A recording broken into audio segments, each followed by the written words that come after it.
We'll do a couple of formalities. Today is a one-item day. All they have to do is the budget presentation. Wouldn't there be any corrections of previous sittings? Because often they would do that even for the State of the Nation address and even the budget presentation. Normally, are we going to see that happen today as well? It will depend on, for instance, the communication of the finance minister to the speaker and the leadership in terms of the volume, because in the last State of the Nation address, the votes and proceedings of the previous day, for instance, was not corrected. They left it to the next day and did it. And so if they have the room and they feel like these are matters they can do it, immediately the Speaker of Parliament takes a seat, they'll take the prayer. Perhaps if the Speaker is inclined to take the pledge, which now they take quite regularly. When that is done, the Speaker of Parliament will then invite the Finance Minister, who will take that black seat that is just adjacent the seat of the minority leader. That is where he will sit, just alongside the majority leader. He will take his seat, he will be invited, he will go to the dispatch box and then ultimately start reading. The budget presentation could be hours, could be an hour, could be 2 hours, could be 3 hours. MPs will be expected to be seated to listen to all of that. It's 9:44 a.m. From the way things are going right now, it appears that we cannot work with the 10 a.m. time for the presentation. All other things being equal, we'll be looking at somewhere around 10:30 or 11 a.m. I think 10:30 looks like very ambitious. It could go to 11 to 11:30. Especially if the housekeeping matters are not taken care of. You've mentioned the housekeeping matters. We have a Minister of Finance who is a member of Parliament. Would it make things easier in terms of dealing with those housekeeping matters that often delays the presentation of the budget? Exactly. In fact, those were some of the issues that were raised. In the last few years, we haven't had a finance minister who's been a member of Parliament, with the exception of Amin Adam, who took over from Ken Ofori-Atta. And so he had that to deal with. And Ken Ofori-Atta had a little challenge with that because he wasn't a member of Parliament. And he has to had that challenge when he had to deal with that. I remember at one point, and he's over there. You could see the cameras. You see the former Minister of Finance having a chat with the Commissioner General of the Ghana Revenue Authority as well in the chamber there. We've seen the Minister of Education as well, Honorable Harun Idrisu, also over there having a chat there. So that said is in the chamber. So the Finance Minister, knowing what he knows, and Finance Minister Ato Forson has been a minority leader before, and so he has liaised with his colleagues on the other side to take care of these matters, and you must do it. It's not something that you can go without doing it. And in fact, there have been talks in Parliament that even when the President came, some of those matters were not dealt with. But the minority were magnanimous enough. They still came here, received the President, and listened to him. This time around, perhaps all these matters would have to be dealt with. And given that he himself is a member of Parliament, he's in his 5th term now, a very experienced senior member of Parliament, he knows the inner workings of some of these things. The expectation is that he will get all that done. And perhaps that may have been done because I've seen the Chief Whip on the minority side already in Parliament. Sometimes when these issues have not been dealt with, you see an entire house, an entire side of the house, none of them will be in the chamber. But you see him over there having a chat at the table. Already in there, coming in, perhaps some of these matters have been dealt with, but we'll get to know. But clearly, like you said, 10 a.m., we can't meet that time.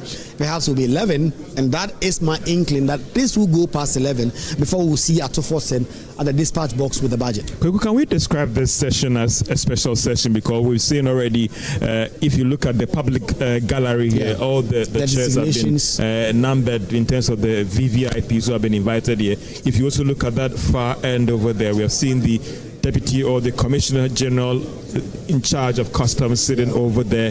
I've seen the aide to the Governor of the Bank of Ghana already around. What is it about this sitting? Is it just about presentation, or it can be described also as a special session in parliamentary proceedings? If you look at Parliament, some of the very special events that they have in a calendar year is the State of the Nation address. That is at the height or at the heart of what Parliament does in terms of the speciality of the events. And when it comes to that, the arrangement is completely different. You have seats up until where the GRA boss himself with Setepe is seated. Setepe and Harun Idrisu. You have seats there. Having a chat exactly. And sometimes this place is all cleared up with drums and other things. In terms of the hierarchy, is the budget presentation before the media budget presentation. Those are the key highlights. And so this is a very special event. In fact, if you look within the chamber, you see some pockets of brown seats that have been placed at certain places because ministers of state, for instance, who are not members of Parliament, are expected to come in and come and witness this event, and so arrangements have been made for them. And so this is a pretty special arrangement in terms of how the parliamentary calendar is, and in terms of all this coverage. And so this is pretty special. You look at it from the arrangement, you look at it from the items that will be taken care of. Because as soon as the Speaker, the Finance Minister reads the budget, the Minority Leader will speak in moving a motion to adjourn the House. The Majority Leader will second that. Then the sitting will be adjourned. MPs will go out there, speak to the media, and then from perhaps tomorrow, the debate will start. The committees will start working ahead of this weekend, going to Ho or somewhere else to do a post-budget workshop. That will also be done. There will also be concerns about cost, because I remember the NDC, while in opposition, raised issues with some of those issues and said that this time round did not join them for the orientation. They said that there were cost matters having to do with holding a post-budget workshop or orientation outside of Accra, Parliament, and that you could do it in Parliament. At the time they said that, they were playing politics with that, and they got it. And so just 2 weeks ago, they had a orientation at Ho, and the minority side boycotted that because they also cited cost concerns. And so all these matters have to be dealt with, and going up until Friday before some of these decisions are taken, we'll get to know what exactly is going to happen with that. And this coverage of the 2025 budget, we'll still be getting in some special guests in here in terms of ministers of state, in terms of their expectation for the budget that will be presented very soon. The name is George Afi and Kweku here. Coverage of the 2025 budget. Be coming back soon, because some of our invited guests or special guests appear on this program will be joining us very, very soon. So, if I could borrow the words of Giolate, over to you guys in the studio. We'll be coming back very soon.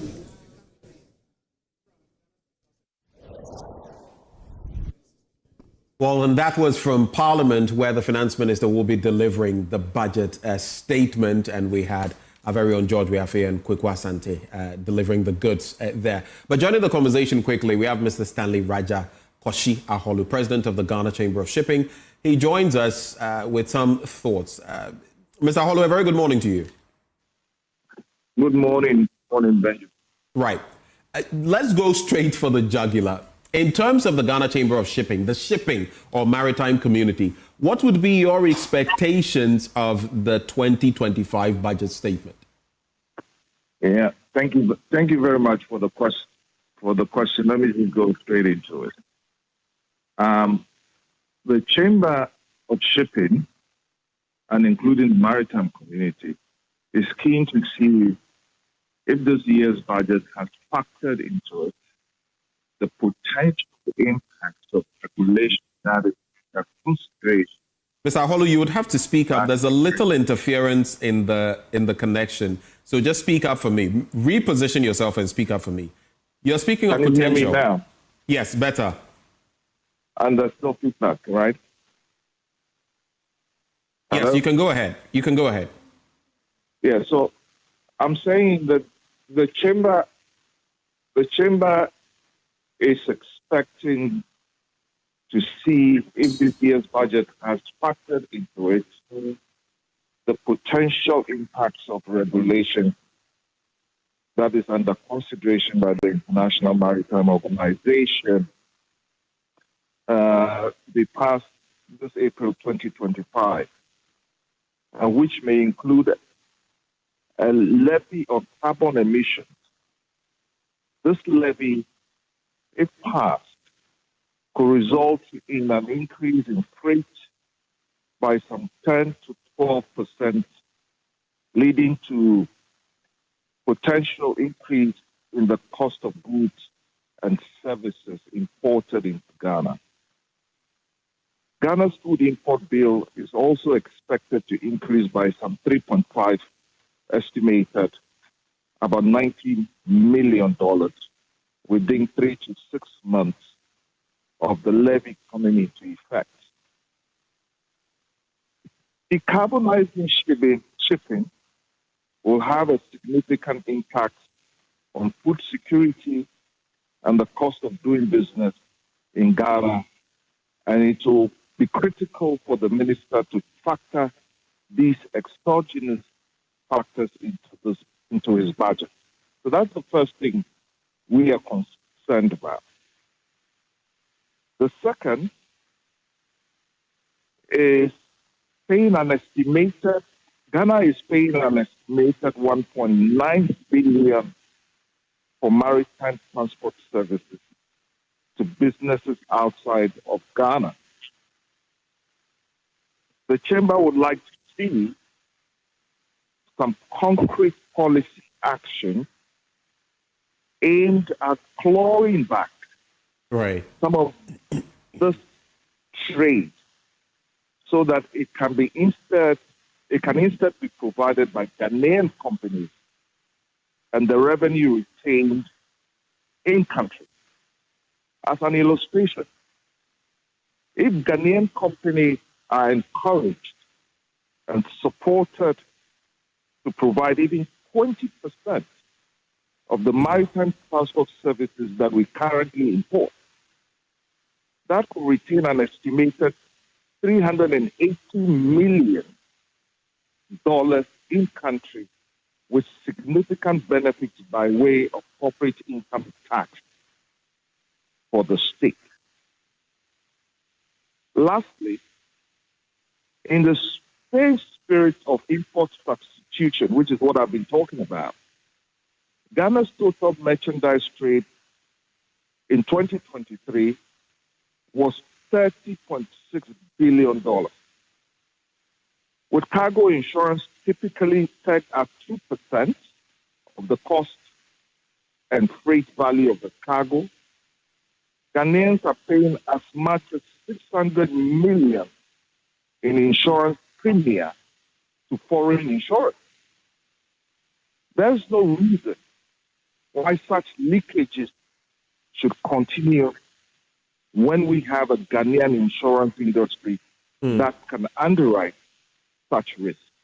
So for us at the Chamber, these are the issues we expect to be addressed in the budget. Rather than have the same old situation where, because government is heavily dependent upon taxation from the ports, it will just continue, increasing tax on goods coming through the ports, and we are in a situation where we're just throwing money away. So that's what I would say on behalf of the Chamber and the shipping community. Right. Well, we're grateful, and we'll see how these expectations shape what is going to be presented. As of this time, obviously, what the finance minister is going to present by way of the budget has already been put together, but we'll see how the maritime industry will be impacted positively or negatively on the back of these developments. Thank you very much. The one who joined us for a conversation a short while ago, Mr. Stanley Raja Koshi Aholu, president of the Ghana Chamber of Shipping. Let me tell you about Waylead Properties. Are you thinking of a rewarding investment you can engage in? Well, Waylead Company Limited is your preferred choice for such an investment. Waylead Company Limited is a real estate company with several developments to its credit right here in Accra. You get to invest in our new development, Willow Lane, where elegance will meet tranquility in the heart of Accra. We provide quality housing at an affordable cost and also with a flexible payment option.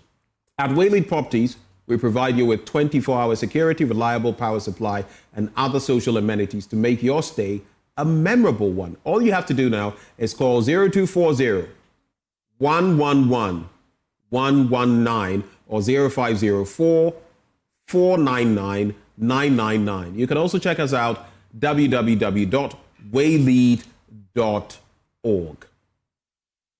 Let me also tell you about the fact that every year thousands of Ghana's brightest minds seek better prospects abroad, leaving a gap in our workforce.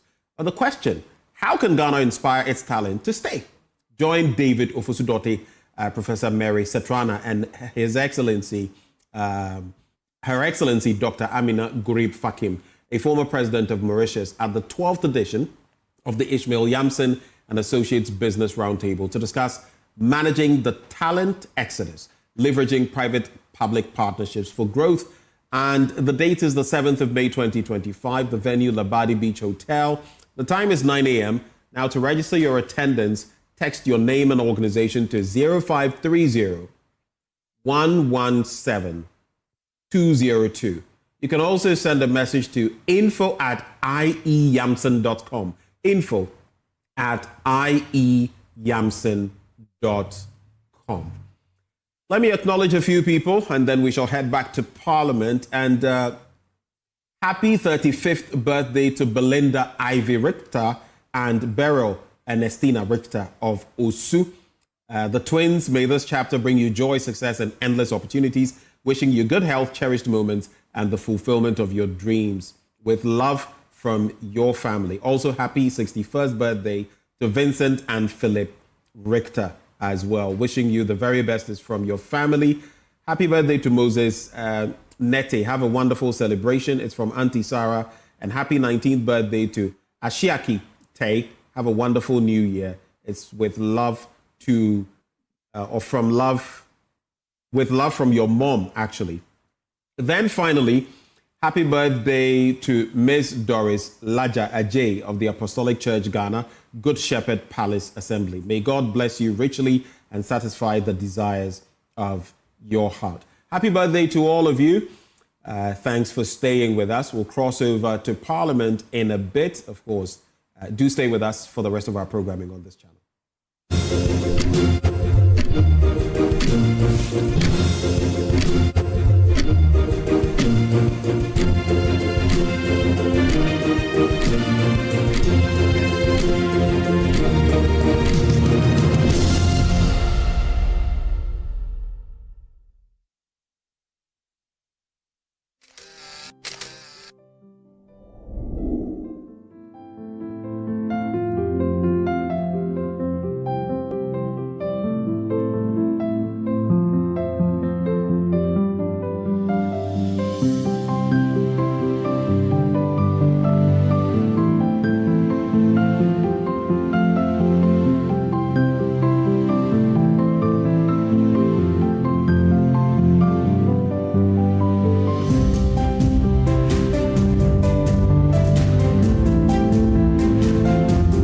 This is the budget for the country.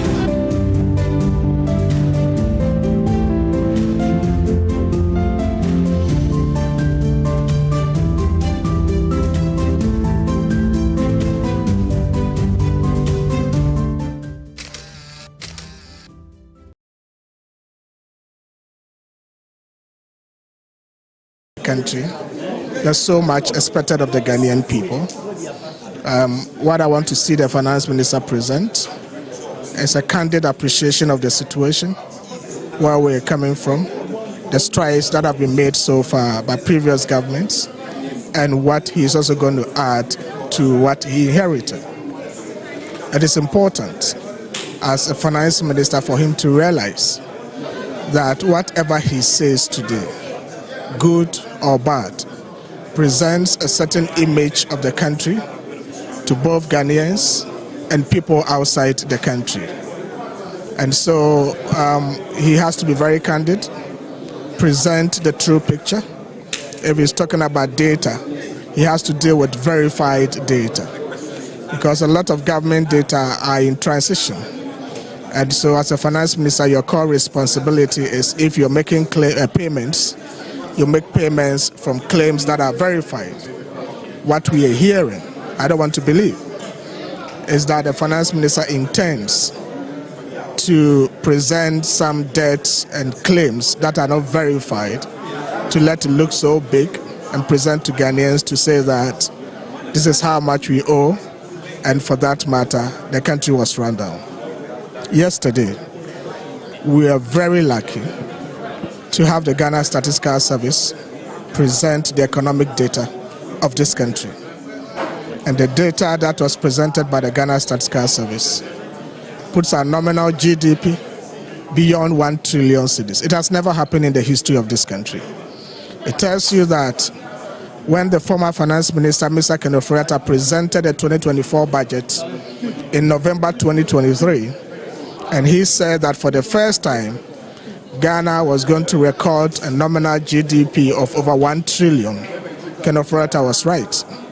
It also tells you that no matter how you want to pass a judgment on President Akufo-Addo's government, the economy that President Akufo-Addo and the MPP came to meet, that was growing at 3.4%. Today, the Statistical Service says that Ghana's economy is growing at 5.7%. So what President Mahama left us of 3.4% has been upgraded, increased to 5.7%. Not just that, in terms of the nominal GDP, which measures the size of our economy, President Mahama left us with a GDP of $219 billion cedis.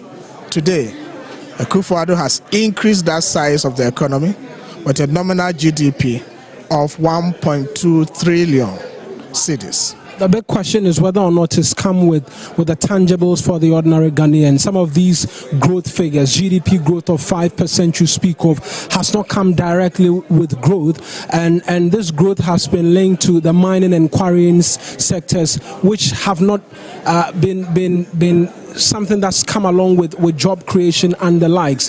There's been debts which have plagued this economy by and large, which has been spoken to. And so yes, there may have been growth. Yes, the economy in nominal terms may have reached $1 trillion. This government says there are teething problems and we're still not out of the woods yet. There's no government that will not have teething problems. You cannot have an economy grow from 219 billion to 1.2 trillion and not expect to see significant improvements. That is why you are seeing that the NPP government provided the largest number of ambulances that Ghana had never had, the largest number of school infrastructure that has never been witnessed in this country, the largest number of hospitals that had never been witnessed in this country, the largest number of roads that had never been witnessed in this country. So the evidence is there for everybody to see. And the provision of safety nets in terms of social interventions, everybody knows that if you want to compare any government with Kwame Nkrumah, it is the Akufo-Addo and the NPP government that has provided the most social safety nets to the people of this country. So a 1.2 trillion nominal GDP cannot be washed away. Okay, that's the most important thing, that you should know that that is the asset that President Akufo-Addo and the NPP have bequeathed to President Mahama. President Mahama, when he was leaving office, did not leave us this huge asset as Akufo-Addo has bequeathed the country. This final question with respect to inflation targeting. We've heard the minister mention something in the regions of 8% by end of this fiscal year. Ambitious or achievable, considering the statistical service pegged February inflation at 23.1%? It's not ambitious. It is the foundations that the NPP government has laid that is seeing that significant drop in inflation. Remember, in 2022, following the Russian-Ukraine crisis, Ghana's inflation, like that of UK, America, and all other countries, skyrocketed. In our case, it went to 54%. Gradually, from 2002, 2003 to 2024, we have seen inflation drop from 54% to 23%. That is unprecedented. That is the sharpest drop, a turnaround following crisis for an African country. And that drop in inflation is expected to continue this year. And that is why the IMF and the World Bank last year, following the significant gains that were made on the economic management, projected that Ghana's inflation is supposed to drop to 8 plus or minus 2 this year. So it is a target that is achievable. It is a target that is coming from the foundations that have been laid. And so the finance minister should be able to acknowledge this. You can't wash away the significant strides that the Akufo-Addo government made. And that's what we are seeing, the signs we are seeing today. You are inheriting an economy that is worth 1.2 trillion. 1.2 trillion. That is the economy that President Akufo-Addo and the NPP have left for President Mahama. When he was leaving, he left Ghana 219 billion. Akufo-Addo has increased that. If your father inherited your grandfather and was able to grow the size and the wealth of the family from 219 billion to 1.2 trillion, you don't just be ungrateful to that your father. He has to be grateful. The finance minister must acknowledge and say, I am grateful to the NPP, I am grateful to President Akufo-Addo for leaving me such a wealth, 1.2 trillion in terms of our nominal GDP. Thank you very much, and we'll continue to speak. And so that's the former advisor, economic advisor to the Vice President, as we continue to ready ourselves really with respect to what it is to expect later today. I can see a number of members of Parliament already who've made their way into the chamber. We'll bring the conversations in relation to pre-thoughts here, but we will continue to monitor proceedings from here in Parliament for you as we ready ourselves for the presentation by the Finance Minister, Mawina Igbeta, and the rest of my colleagues. Back to you in the studio, and we'll be back shortly with a bit more in terms of reactions. Well, so Mawina Igbeta giving us an update, speaking to a number of individuals, including the Tana North Member of Parliament who used to speak for the Vice President or the former Vice President of the Republic, who also at the time chaired government's economic management team under the Nana Addo Dankwa Akufo-Addo-led government, Dr. Gideon Boakwe. A number of individuals also spoken to, but that's what we're going to do right here in the studio.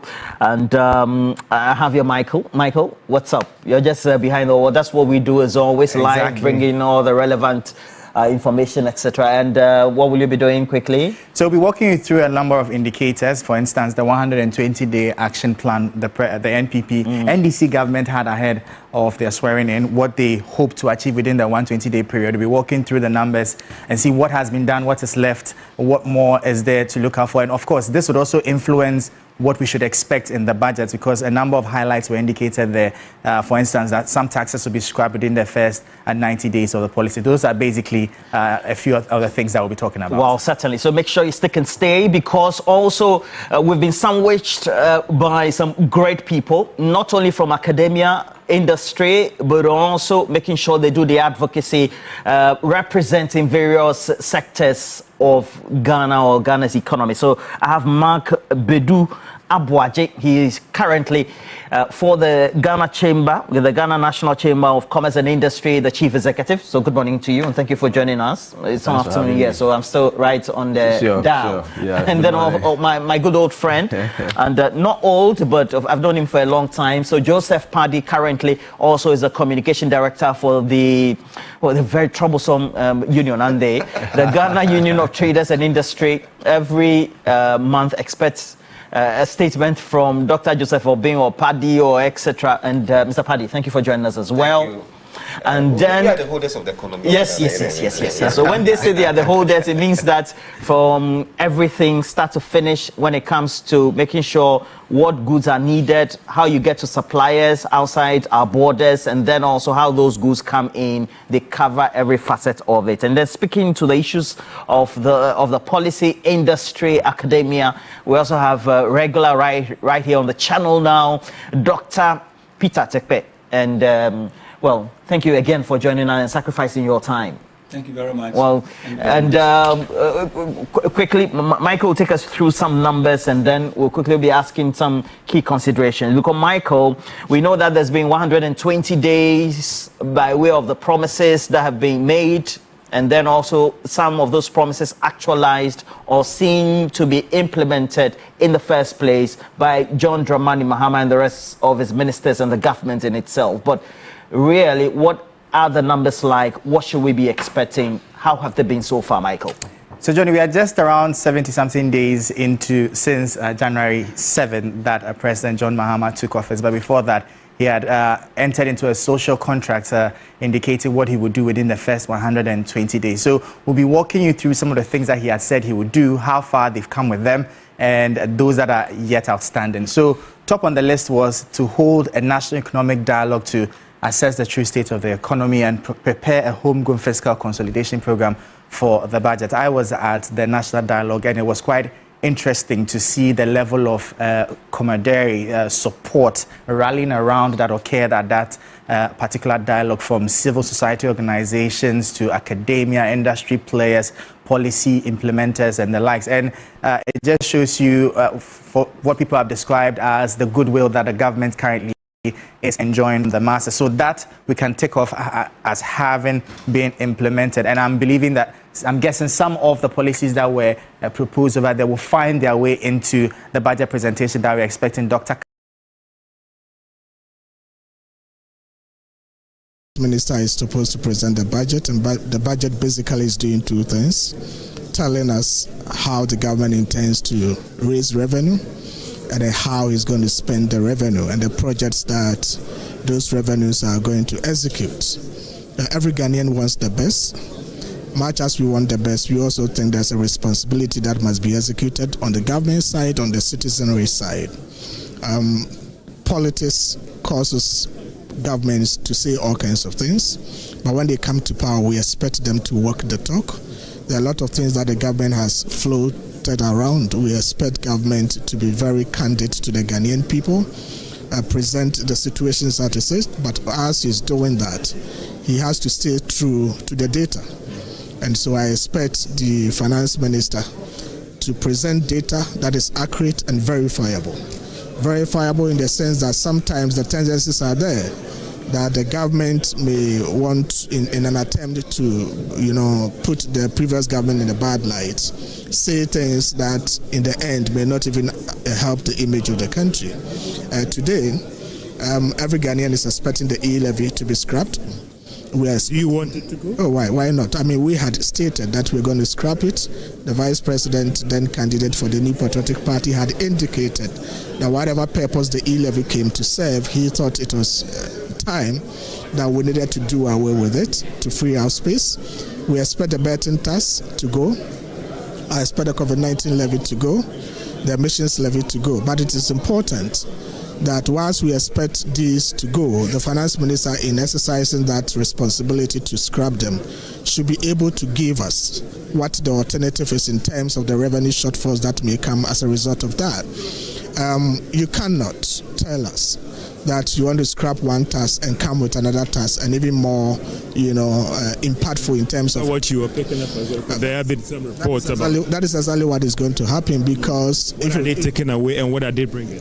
If you read the NDC manifesto, and also you listen to the president himself, the finance minister, and those in government today, they have not produced a single alternative in terms of measures to mitigate the revenue shortfalls. All that we are hearing is an indication that they may introduce other taxes.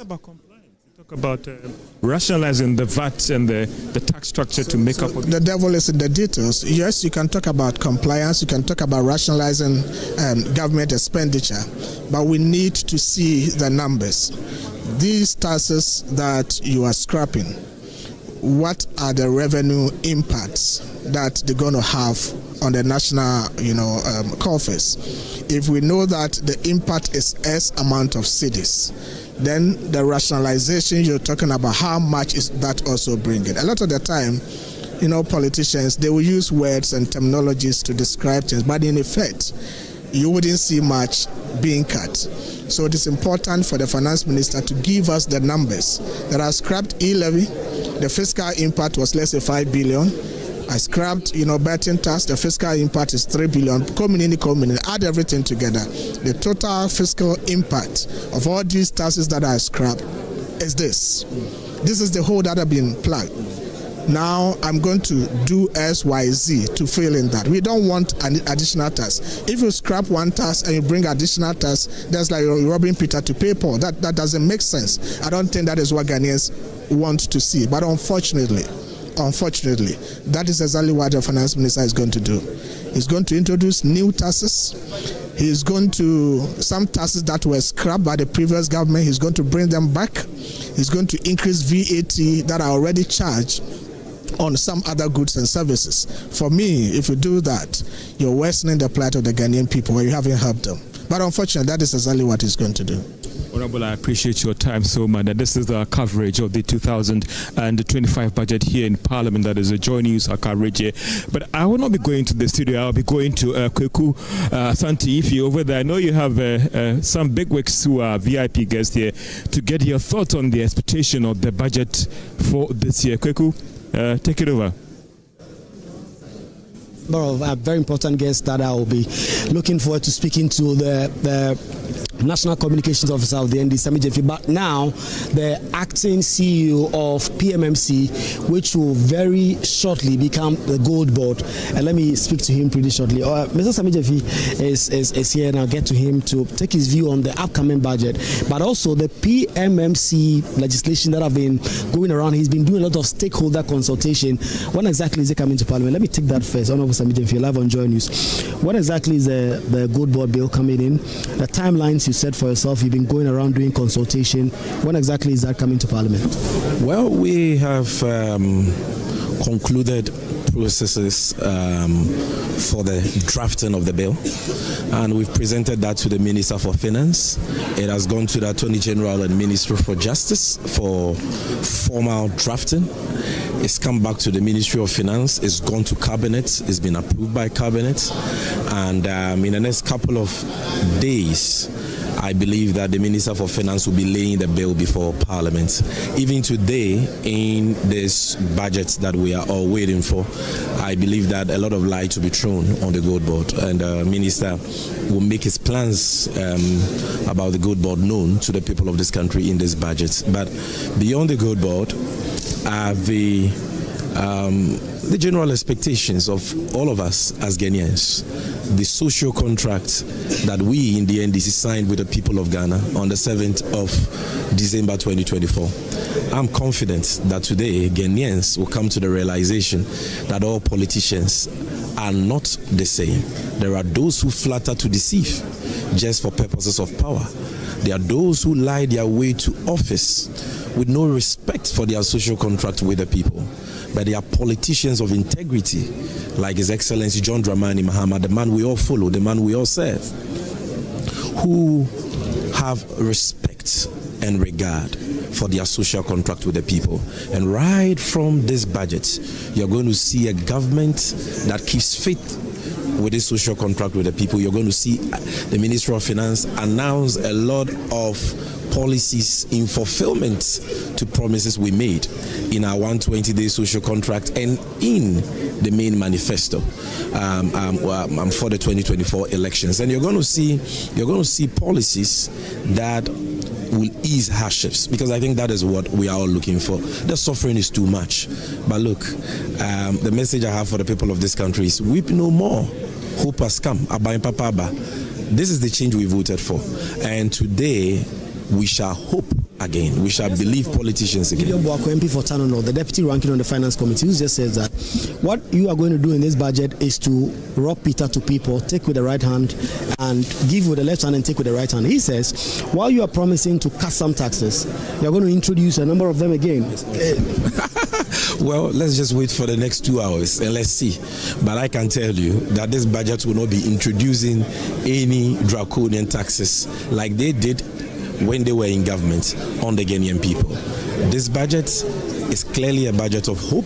It is a budget that will be easing hardships and not imposing hardships. It's a budget that will be creating jobs and not collapsing jobs like they did. And we don't have to speculate at all, because in the next 2 hours, 3 hours maximum, we will know what is in the budget. But I can tell you that the difference between the NDC and the MPP will be manifestly clear by the time we are all done listening to this budget, because you are going to see a political party, the National Democratic Congress, that respects its vows, its promises, and its social contracts with the people of this country. A government that sincerely cares, a government that is committed to resetting our country by embarking on the necessary structural and financial reforms that will open up Ghana for business, that will support young people, irrespective of their political or social backgrounds, to realize their dreams and their aspirations. That is a budget I'm looking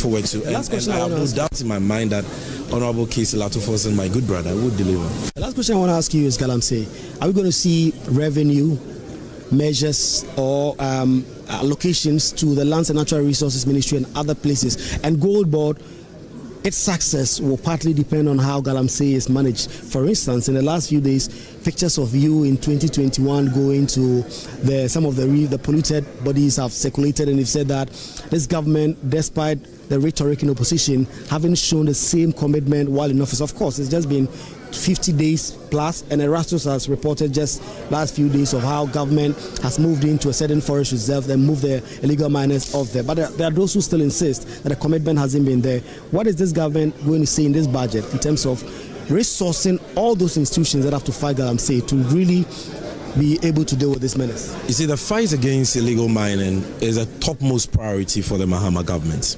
And so you're going to see that even in the allocations that are made for the relevant agencies entrusted with that fight.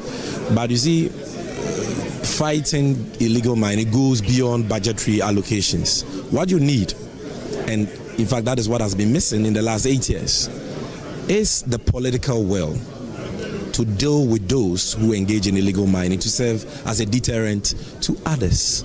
That is what we are seeing under this current NDC Mahama government. It's not about what the MPP says, it's about what the facts say.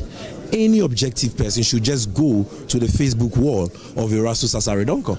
I was on his wall, Facebook wall, and I've shared a couple of them because I was impressed. Anytime Erastus comes out to sound an alarm or to raise a concern that there is illegal mining ongoing in one forest reserve or the other, Erastus comes back a day or two after to report that it's been dealt with. The perpetrators have been arrested, the excavators have been seized, and the forest reserves secured.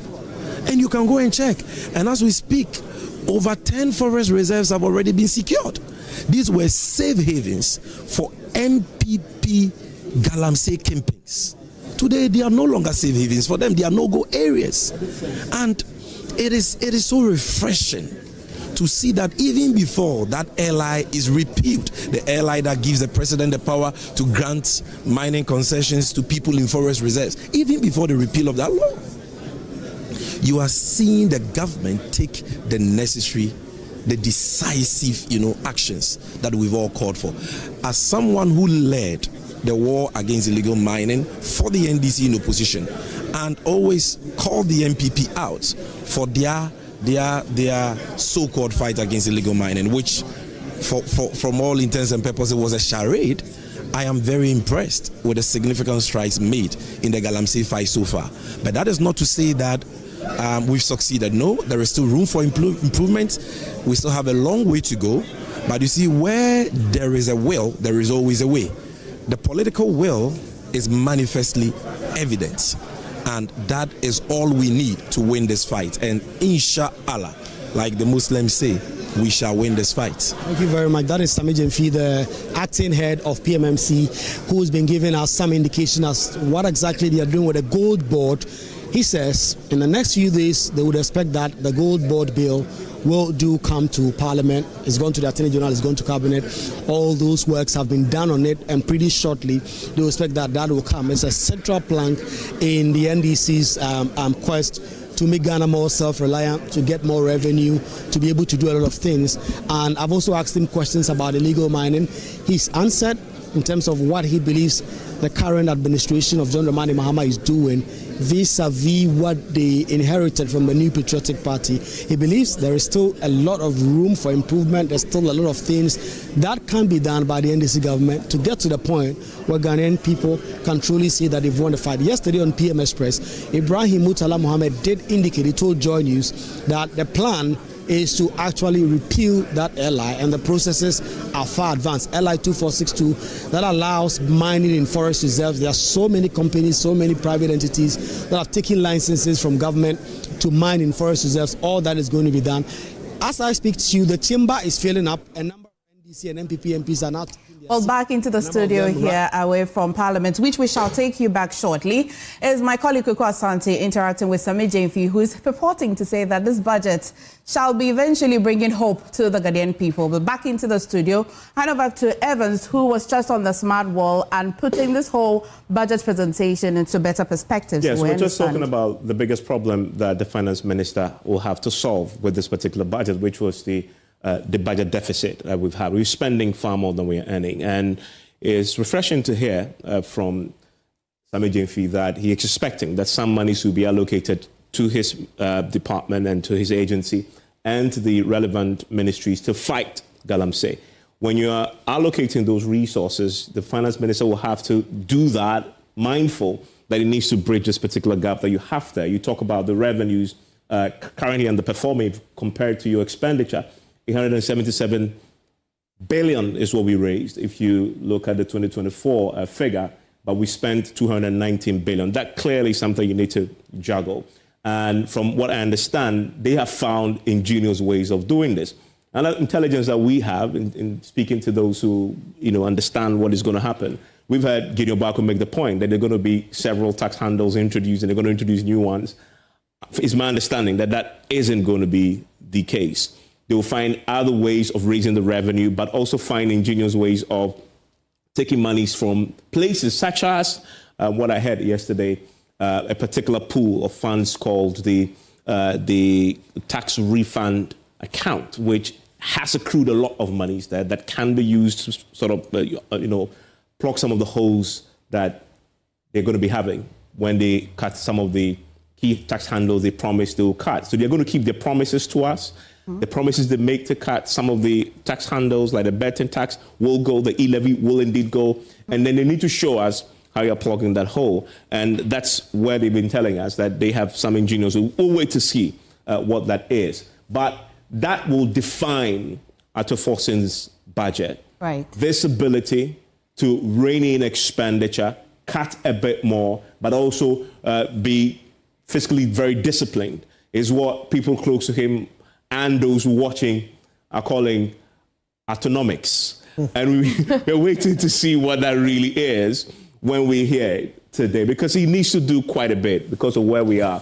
Now, still talking about where we are, one of the biggest things we have to deal with is the compensation for workers. It's always been a big challenge because of how significant a burden it is on the national budget. The last time we checked, and in terms of the projection, this year is going to be the highest yet when it comes to what we're spending on workers. 73 billion, so we're going to be spending on workers. Is this inclusive of the 10% increase so far? So that's a projection, exactly, yes. Okay. So that's what was projected. It includes that. Compared to 63, it's $10 billion jump from last year alone. And this year, the burden on the economy, on the national purse, is even more when you begin to compare and bring in the debt that is now due, that you have to pay, that was rescheduled, now coming into play now. And then you have to deal with an increasing wage bill, right? Yep. So again, it is a pretty difficult task that this government will have to juggle in this particular budget. And look at the percentage increase that we are talking about over the period when it comes to police compensation. Some 13.2% jump from the 20 in terms of the projections going forward. And this is the period, remember, that they will be in power. But here is where we're focusing on the 2025 budget. 14.8% jump is what they are having to deal with. And then you have the story of this two-pronged challenge that you have to face, the compensation. And you see the challenge there with the revenue spent on compensation, the percentage of revenue. So you're not raising enough, but you're spending 35% of the revenues that you're making just on compensation. You are left with very little for everything else, including paying your debt, right? And so that's another key thing that you'll have to deal with this year in the budget. So I'm really looking forward to this year in terms of how they sort of address this. One of the other areas that I want to focus on, if this screen will respond. Whilst you're at your screen, maybe I'll go to... Is the debt issue. Okay. And I'll come to that pretty shortly. And I know Kojo is looking at his own ways of trying to figure out how they maneuver around this particular challenge. But your wall is just back. Shall I go to Kojo? It has, but I would like to just take on that. Yeah, it's good. It's good that we've arrived at debt. Okay, because it's a huge cost item on the government's bill. And look, Evan started with the big number, right? Our deficit, the difference between how much we will make and how much we need to spend. Okay, now look, on our debt, servicing alone will cost us 216 million Ghana cedis for 2025. So let's put that in context so that we can now come to the debt question that Kojo is going to, because it's a very important point. If you look at the debt servicing obligation, if you look at the period of 2025 to 2028, and this is really the beginning of what this government will have to deal with. So we're going to be heralding, for example, in the next, 4 years, what the debt service obligation is, and we need to see the first ideas in the budget of how to do it. But talk about this number, 709 billion over that period, right, 2025 to 2028. So that's a huge responsibility on the shoulder. And you have to start this year by trying to deal with this. And because if you look at the breakdown and the areas that need to deal with, it's quite significant. If you look at 2025, and this is the 2025 figure, 142 billion is what they will need to find and pay and set to service the debt. That is significant. And remember, you are looking at it in the context of the compensation. So you're going to do this and then also fix your issue with compensation. You have to do both at the same time because we can't afford any longer to default. Well, just hang in there. We'll take you back to Parliament where Judge Weafi is on standby where the former Deputy Finance Minister, Abena Osei Asari. Judge.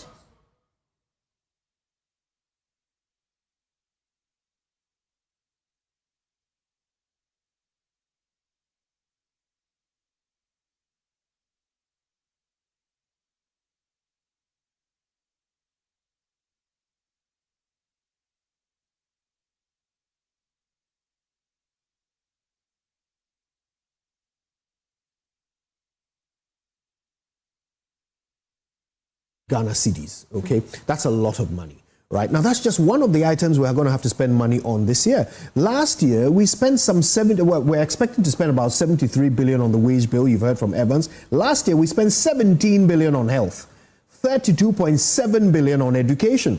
On agriculture, we spent some 3.3 billion and we're going to be spending more this year. So, and when you look at the items that we have to spend money on, it's far above the 318 billion Ghana cedis revenue we are expecting for 2025. I mean, what kind of magic can we do, which is what the Finance Minister is about to present to us. But I'll take you back to Parliament. You see members of Parliament are chipping in so that a presentation will start. But my colleague George Weafi is on standby and having a conversation with Abena Osei Asari. Should say, but let me also say that the mandate of the PAC is spelled out in the standing order. So clearly, you have our mandate spelled out for us, and we hope that we can come up with other innovative measures to make sure we do our work and discharge our mandates successfully. So that is what I want to say. The challenge has always been, Madam, about making sure that we recover what has been lost, and even some look at your powers as well. What are you going to do to address that challenge that is not just about the public query, but also ensuring that whatever that has been misapplied, whatever has been lost, can be gotten back for the state? Clearly, we will go according to the law because we are governed by laws in this country. And so where people need to be surcharged for the findings of the Auditor General, once we bring the report to the plenary accepts our recommendations, we'll go ahead and make sure we do the needful. But clearly we'll be guided by the law, and that will help us achieve the aim or the purpose of making our public financial space robust and efficient. Being guided by the law, are you going to ensure that we recover some of these funds? Secondly, what we do is, right after we present our reports, it has to come to the plenary. The plenary will have to adopt the recommendations. So once they adopt the recommendations where we ought to surcharge people and the plenary accepts it that way, we will go ahead and make sure and we recover everything that is due the nation per the law. Let's come to this budget and your expectations. We've heard a lot of things. Some will say that you are in a privileged position, being there, you know what goes on right now. What are your expectations for this budget? Thank you very much. One, I'm happy that the Ghana Statistical Service confirmed the GDP growth rate yesterday as 5.7%. And the strength of our GDP is about 1.2 trillion, clearly tells you that the economy is on the path of recovery. And so what I want to do, what I want to see is a budget that will sustain that recovery. In sustaining that recovery, I also want to see the budget generating enough revenue for the discharge of our expenditures. Also, I want to see a fully funded free SHS because we need to build our human capital. We may not see all taste of the investments now, but clearly in some time to come, we will benefit from this kind of investments that we are putting into our human capital.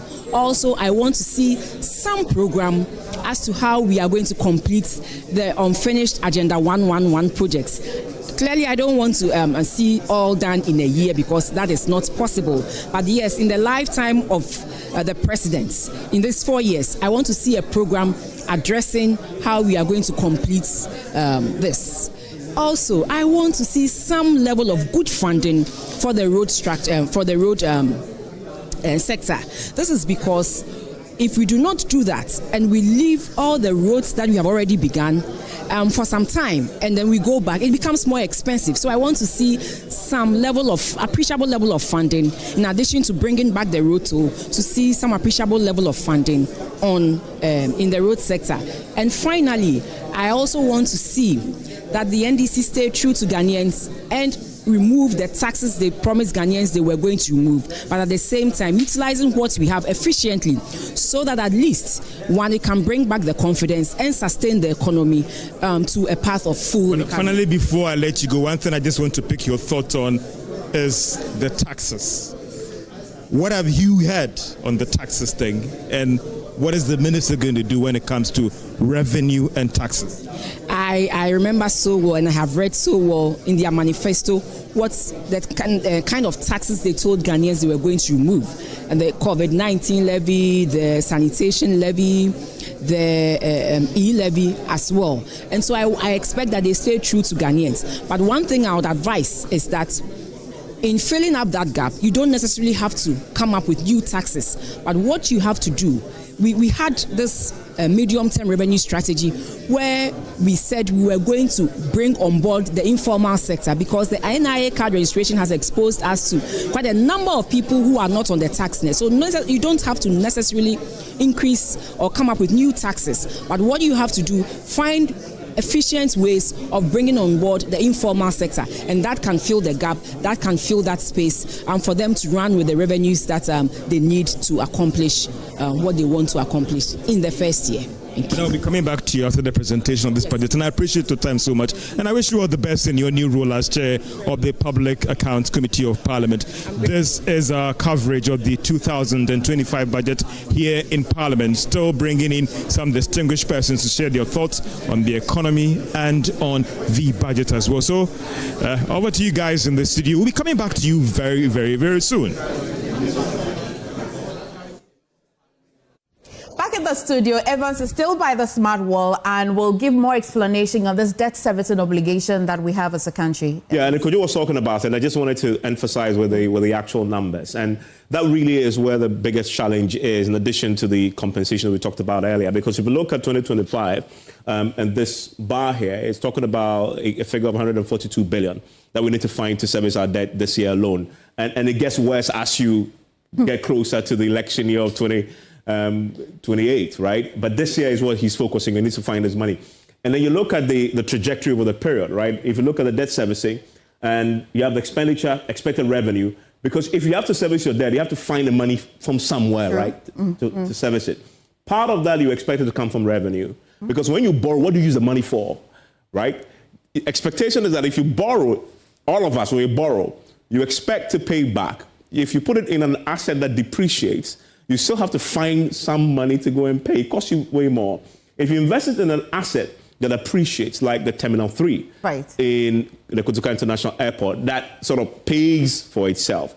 But if you look at the problem that we have as a country, expected revenue, if you look at 2025, in blue is 209. Yeah. You say that is expected. The challenge is whether you meet this expectation is a whole different ballgame. And from what I've just told you before, we are not meeting the revenue expectations, but spending way above that. So this is obviously very ambitious. You expect whether you get it or not, it's a whole different conversation.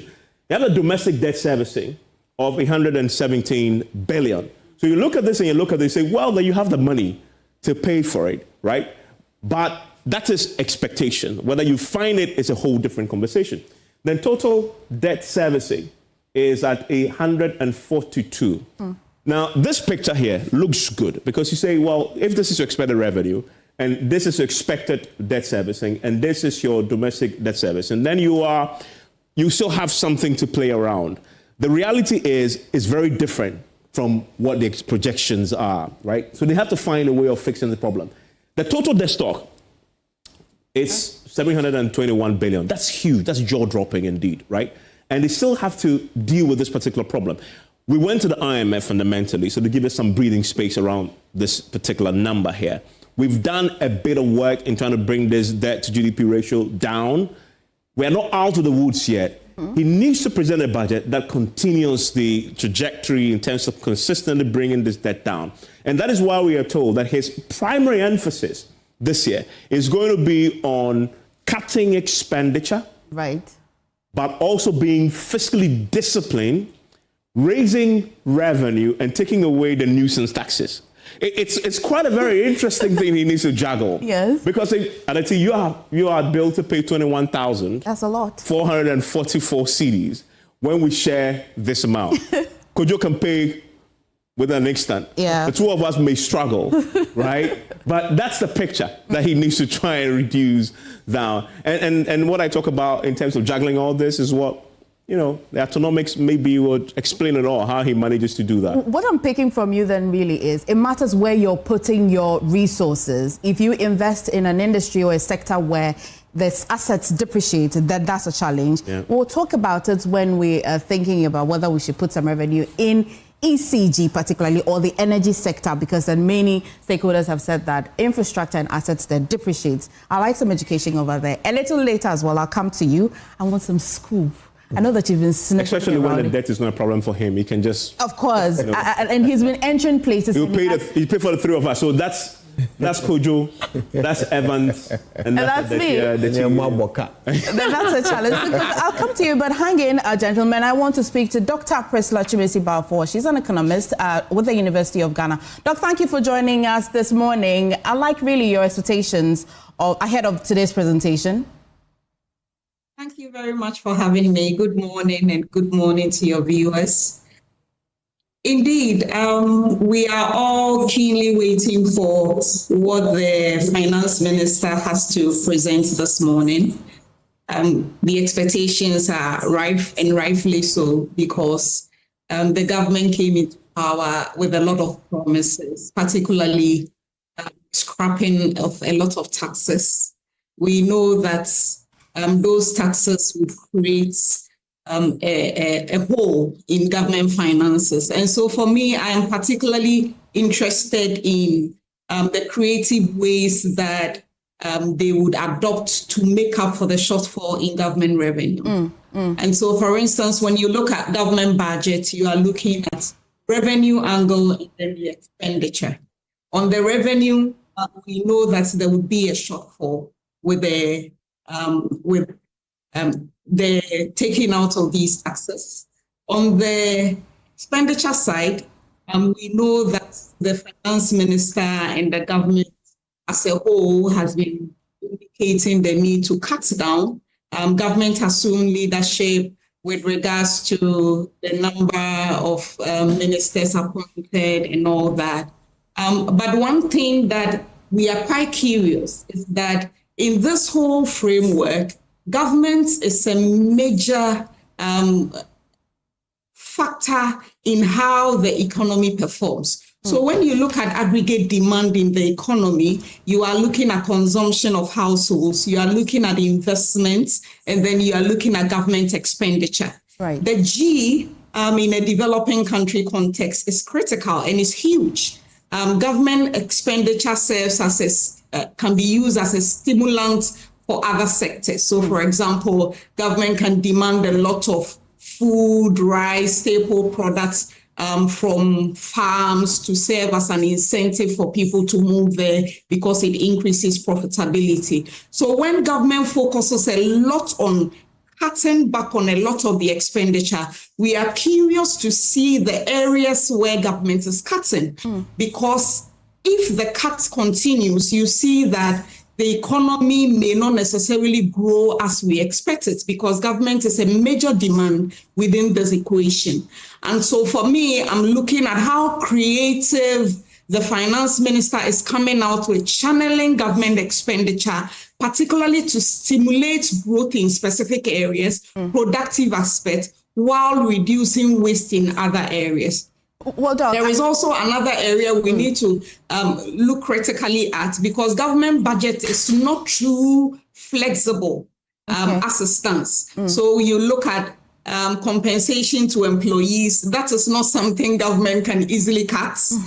There are earmarked funds that have to go to district assemblies, specific funds that have to go to specific institutions.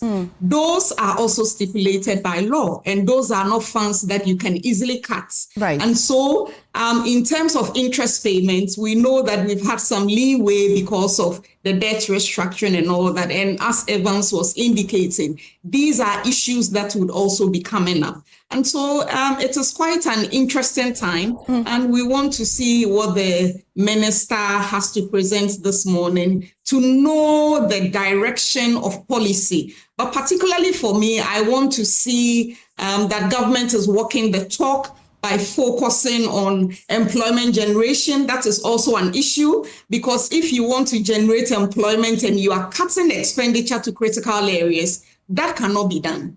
And so in that context, how much expenditure is government planning to pump into agricultural sector, for example? What is government doing in terms of the whole agri value chain, value addition in the local economy? We need to see a number of these, and it's not necessarily about cutting is great. Cutting wasteful expenditure, particularly in government machinery, is exciting, but we need to be careful not to be the economy is recovering and not, change the direction. If there's any language that the whole of Ghana will understand today, will be the tax component that this government promised that we're going to be scrapping, or better still, rationalize. Now, the IEA believes that for the better tax, really, it shouldn't be scrapped entirely. At least it should be reduced. In all of this tax pool, which one do you think the government should really rethink, not because it's a campaign promise, but really the economy will need? Are you for what the IEA says, or you're of a different opinion? Indeed, when you look at government financing, you see that one of the major tax handles that is leaving, which is critical, is the COVID levy. But I know that there's a lot of consensus in the air that it has to go. COVID no longer exists. But for me, I'm looking at, is there a way that they can rebrand, channel it into a critical area, but a tax that I would stand by and say that if it is maintained, it's okay, it's a betting tax. We know that taxation is not just about revenue mobilization, but it's also a way of modeling behavior. All over the world, there are taxes, same taxes all over, taxes on cigarette, taxes on alcohol. And indeed, when you look at the betting tax, it is also a form of a direct tax, because it's a tax on income. Right. So people are earning income through betting. Why are they not willing to pay taxes on it? And indeed, when stay with me, and then I'll just take our viewers back to Parliament, where my colleague Judge is on standby, speaking to the Lands and Natural Resources Minister Emmanuel Kofi-Boah. What should we be expecting in terms of the expected reforms in that particular space? Well, this budget is very, very clear. We've said it clearly that there are going to be clear policies on mining. We are going to reform how we mine, making sure that we bring new areas of mining. For example, what we talk about small scale, what about medium scale? We're going to introduce medium scale mining to make sure we will navigate people and build capacity there. We are going to organize them better in mining cooperatives and ensure that everybody is playing by the rules. They are organized, they are following the rules, and then we are empowering people at the district level when it comes to even licensing region. But more importantly, we're going to draw the red line. Well, in 30 seconds, say it's still an issue. It is a fight that all of us as Ghanaians must win together. We can do mining legally without destroying our water bodies and our forest reserves and protecting our environments. And this budget is going to tell the people of Ghana that we have a stake, all of us, to fight this together. Thank you so much. That's Emmanuel Makofibua, Minister of Land and Natural Resources, and this is our continuous coverage of the 2024 budget. As I told you earlier on, we'll still be catching up with some of the ministers of state, members of the minority and the majority as well, on what they are expecting of this budget, and also what they also have with me here, the Energy Minister as well. Energy Minister, thank you so much for your time. Just a quick word on expectation of this budget, Honorable. Thank you very much. I think that from the energy perspective, how we can deal with the 80 billion CD liability currently impacting the energy sector. As we speak today, WAPCO has curtailed gas supply to 60 SCF because of our outstanding liability. How we can deal with some of these issues, and more importantly, how to reduce the mountain debt stock and ultimately reverse the trend and turn the sector around. Already the minister has given cabinet a briefing, and I'm very, very impressed with that. So I can say for certain that this budget is a budget that will resolve some of the problems we are engaged currently, some of the challenges confronting us, and I have every confidence that the Honorable Ato Forson will deliver. Honorable, the surety we are getting from you today is that we are not having any problem with supply issue that is resolving in some, call it doomsday or call it whatever name you want to call it, that are still fueling people pushing for some timetable, Honorable. No, this is the supply situation today. As you can see, supply outlook March 11. Demand and everything, and you can see it. No load management will be required during the period. It's here. This is the official report I get on a daily basis. And so we are not shedding load. There is no load shedding. And so you cannot publish a load shedding timetable when you are not shedding load. Admittedly, we've inherited a very weak system. The transmission grid is very, very weak. And so the least opportunity, you see some areas going off, which means that we need to strengthen the grid.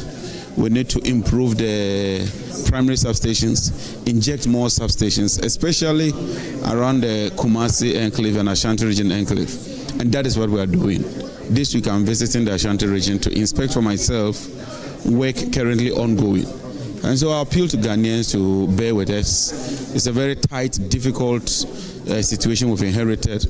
We require a bit of time to be able to resolve it. But let me state that as we speak, we have enough generation to meet the demand situation. So there will be no need to do a load shedding timetable when you are not shedding load. But some areas have serious challenges that we've inherited. And it's been so for more than a year now. We are not going to tell you to go and publish your own timetable. You recall the challenges we've always had last year. We've inherited a very weak system and a hugely indebted system. IPPs are threatening to cut power supply.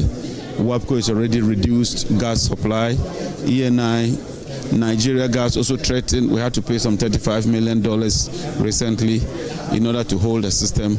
And so we are determined to do whatever it takes to hold the electricity system. The challenge with the electricity system, unlike other areas, when the lights go off, everybody complains. And so you have to do everything you can to hold the system. It's tough, it's difficult, but we are determined. Finally, the Honourable Minister in the Twitter engagement talked about the fact that there will be some review of the ESLA and all the rest. I mean, you made some recommendations to him on dealing with the ESLA situation when it comes to these taxes? Yes. We've made some recommendations. We've even asked that they should consolidate most of the taxes so that we know exactly how much comes and how much you deal with it. And he's agreed and he's done that. At the cabinet briefing, he made it clear that he had consolidated them and will channel them into the energy sector. Finally, on the second gas plan, how far have we gone since you talked about the September shutdown and the implications for the power supply? Are we moving fast or very fast? Very, very fast. There's also another option on the table. GENSA has approached us. I think they've commenced the construction of one gas processing plant. We are all Ghanaians. If there's a better option there, we'll look at it. What we want is to have solutions. And that's exactly what we are looking for. Thank you, Honorable Forson. And I'll come back to you after the presentation. Thank you. And this is our coverage of the 2024 budget. I have an Honorable with me here as well to get your thoughts on your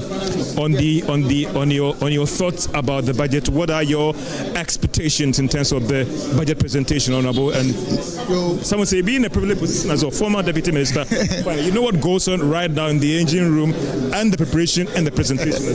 Thank you very much for this opportunity. In the first place, I wish Dr. Ato Forson very well. He's been my friend, and I think in terms of competence, you won't doubt that. But what we are expecting from them first is to present the true state of the economy, because we think His Excellency John Dramani Mahama has been presenting something contrary to what we left over for them, so that Ghanaians will have the true picture to make their decisions, especially in the investment field. Because just Statistical Service about a couple of days came out with the fact that we are growing about 5.7%, almost twice 2016. So it's not that bad that they are painting, and they should ensure continuity, because governance is continuity. Development is a process too. They should manage the fiscal space well, and that should be demonstrated by the budget.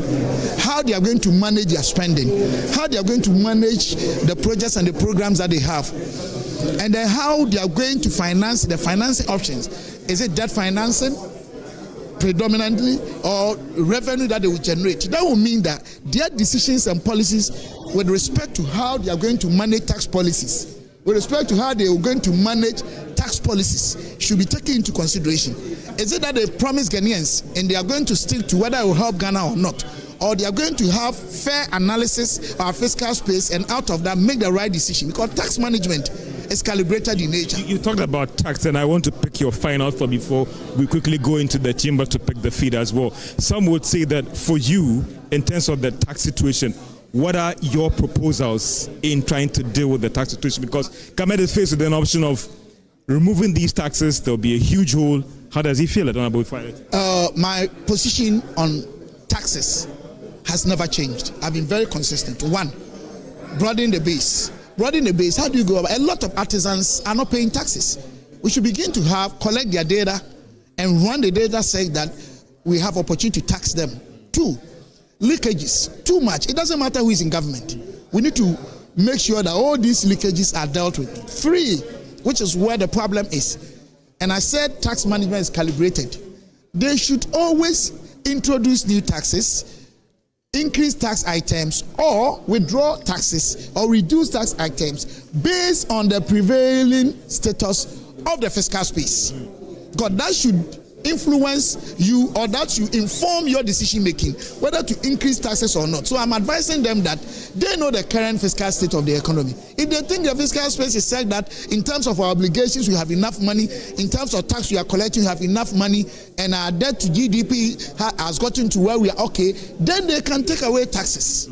But if not, they should be careful how they will manage our tax policies with respect to our fiscal space. Because if you don't create the needed equilibrium and harmonize the relationships of the fiscal space elements, you will destroy your country. So that is my position on that. Thank you, Honorable. And this is our coverage of the 2025 budget. And Mamiesi, I understand, is also picking up from live from Abosoka in terms of gauging the expectations of businesses on this budget. Over to you, Mamiesi. Live from Abosokai. Now is bustling over here. The marketers are ready for the presentation of the budget by the finance minister in parliament, and the people are ready to have their voices heard. I'm here to solicit their views on what to expect in the budget coming up in just a few minutes by the finance minister. So I'm here with Ojas and some other traders here at Abosokai Market.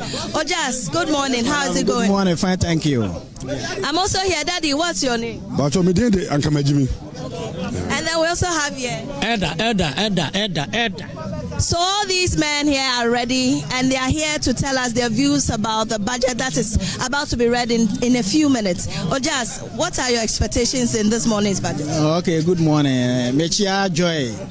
Ahwefo na tiefo nyina yafrem Ojas. Na me waboso kan have. My expectation na me hwese finance minister Ede baba beto Ghana man nyina ni mama ye ho atoye ne se government Yewura Mahama ye campaign wo hye bo bebre se obeyi taxes bi afi ho te se COVID tax na yi levy no and then my expectation is omumra mekasa na omutwitwa sa taxes ni nyina mu na emu no mesre pi se ma ometwa tax ni mu pat otwa tax A na onkofa tax B emfa mehim esa na akoye te se de wa robo Peter ede ko pay Paul no ti mesre pi e na me wa boso kan yi de another expectation I expect finance minister and this ya ban o ma ba power sisi ya ne se port ho no ye breye taxes bebre ho a Yura Shayabo, so ba at least obey 5 to 10 taxes be if you ama ye ho atoyen. And now ko fam your money babo so can every day in day out. Yeah, too near mu. What Diane said taxes no, omunyi free near mana mu ko yi. Na say oyi a me another expectation is and yes oyi COVID-19 tax. Now wafa kwati kwan bi asan ko fa tax bi e de abehwem eno de ma nya na sayasa kwasi ko na ogina kwanti ane te se ne yete na enti oyi tax ni Fiscal na wayi kura asan ye yan ho beto yan ne yan so ye betumi ate ne ma so na consumers ne beto a na omo so ho atom na oman no afa ne ntoma pafra. So you heard there from Ojas, he is also wanting that those taxes, COVID-19 tax, the e-levy be scrapped off, and certain taxes that are being charged at the port should also be scrapped off.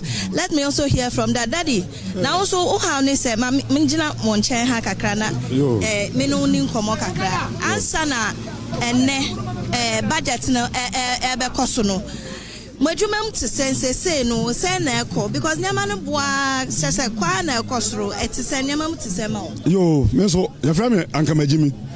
Now, maybe dear me nimpa and say, first I'm about Swakano, not any part and also. Ewaha. It's not an MB baby, and about the concert here, Yano. Say so, any part of Dawson. Pa, any ama, say be any part by 10 at all, say any part by bro, 1 million and a ton. It's immediate minimum saying, Nadia, you better be for our blabum say BM. Say a queen. Now, me the end is by air banner, and I die, and I mean, some of the data say, be anywhere bet me, I say, obey my son, your mamma, Yanimuda. I said, Omo Bear Munches, I say, Omo, I say, best a 2 months cry. I know where do our bear moon, no stress, Omo Yan Yamamuman, and what the harm, Mamu. And I didn't know Casa. No, me the entire Casa and say, will be only the animal. Edipano, yes, or buy and tell you that. Casa, tell my MPP was lot of ban and say, oh, lot of. There's a lot of Abba. MPP free money and Yaman Quay out there. And Quay, and on Basu and Quay. It didn't make us say, not you be a bit my best on mine. It's an Adano, I don't know about the dad. I say, Yaba, baby, Yah Munchaso. That's I say, say, oh, my moon. Be a rich, I say, you bet my queer Tibiamu. You're queer. Come on and say, Petru. Baby, I bedru. Yet now a person of a phone back as a moto, not a film, can talk a basic Ghana. No, no, we are young, and this naba. Oh, but finance minister, so yes, near my begugua, until say, no, vampire, sir, and near my de Babano, and more mine. Bibi or the baby, and a boy man, or my meeting be. And the pioneer was say, and your mom back on my dad dying. Adada and a day a bufuba. And it's all cassa, Abia, about so can, when we contain about 40 feet, about 20 million, near where some man blew on a ditatia, as some batono. And one candy about boy. Yes, now Udino Nankama saying, I'm Uncle Jimmy. And just when Bibia and Hamet. Will be obeying Bibia and Hamet, Sandra from Uncle Jimmy, and then brought for D. And I'm a guy named so de Unia Jimmy, I was Sabia contact. I didn't remember guy name. Oh, so what? You know my yabe. Oh, I know you'll be about blow when I'm in no one in our back, no Jano. No, sa, and Junior Bergimia. What's your beard to me for me? Obedi Biafra when you said, oh, maybe class Monday. Okay. So, just summarizing what my father here is telling us, he's saying that initially he said he didn't have faith in the NDC government to, make things easier for them as traders. But he's open that the finance minister can introduce measures that will make the trading easy for them, even though there's a plethora of traders selling the same things and making the market difficult to maintain. But we'll see how the finance minister goes about his request. And then we have here also Elder. Yeah. Elder now also to say Nyama Ben Sana Oton. Nyamiadum me ton radiator. The car a second fin ya din suo egum. Na enne no ho asem ka no e yeden kakra. Sans importers and the bar every day. Omoton. Nti Emma yenso ayewo ha no ne ton aya na eyeden kakra edemaye. Nti the mehwe ene finance minister amano abeboa yen taxes bia kan say ombeyi afri so say nuisance taxes any say e-levy any betting tax no na me de nanka min susuye mo pa say ke yi betting tax and say e-levy na e say ye free education no ne person free education no ekona anim no enkase yemfa say free education levy emom emra na emeyi say e-levy ne betting tax ne nyere say de betime abua sika no etimi aye education ama education no NDC ni ho na MPP ni ho ye nyina ye Ghana for enti eba ne sa ebeboa ama education etimi aye den akona ni unu akase ojase kase ono so say taxes ni enyi free o maye fa from ba onso so say fa free education levy bra ye bia free onso so say ye fa from ka ye yi mienu mi ansan nan na ba ko be hyemu a eno no mi hu say eye bone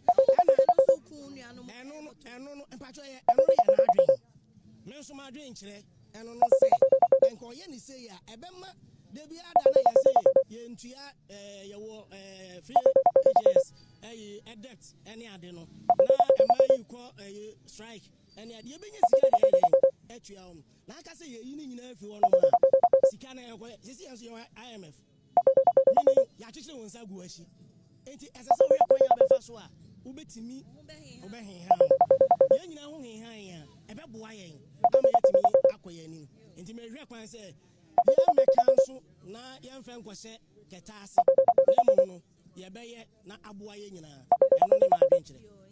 So this is Elder, he deals in radiators, excuse me, and he is hoping that those taxes, e-levies as well, will be scrapped off.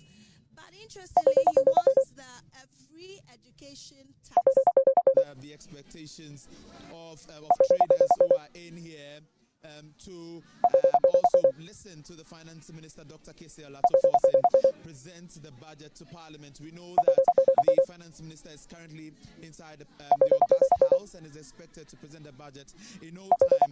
These are tailors who are in the KGTR market, glued to the Joy News channel. They are currently watching, expecting the Finance Minister to in no time take the podium and also deliver the budget. This is the first budget of the John Dramani Mahama administration for his second term.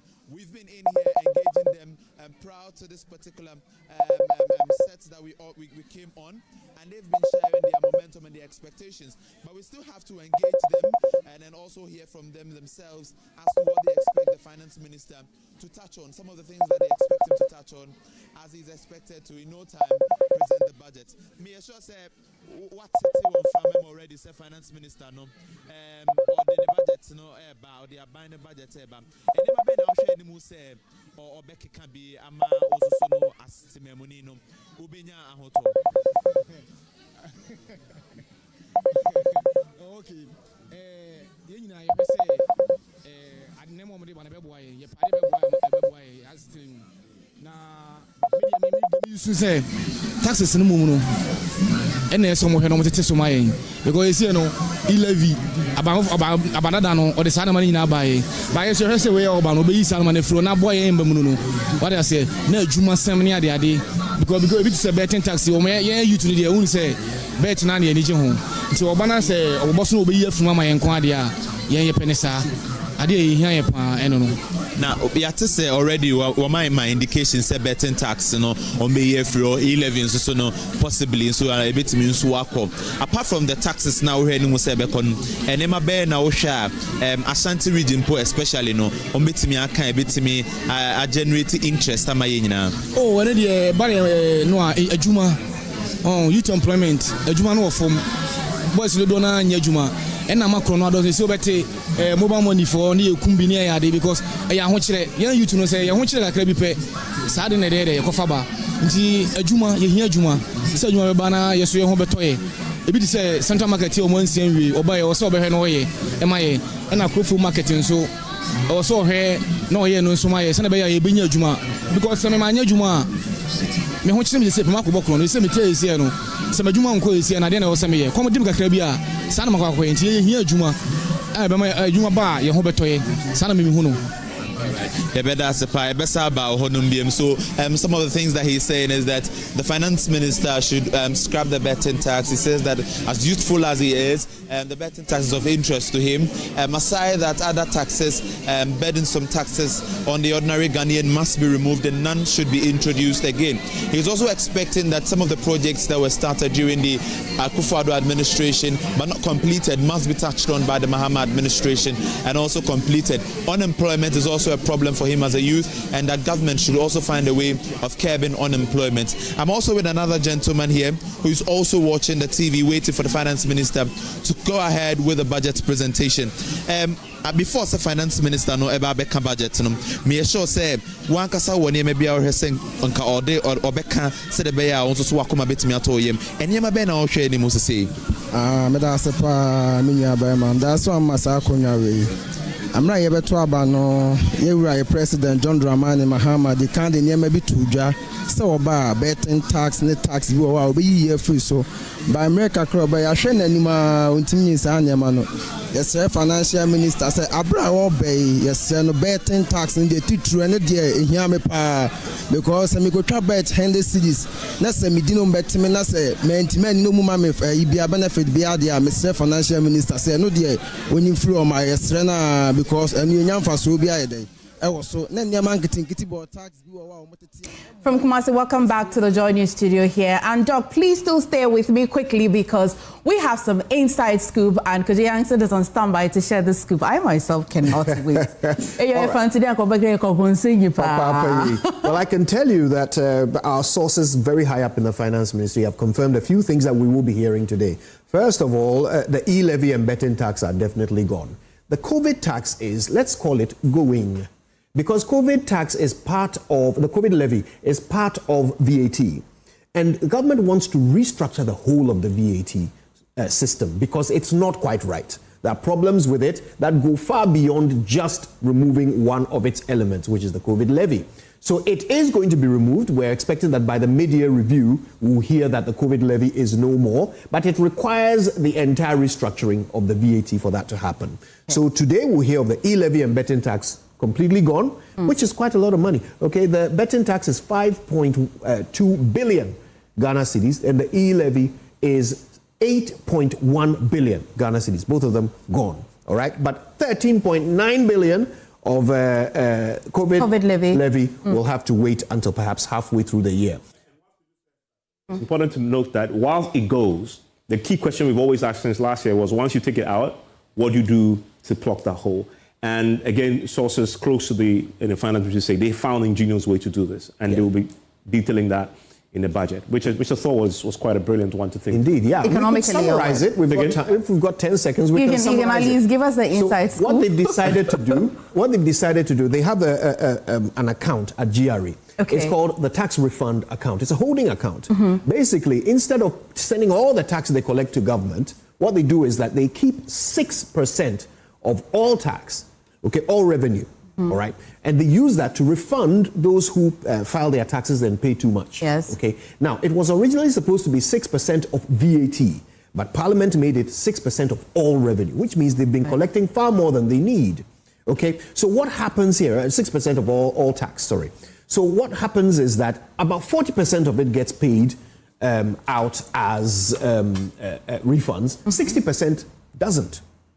So that 60% in itself is far more than these three taxes put together. And more specifically, they found that it has accrued more than 30 billion cedis in that account. Over the past 8 years. Exactly, over 30 billion in there. So there's a lot of money there. And the e-levy alone is bringing this 6 billion. Right? So you can actually take care of that. You can actually take care of the what you're losing from scrapping. And you still have a bit more. But the additional revelation in there that we probably will learn about is what the previous government did with that particular account. Yeah. And that for me, it's what is fascinating to learn when we get the details. But they, under the leadership of the finance minister, they found it and thought, but this money sits in there.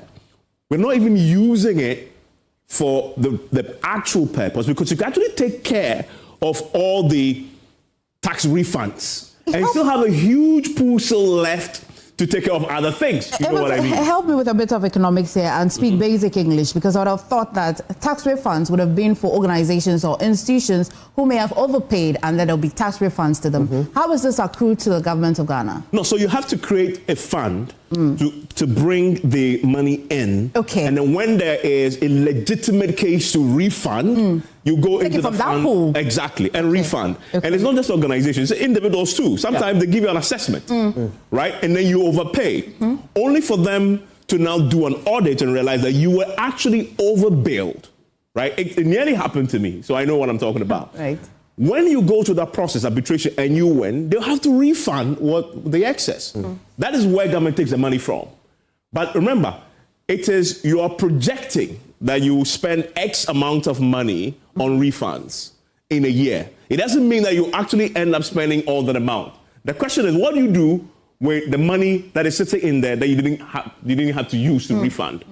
That is where they're saying we can actually use that excess to take care of the hole that will be left when you eliminate COVID levy and still have change. And still have change. Yeah. So very ingenious, and they're taking it away. It's my mother told me something 2 days ago. I wanted to send her money. She said, "I've heard that Cassiel Ato Forson is about to scrap the e-levy." He says, "I should not send the money. I should wait till after the budget before I send the money." It made sense, right? I didn't think about it. I thought I was just going to spend 20 cedis to 30 cedis to send the money extra in levy. But she said, no.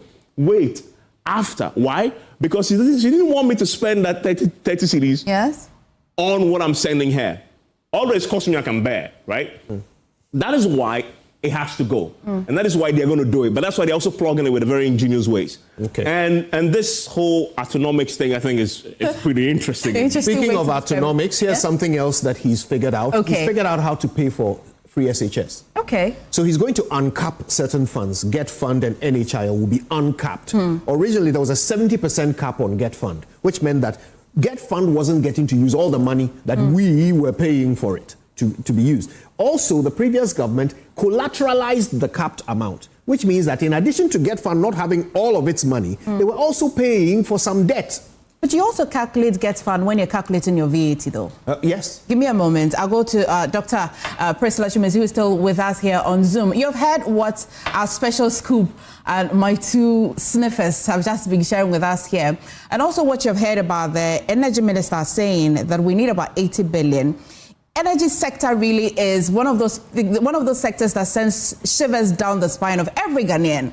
You're an economist. If you were a genie and had some special power, what would you really be expecting that the finance minister will be doing with the energy sector? Is it worth it that we reinvest in the energy sector? And whilst you're at it, please share your thoughts on the scoop that we have just found. Thank you. I think I am not surprised that the COVID levy is not leaving because it ought to be carefully thought through before such a big move is made. But for the betting tax, I think I indicated my position is unfortunate. I think the government has the goodwill to still keep it. And young people would forgive the government if they keep it, because, it's a tax on revenue. And as a matter of principle, it should be kept. In terms of the issues within the energy sector, I think that there's a need for a complete overhaul of these state-owned institutions. The energy sector and the agri sector, Cocoa Board, are two major SOEs that needs to be completely overhauled in terms of their objectives, in terms of their mode of operation. Within the the energy sector model, there is the argument for increased private sector participation. I think that is something that should be encouraged. But that said, it is a very important state, state enterprise. You cannot leave your energy supply in the hands of the private sector who would solely be motivated by profits. And so in that context, a lot needs to be done, but there is the need for us to recover at least whatever investments that are made in the sector. I'm not an energy expert, so I cannot pretend to know too much as to what goes in there.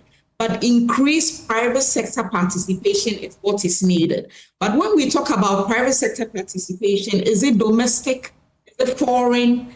Those are important issues that we need to look at, because most of the times, the capital requirements that is needed to go into such a sector in a PPP, you do not find those kinds of investors domestically.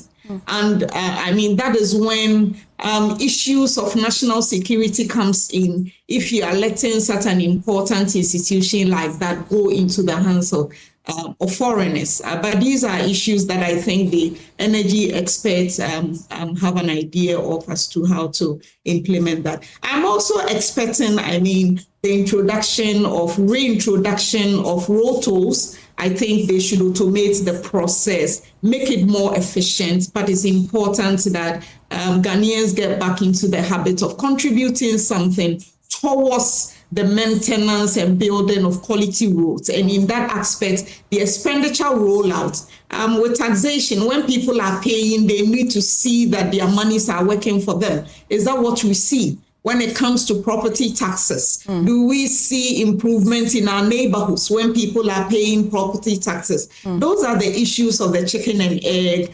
situation that policymakers are faced with. But I think that overall, we are all anxious to see, and yeah. I've also seen that members of parliament standing, hoping that the finance minister is making his way into parliament. But Kojo, just before I went to Doc, you were just sharing with me. Yes. And then I was saying that in calculating VAT, yes, there's a percentage. Then you have to now calculate the GET fund, calculate NHIL to, in addition, and even the COVID levy. Yeah. Many have said that that's quite regressive. Well, I mean, look, that's what it is. And it needs to be revamped, which is what they say they will do. The finance minister will announce that. But what they've done, which is significant, is that they've uncapped these funds, GET fund and NHIL. Now, these funds, what it means is that whatever they collect from us, they don't give all of it to the institutions to do its work. They've capped it, so some of it doesn't go. So there's a 70% cap on GET fund, right? They've removed that now. They're going to announce the removal of that cap, which means GET fund gets more money. Also, the original capped amount used to be collateralized and government was borrowing against it. That debt has now been absorbed by government, which means GET fund doesn't have to keep paying it. Hang in a moment. So you can see on your screen, it would be that Parliament has just suspended sitting for 5 minutes, and then we'll resume shortly in Parliament to bring you everything that's happening in there. Evans will come back to the wall and continue with the discussion, but could you land on this point? Really quickly, yes. Okay, so that means GET fund has more money. Now, the uncapped amount, the extra money that they will get, that money now is about 4.6 billion Ghana cedis. That's some money. The bill for free SHS is 3.5 billion. We have a change of about 900 million, which they can now use to pay for those persons with disabilities in tertiary institutions. Okay. So you see, they end up fulfilling two promises with one action by uncapping GET fund. Stopped working.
We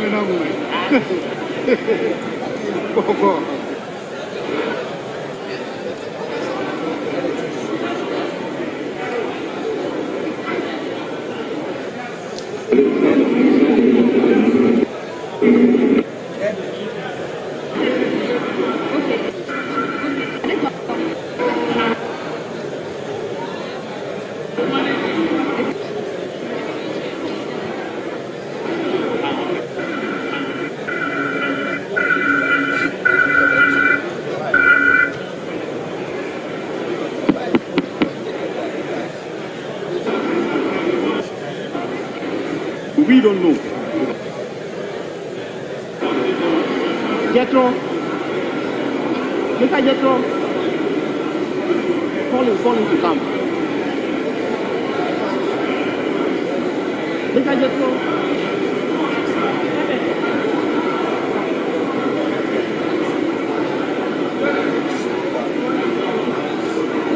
Honorable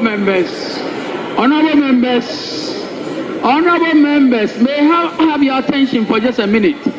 Honorable members, the microphone has been configured in such a way that only one can be put on at a time.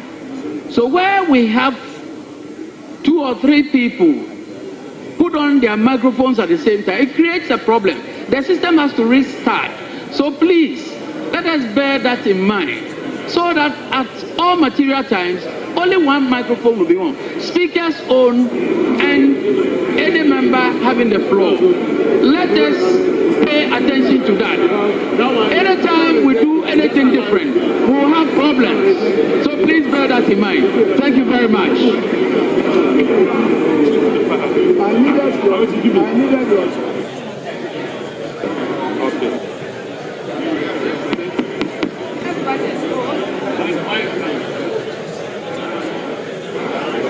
Let's reset this.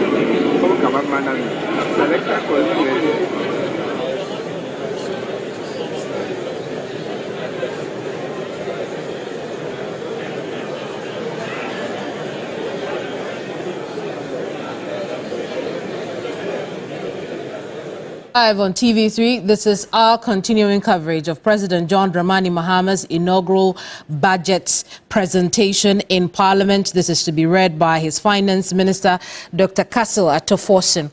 Now, the pictures you see on your screens at the moment are live visuals from Parliament. The House is on a quick suspension because of microphone defects in the chamber. We understand that some of the microphones need repair. That is what is going on at the moment. Prior to this period, they were looking at the order of business, the summary of the order of business from their previous sittings. They looked at issues that needed corrections, but then they had the microphone problems, which is now being addressed in Parliament. So essentially, we expect that once that occurs, the Finance Minister should come to the chamber and address the House and by extension the Ghanaian people on this inaugural budget, give us a window into what the next 4 years will look like, the next fiscal year will look like under the John Dramani Mahama administration for the second term. So this is our continuing coverage of Budget Presentation 2025 or budget. Some expectations have already been given as to what they expect to see by the time is done with that budget. Obviously, that 120-day social contract that has been signed with the Ghanaian people, the Minister of State in charge of government communication has told us that it will take into account those promises. About 2 dozen of them in that 120-day social contract, they will take account of that and put that into perspective in this budget. We'll see how that goes. We know the business community has also been talking about taxes. They've been talking about the environment being better for conducting business in this country. And so let's get into some of the those expectations. Martin. Yep. Let's see you do that. Yes, and I mean, it's good to know that the current administration seems quite prepared in their readiness to address the country regarding how they intend to generate revenue, how much they're going to be. this continues the projection. So they're going to put in place policies that hopefully keeps this trajectory going for 2025 and beyond. But this sector is a very important sector, obviously, right? Because it employs the majority of our people. But you see that it's struggling. From 2023, 2024, it's dipped from 5.9, now it's come to 2.3. And this is a great sector, by the way, and the growth is dwindling. They have to revive the sector. What are the factors that contributed to? I mean, and this is actually very interesting irony, right? And a good question. This is a time that we saw implementing the Plan for Food and Jobs, which was actually supposed to do the opposite: improve growth, employ more people, but most importantly, mechanize agriculture. We've been talking about this since I was a child. It hasn't actually happened. The one district, one dam, one village, one dam initiative was part of this. Create the dams. Why? Because when it's the dry season, you still need to plant. For irrigation. It's fundamental irrigation.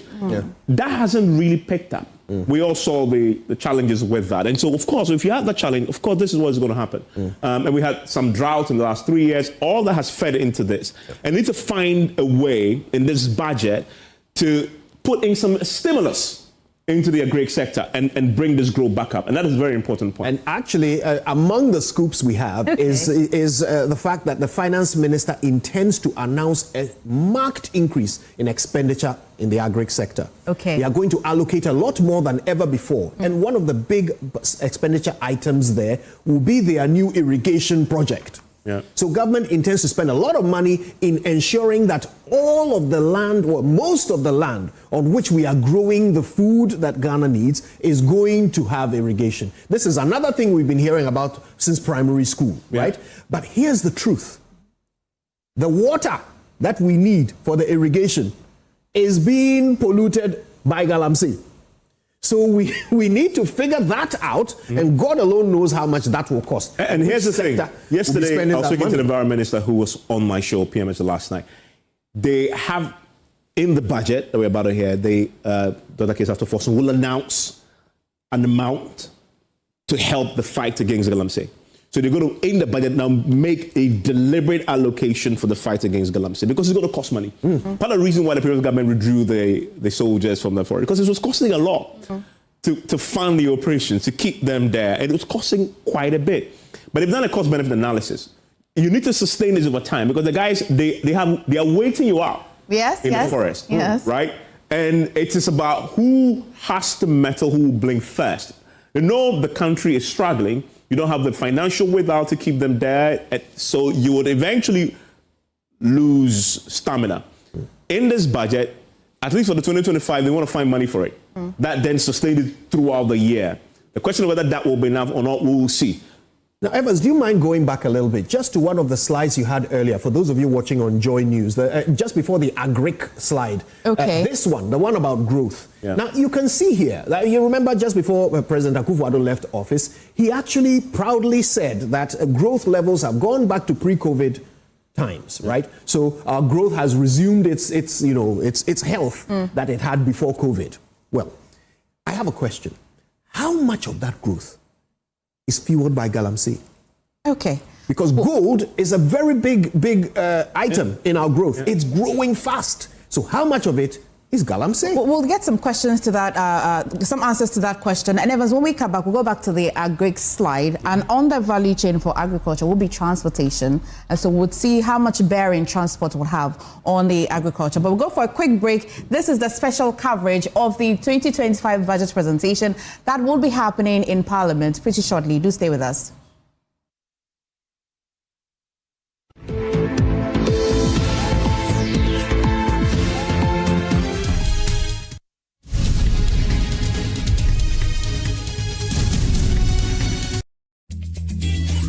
For your Showmax is easy.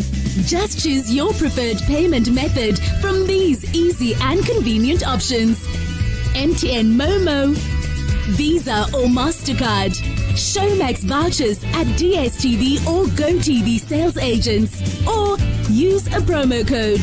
Enter your payment details.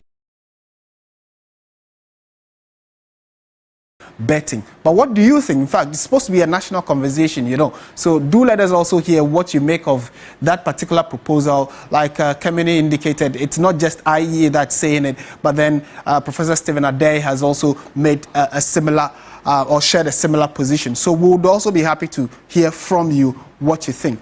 And I mean, still on these taxes, Kemini, there's also been the conversation about these taxes the government promised to scrap. First of all, we would recall that it was during the political, the heat up into the electioneering period that they made that proposal to scrap these taxes.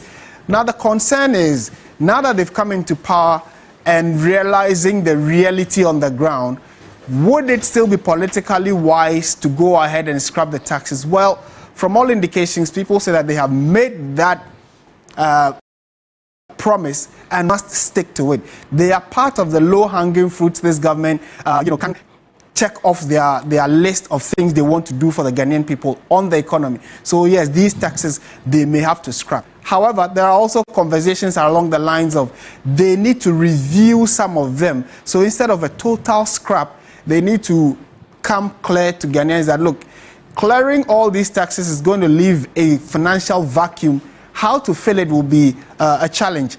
So on the back of that, instead of scrapping, so for instance, now that a section of Ghanaians and some civil society institutions think that the betting tax be allowed to stay, there are those who say no. So for that particular bit of the conversation, you can throw it out to the public. Should we scrap it? Yesterday, for instance, someone was advising government that the e-levy should actually, or in fact the COVID levy should be maintained and renamed to maybe senior high school levy, so SHS levy, where we are paying, it becomes a source of revenue for the country so that it supports education, which some people thought that wasn't a bad idea. So you have some money coming in to support education and not necessarily just scrapping it because of political promise or political convenience. And so we'll see what the finance minister will be saying regarding this particular taxes that they have promised to scrap. And then the opposition already started throwing some spokes into their pipe, saying that there is a likelihood they would introduce other taxes. We've not heard anything from government about introducing new taxes. However, it could also come up that they will review already existing taxes upward so that they can still get some money coming in. So it's always been robbing Peter to pay Paul situation for a number of governments. They come, they promise, they scrap a number of taxes, but find other ways of taxing Ghanaians or getting money, because they need the money to keep the economy running. So we are all waiting with bated breath. Very, very likely we'll pay very keen attention to what the finance minister, Dr. Cassiel Ato Forson, will be saying when he finally mounts the podium to address Parliament and the entire nation.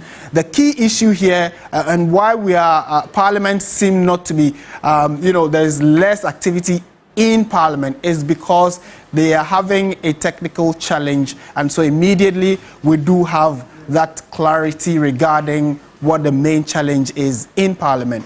We'll cross over to get what the finance minister has to tell Ghanaians. So we'll come back to some of the key issues being shared with you here on TV3. Kems. Indeed, absolutely. And Martin, you make a very valid point about funding a free senior high school program as we have it right now. Remember that while in opposition, it was one of the issues that they had raised. In fact, they had even gone to court about it in the first term of, the former president, Nana Dankwa Akufo-Addo. And so it will be very interesting to know what proposal they will be making in their budget on how to fund the free senior high school policy. But let's go to Abossey Okai now. We also know that a lot of our activities, economic activities, takes place there. In fact, the members there seem to have a lot of say when it comes to our economy and how the elections roll. So you see how the politicians relate to them, particularly in election here. Let's hear what they have to say. George Quaynen has been engaging some of the traders there. Some markets, business you man, and I'm a man to come. But the business in shake.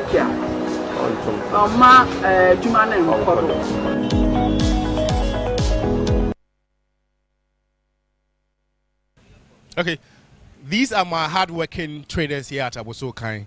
And for the purpose of this very interview, we'll just be speaking the local dialect. I'll try and translate if possible. Matisse Skawa, and I'm Wabusa Asana Waka. What's this Skawa? Oh, before you and watch it, Ansana, on Saka, America, Becono, Ansanaba. Like the Odibe Kofi Dobinia. Oh, Namia, don't dear, won't even copy that. Skawa own. Kaka. So, Minister, no, Ebema budget and there. Then they now expect to say, Obi with you. Oh, my expectation in the Bemi and San. 9 crab, I make just now minion with me. Akabi. Say, 11, no, I expect to say, will be here free. Now, a mission task and so on, when you free. And COVID-19 task and so yet you are COVID in you. And so cry and so what you musica. Tian is a son of man, but saying, if you honor or mine, Yasum do any young hoto. Now, sir, Media Kakam, I can say, a minister's name piece, no. Cast night the Mao, San no bufu free near the Adinabo Manica, and think I do any better than the Canoan Munisu. Na seven previous Salmano, so Cacrano, and Famoa, na youth no Munya Jumano, what me a picture. And also, the Miss Smith me a car. Then I will expect it. Me expect to say, a friend saying, but your duties no, on share on my pa, because prices in Yama, like duties prices no bad down, a bear boy and so. Now, go for super to idea, send a musuno, or Matuma, then, Atumato, until on share on my pa. And no, I may expect. Most had your motor said charges port duties no cut down. One Ghana, I say, ye and Kofa, ye pet at the food, ye per profit. Say, or from prices will still be high. Oh, Darby, ye say, yes, sir. Yamano say duty, I bet Giano, ye bet Chegusu, Agu and Yamanoso. Say a lower son, a bet it in Yamanoso, but Ebia. Okotisu nyama was always a nyama kakra or inside that. So I was say then yet to a nuka cry, a home break a car, a clear no free and you once near Bemuna, price no less no. A betis one more, I didn't what is why I'm tisu. A betisu. That was so dear. Oh, media dear. The Minian is a dollar rate na at least it's me a Jinafa Kumaye, a buff on it with Jinafaco, even for a while. Any beji because obi obeto there na aba kokra normal e bia by expectation say bia oba be yi normal no oba be yi na dollars increase e sa na ma adwuma no on fele because there bia e so nya sika foforo na ode ka adwuma no e sa so there bia na oboka ono na ma ba ne sa na ade ne ba ne sa say oso normal no tum kakra otum so na mo comprehend say normal ne boy den den and this scanner at least it means stabilize kakra na ejina ho if you say o to ade bia o so sa ade am etwe by next 3 months and by next normal ne beba no no say normal ne be jina ho use scanner ko sisa na de ko yia o say at least na aboa ba say o beto anoba ko to ko pe dollar na ko be obebe ko no asa increase there on there and want is can it mean stabilizing my ya ne beji now sir me so me dey kakra ne say free HS no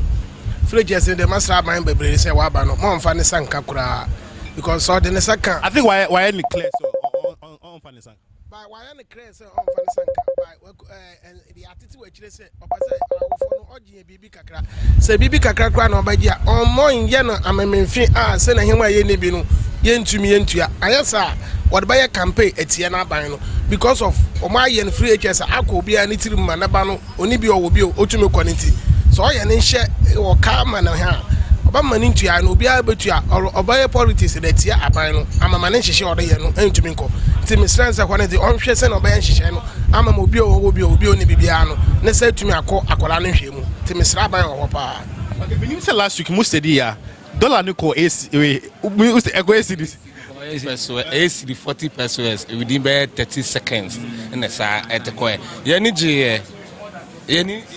More than we about 8 no but me who you know as a businessman man GND I the kunta man GND here and to me I was 16 and 15 no and dropping by 8 straight sir until me who say bia bibi na ekoso social media na bibi But later me for phone me check here no. Me say ampa. So what I say, but all of us are like 2-3 hours time. You know, me say say then echo about me who here in the ampa, but na me jindi. By ampa ko black market ko so ko gosse san. O mega so muniska. Because there will be disadvantage. I know crap. Omega is scanning ho. And the omega is scanning ho. San omega anti esreno. Wa ba na kan say obejo. Ye no so bituma yontine man ba no. Onye mai. No e mai so a. Yes, ye no fanase den. Say possible say dollar no betumi akọ 8 cedis na mama to me ye money call 8 cedis ah ye do money be che no yes because businessman yeah is it's a Ghana it's only about the dollar cedi stabilization. There's more to it. Dollar or man we mu then na ye or man we mu dollar na dey cry bibia then ubetuma be actually me dey ye or man we mu. Don't you think say a high time I beg Cassiel okay Sisiano no my Cochrane will not import again near making sure say business is organ you strong now. I know so yeah. Can also yeah. See you bet me I am can so yes anything was 24-hour economy ebeba na nyina nyina mo so wo fie ni de ade obi anso etime nya bia ye ti ni nyina can we say no aye nya expect say oba implement this idea because a very good idea we nyina ye ba ebebo aye nyina say friend say ejuma ba ko na nipa miensa aye ebebo say ono so bank ebebo na but on say no money bebre wo ha ye ntimi nye wo ha no money bebre wo ha spare parts ni say etimi ye engine any sa no ye de obekra engine o yes de obekra engine parts Kantanka only so engine Kantanka ye engine Kantanka engine o ye ankaye say who say Kantanka timi ye cars nkese anyway so say aje na tumi so tumi ye car nkese nta not say onye sa cars nkiti na mukromi matis ni musa type no betwa ye bebre a at least ni ho pass so be wo nti obi to bi kra na o hwe pass na ebe ye iza ma no na o watuma ko na de bia o ye car nkese no so o nya aban support unya aban support say aban so hu say utumi ye car nkese ye hu dada so utumi ye car nkese nti si ano ye pese sa Kantanka se no ye no one year cars in getting be on town running cars taxi no man for betumi nti spare parts ni bibi say ya betuma nya bi ato e wo no ho spare parts nso na maska e baka enya car na obeye na e beto no ba spare parts na maka wo ye car spare parts na monyo ska nti so tumi ye cars na man for oto na man for yusu na bibi say ya nya fe na e be ko abrochi akokra ukọ Kantanka shop a wakope bi no ato ahye nti that will be the best. Munyanka, you be some of the taxes, but mobile shock say you the new taxes, Baba.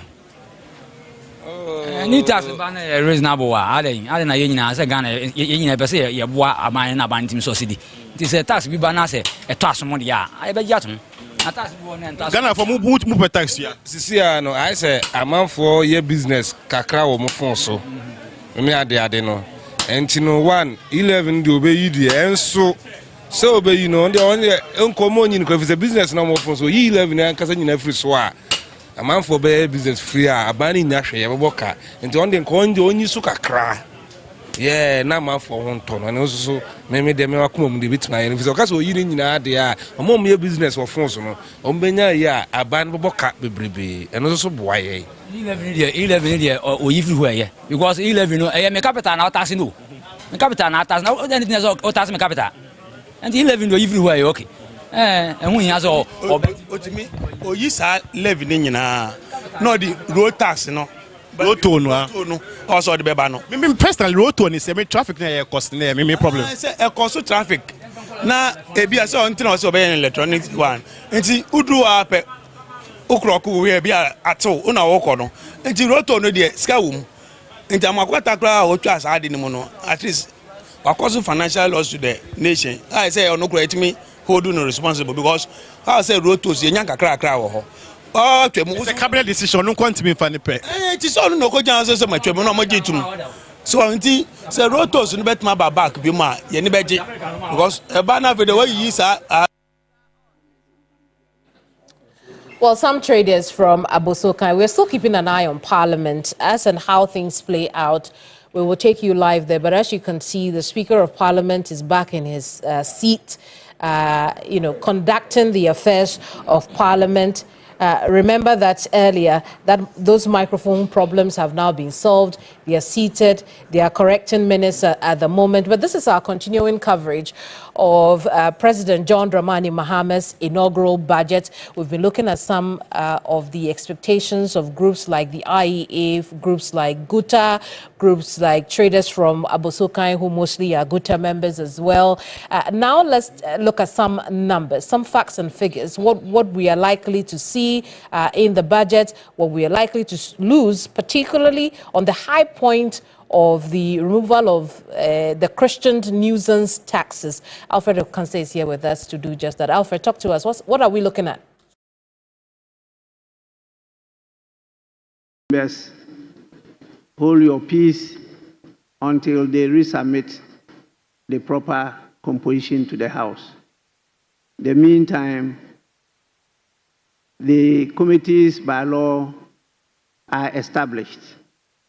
It's only the composition that we're having issues with. The referral will be to the committees. And that is what will happen after the presentation of the budget. Please, with that, we'll take page 59.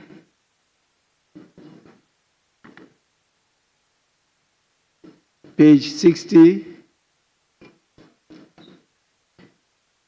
Honorable members, in the absence of any further corrections, the votes and proceedings of the 29th sitting, dated Friday, 7th March 2025, is adopted as the true record of proceedings.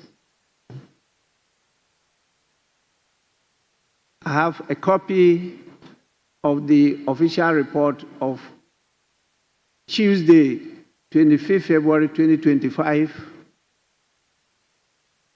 Any corrections? Honorable members, in the absence of any correction, yes?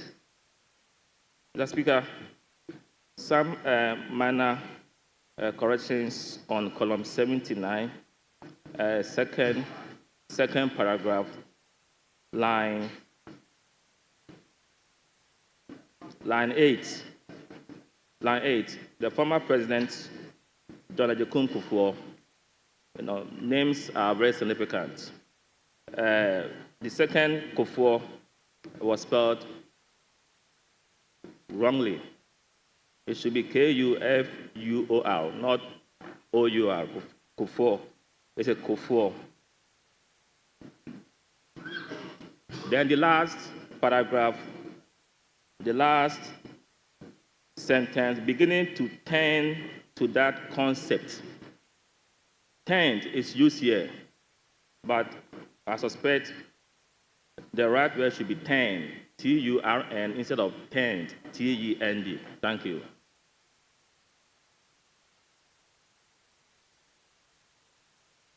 Table office, kindly take note of that. Yes, honorable member. Thank you very much, Mr. Speaker. Mr. Speaker, on column 75, line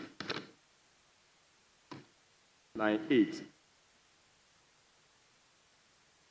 the sentence should read, but I want to highlight one important thing that the maker, Mr. Speaker, the article there has been excluded, and I think that it is proper we include that. Still on the same column,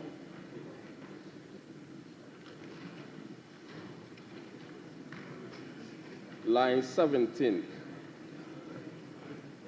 Mr. Speaker, it should read as, I think that apart from the law, the act that was passed by the House, we has been omitted. We should look at the projects. So, Mr. Speaker, the Hansard department the table should include we there. Mr. Speaker, column 76, paragraph 3. We have, Mr. Speaker, lastly, I would want to also suggest that apart from the budgeting offloading of projects, the mistake here is the phrase, the maker of the statement has to be deleted. the maker of the statement has to be deleted and replaced with we, so that it will then read as, Mr. Speaker, lastly, I would want to also suggest that apart from the budgetary offloading of projects, we could include in every brochure, ... So that, I think, should be the rendition. Lastly, Mr. Speaker, the same paragraph,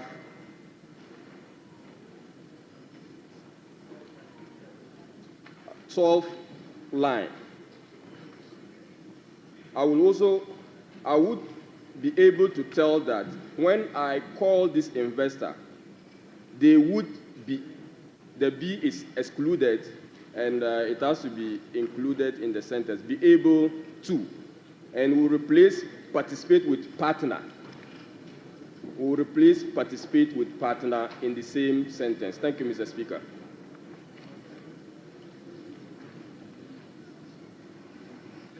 Well, table office, you have to listen to the voice and do the proper thing. Well, this is quite massive, and partner and participate, they are quite different and distinct. So the voice will determine which one to use. Because if you read the standing orders, it talks about it being put in as much as possible. Is a verbatim reportage of what is said on the floor. Yes, please.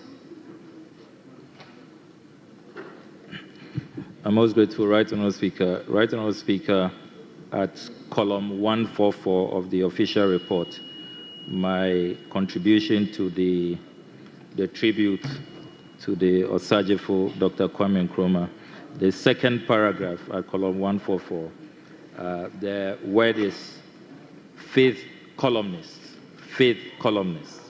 not feed.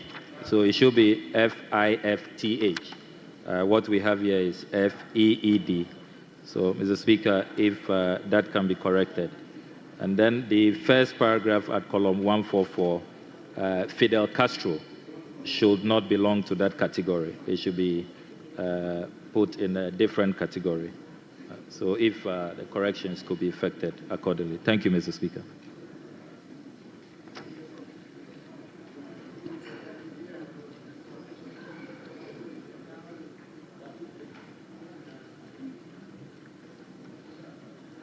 Yes, table office, kindly take note of that.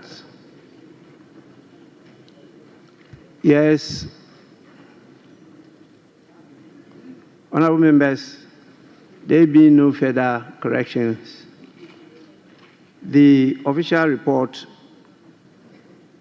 of the 25th February 2025 is hereby adopted as the true record of proceedings.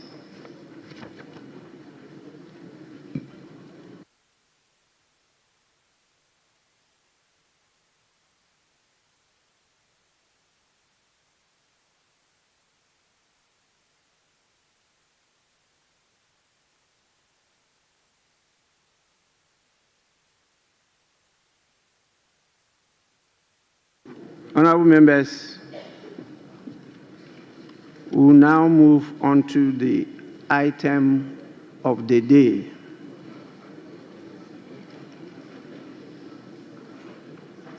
I mean the main item of the day, that is item 7, statements. The first statement. Yes. Thank you, Mr. Speaker. Mr. Speaker, on our today's order paper, item 7, as you rightly call, the budget statement and economic policy of the government for the year ending 31st December 2025. Mr. Speaker, I want to invite you to our standing orders, order 195. 2. Mr. Speaker, with your permission, I need guidance and I'll read it.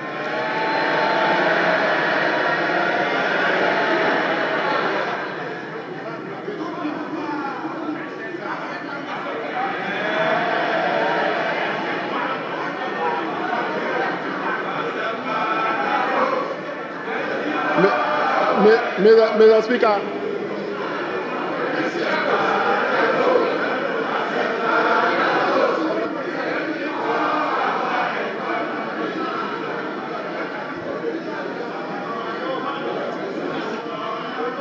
Honorable, please, let's listen to the Deputy Minority Whip.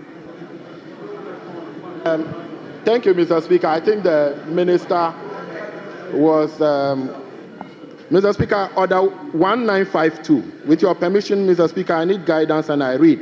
The budget statement and economic policy of the government shall be presented to the House by the Minister responsible for finance on behalf of or on the authority of the President, and in a form the House may determine.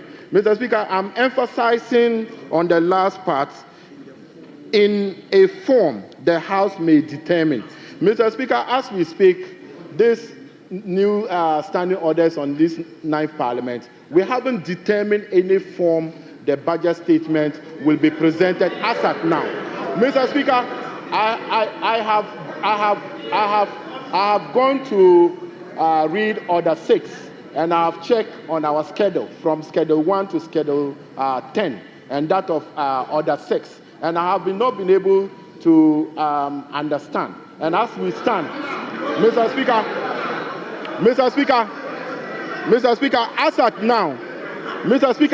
now, the House has not determined the form the budget is going to be presented. So, Mr. Speaker, the House has to determine the form before he can present any statement. Mr. Speaker, that is my plea, that the House must determine, my application is that the House must determine the form of the budget statement before he reads the statement. Thank you, Mr. Speaker.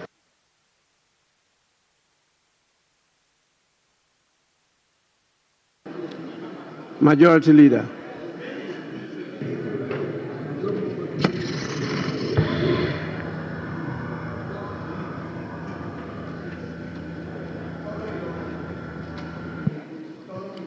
Mr. Speaker, the Public Financial Management Act and its various amendments spell out clearly the budgeting process, the requirements of a budget, what must be contained in it, and etc. And that was a legislation enacted by the same Parliament. And this Parliament acts according to the prescriptions of that legislation. So if there are provisions in the standing orders that recommend that we have a form in which the budget should be presented, the provisions of the Public Financial Management Act, of course, is the parent legislation dealing with financial management and the presentation of budgets. So, Mr. Speaker, I don't think there's an issue here. Let's proceed and take the budget statement from the Minister of Finance.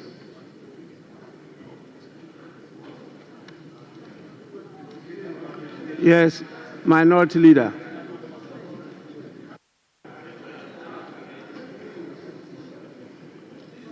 Mr. Speaker, I have listened to the application by the Member of Parliament for Toulon. I have also listened to the Leader of the House responding to the said application. The Leader of the House makes a general submission.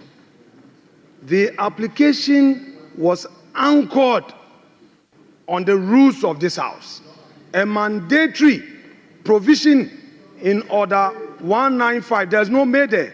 It reads, for the avoidance of doubt and at the risk of being repetitive, this is what it says.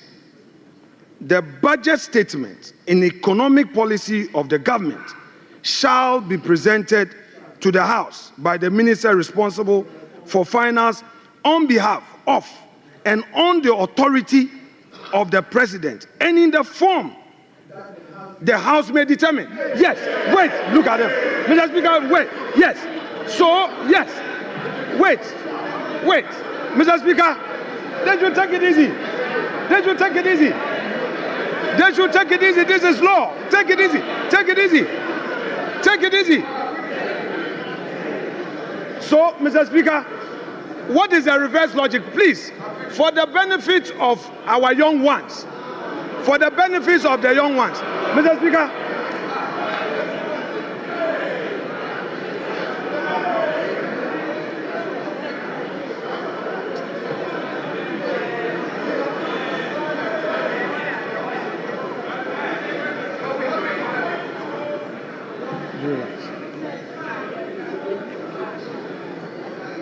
Mr. Speaker, this house is a house of procedure. This house is equally guided by its own rules and precedents. Wait a moment. For those who are in a hurry to shout in his agreement, if the law says may determine, is it also the case that in reverse logic, the House may decide not to determine any form? What? No, wait. The law is that a budget statement must be presented. But we are saying again that as a House, we may have to determine which form. So, Mr. Speaker, the invitation by the minority, the deputy minority whip, is well founded. He is inviting us as a House to determine, are we going to allow him to make a statement, or we are going to allow him to move a motion? Is it going to be in a form of a motion or in a form of a state application? Don't use your note. He didn't quote the specific provision. The man has made an application under our own rules. You didn't attack him on the rules. You didn't know. You didn't say anything against his application on the rules. Mr. Speaker, as the minister is here, in which form are we going to listen to him? What is he going to make a statement, or he is going to move a motion? Mr. Speaker, this house is being invited to determine this matter. You see, the Supreme Court has had an occasion to give a contextual interpretation where may is placed to mean shall. Yes, it is there. No, come on, Mr. Speaker, even that argument aside, put that argument aside. There's no need for any interpretation of whether may should be shall. The point is that the law provides that we should determine the form. The law says we should determine the form. In this house, there are ways to come here. You come to make a statement. You come to move a motion. What is the minister coming to do? It's for this house to determine. Is he going to move a motion in accordance with Article 179? Or he's coming to make a statement? And when he makes a statement, what happens? Is it going to be left with a chairman of a finance committee to now move that this house should debate the statement? Mr. Speaker, this is a solid application, and he should be applauded for what he's done. Thank you, Mr. Speaker.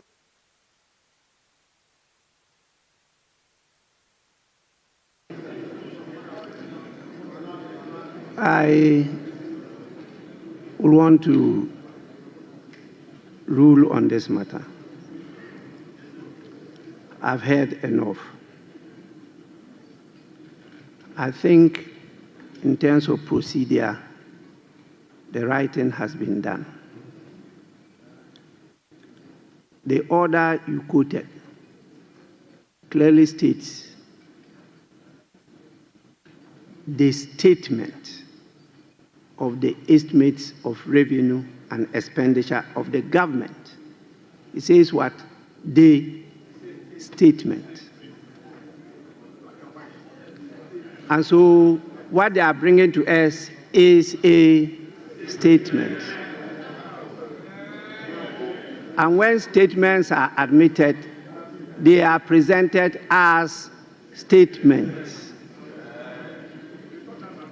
Now, when you go to 1952, which you refer to, it says the budget statement and economic policy of the government shall be presented to the House by the minister responsible for finance on behalf of or on the authority of the president. That's first. Second, and in a form the House may determine. Honorable Minority Leader, you are not in a shouting battle. Please.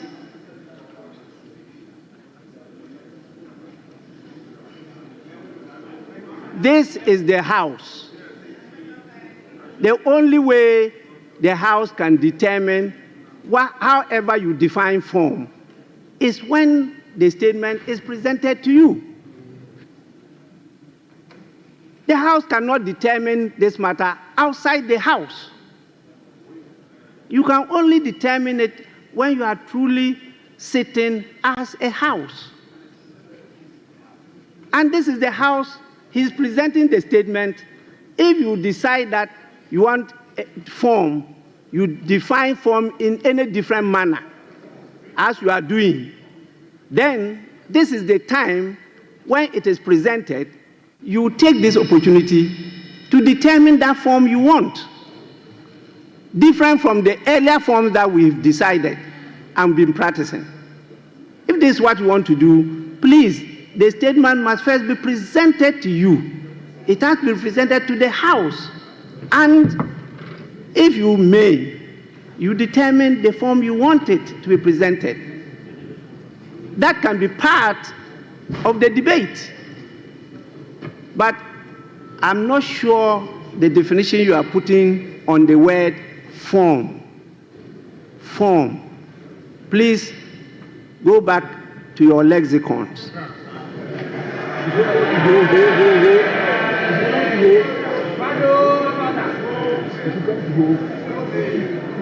To determine the meaning of form.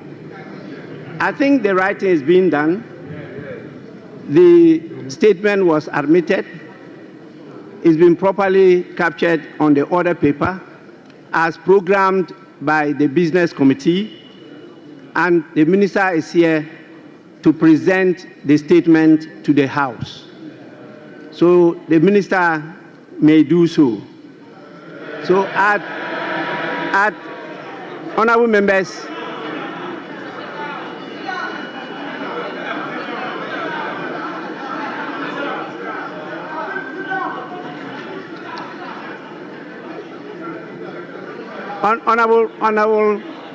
Honorable Minister, just a minute. Just a minute. Honorable members, at the commencement. Yes. Mr. Speaker, just to thank you for your guidance and the proper interpretation of 1952. Thank you, Mr. Speaker.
Mahama.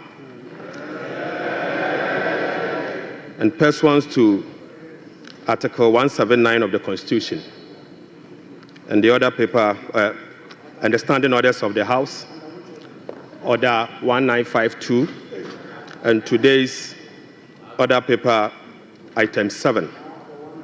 Mr. Speaker, I present to you the budget statement and economic policy of government for the year ending 31st December 2025. Right Honorable Speaker, today marks a moment of great significance, and I have the singular honor to stand before this House to present, on behalf of His Excellency,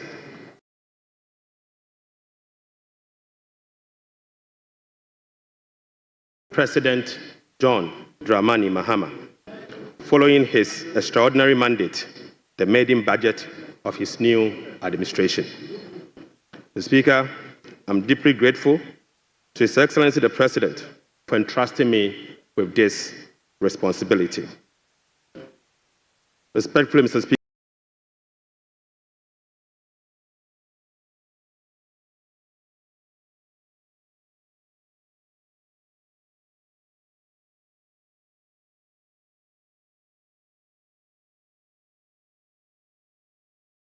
statutory report as required by law. The 2024 annual report on the petroleum funds, in line with Section 48 of the Petroleum Revenue Management Act 2011, Act 815, as amended, Mr. Speaker. Mr. Speaker, I also submit the 2024 Energy Sector Levies Report in accordance with Section 6 of the Energy Sector Levies Act 2015, Act 899.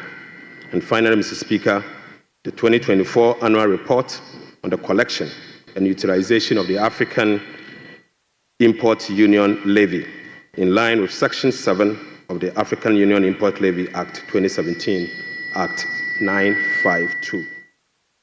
Right, Honorable Speaker, with this budget, I will also be seeking a review of the following act to support the policies of government aimed at stabilizing the economy and promoting inclusive growth. The first will be an amendment to the Petroleum Revenue Management Act 2011, Act 815. The second will be the Ghana Infrastructure Investment Fund 20, Act 870. And the second will be an amendment to the Mineral Income Investment Fund Act 2018, Act 978.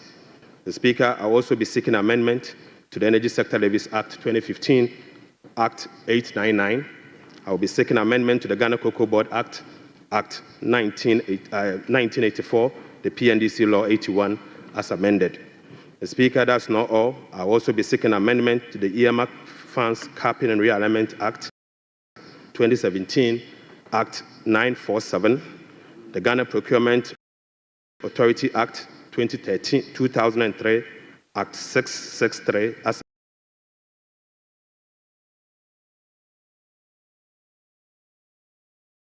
amended in Act 914. Speaker, I will be seeking amendment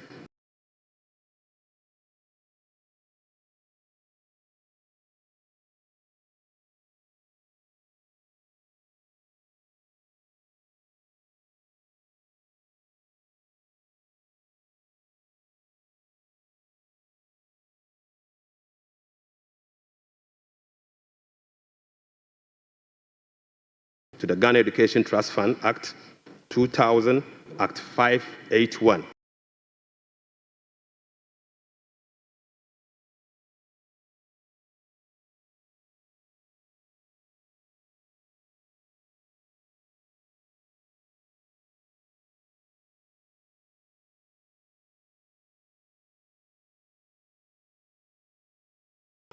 And finally, Mr. Speaker, I will also be seeking amendment to the Fiscal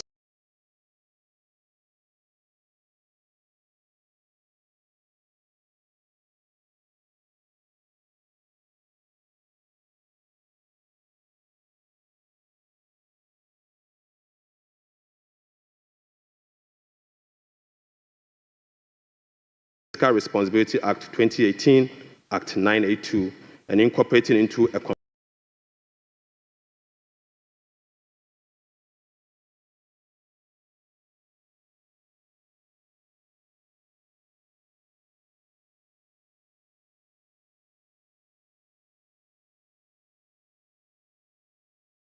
comprehensive public financial management act. Mr. Speaker, I forgot to add that I will also be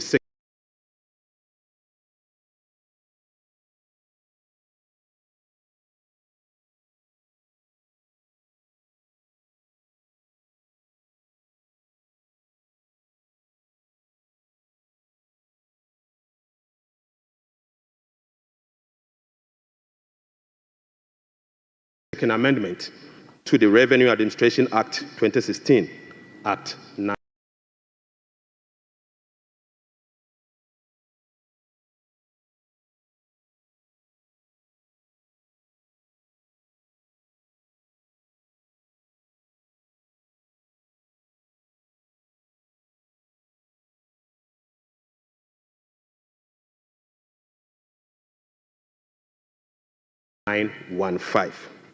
So, Speaker, we remain committed to the pursuit of our 24-hour economic policy of stimulating economic growth and job creation. Right Honourable Speaker,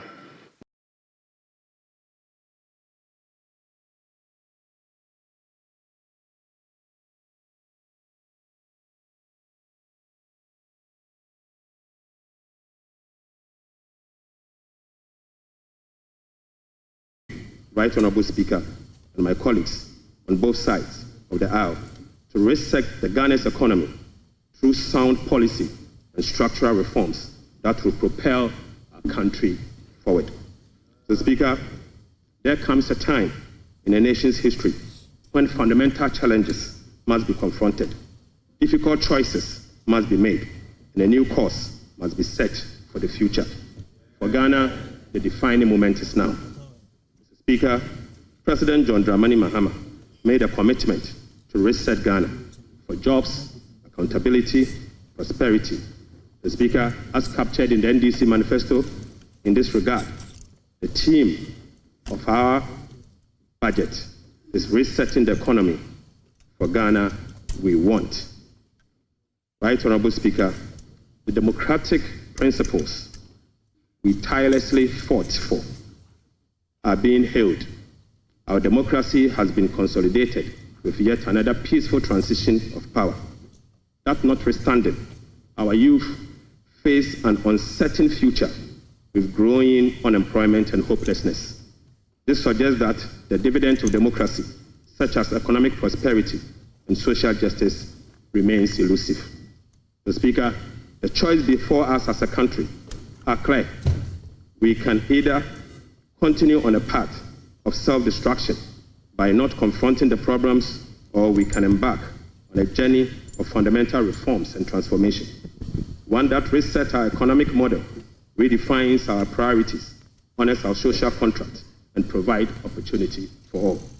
Mr. Speaker, luckily, President Mahama has chosen the path of reform and transformation. He will fix the economy. He will restore hope and lead us to build the Ghana we want together. Right Honourable Speaker, this budget was preceded by the National Economic Dialogue on the theme Resetting Ghana, Building the Economy We Want Together, on the 3rd and the 4th of March 2025. Through this consensus-building dialogue, the people demanded a decisive action, real solution to the severe challenges that plagued us as a country. Mr. Speaker, the 2025 budget is a culmination of the true aspirations, felt needs, genuine desires of the people of Ghana, expressed through the engagement with diverse stakeholders. As part of our broad consultation also, ahead of the budget, we recently engaged traders at major trading centers, including the Mokola market, to listen to their concerns, gauge their expectations, and elicit their input. So, Speaker, the extensive consultation revealed that the overriding concern among Ghanaian traders and business community remains price and exchange rate stability. Apart from eroding their working capital, exchange rate volatilities makes effective business planning impossible and increase the cost of doing business. This budget outlines far-reaching measures which will be implemented in close collaboration with the Central Bank, the Bank of Ghana, to effectively and efficiently manage the exchange rate and inflation. Mr. Speaker, we also engage the youth of Ghana in a dialogue on social media as part of our new budget consultation. Mr. Speaker, during my engagement with the youth, it was revealed that 321 pharmacists who were employed since June 2023 have not received their salaries. We will take urgent steps to remedy this situation immediately. Right Honorable Speaker, this conversation was an eye-opening experience, one that strengthened my belief that the voices of the youth matter in designing policies that directly and indirectly impact their lives and future. Mr. Speaker, in the year 2016, I came to this chamber on behalf of the then Minister of Finance, the Honorable Seth Emmanuel Tepe, and led the passage of the Public Financial Management Act 2016, Act 912, to deploy a robust public financial management system. Even though, Mr. Speaker, the Public Financial Management Act remains one of the best in the world, its poor implementation has rendered our public financial management systems weak, allowing for abuse and costly infraction. Mr. Speaker, President Mohamed's government is committed to the full implementation of this critical legislation. Mr. Speaker, accordingly, we will enforce the sanction regime, link contracting and public procurement to budgetary provisions in the medium-term expenditure framework, and seek parliamentary approval for all multi-year commitments as required by law.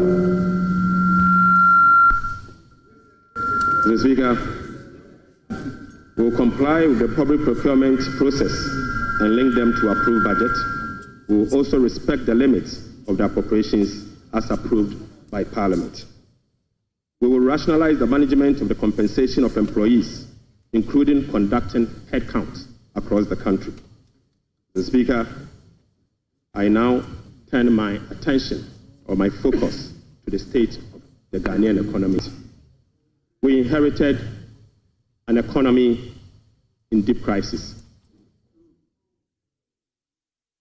Mr. Speaker, an economy hard hit with debt and beset by other fiscal challenges, such as large accumulation of MDRS, energy sector, shortfalls, and financial sector payments.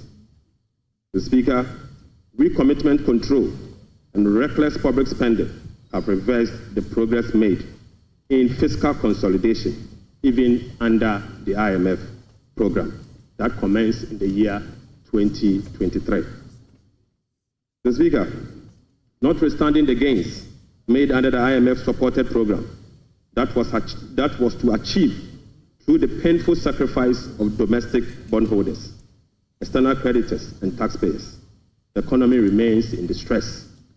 Right Honorable Speaker, key performance indicators to be assessed by the IMF staff in the upcoming fourth review of the program scheduled for April 2025, such as the primary balance on commitment basis, inflation, social protection, and others, as at end 2024, are likely missed. Right Honorable Speaker, in addition, all structural benchmarks due by end December 2024 are also missed.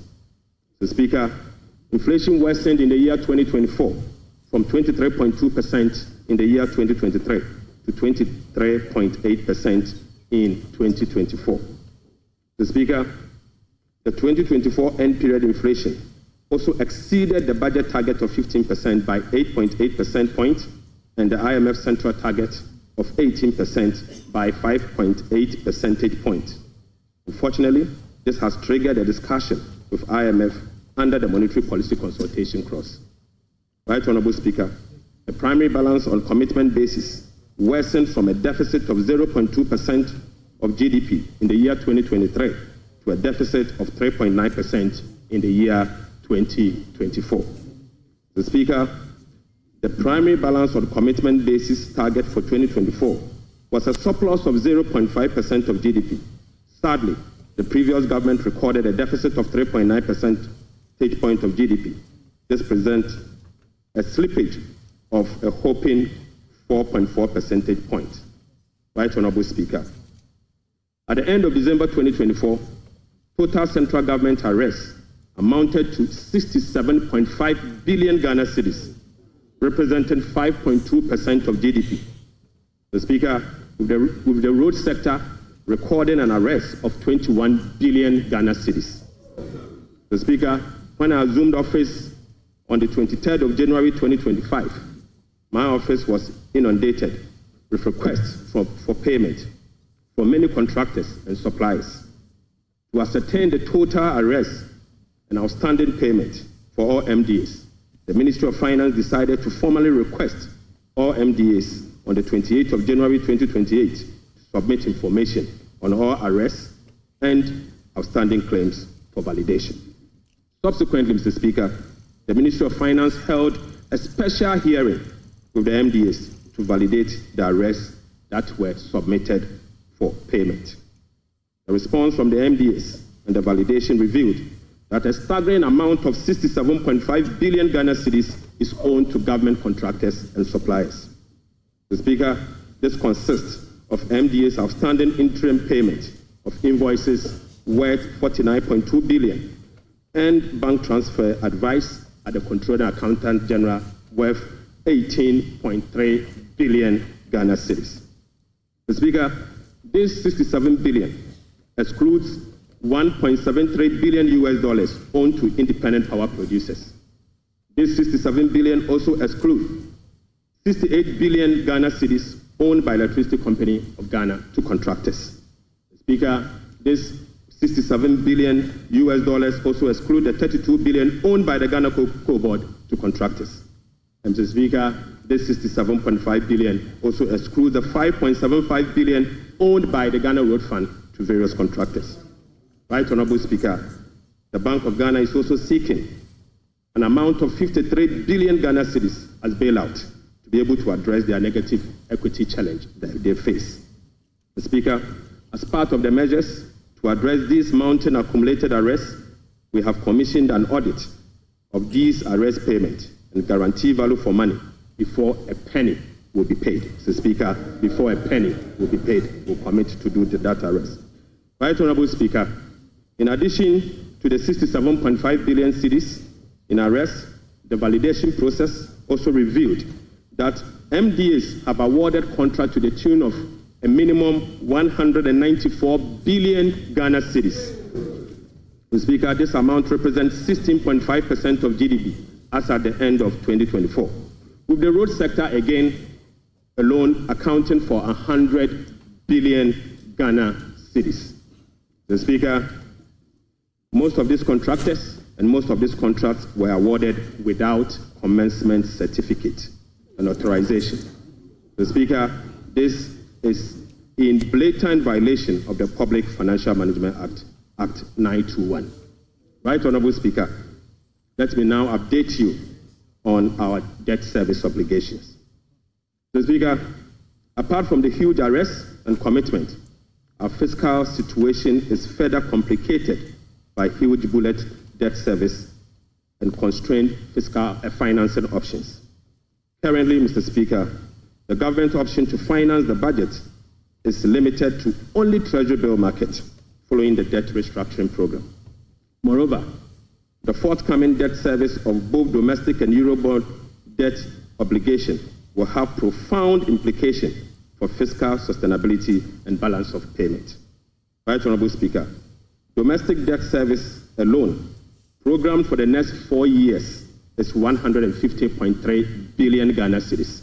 The Speaker, simply put, the interest and principal payment that will be due for payment beginning now for the next 4 years is 150.3 billion Ghana cedis. This represents 11.6% of GDP in domestic debt service obligation alone.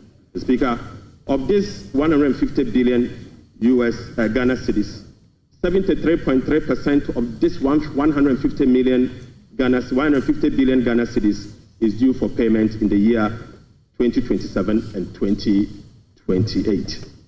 Right, Honorable Speaker, 2027 alone, the domestic debt service that will be falling due will be 57.6 billion, and 2028 will be made to call upon to pay 52.5 billion Ghana cedis. So, Speaker, the debt service obligation of 2027 and 2028 are major harms. These harms are cancerous and pose significant risks to the economy of Ghana. But, Mr. Speaker, touch wood, we shall fix it. We shall fix it.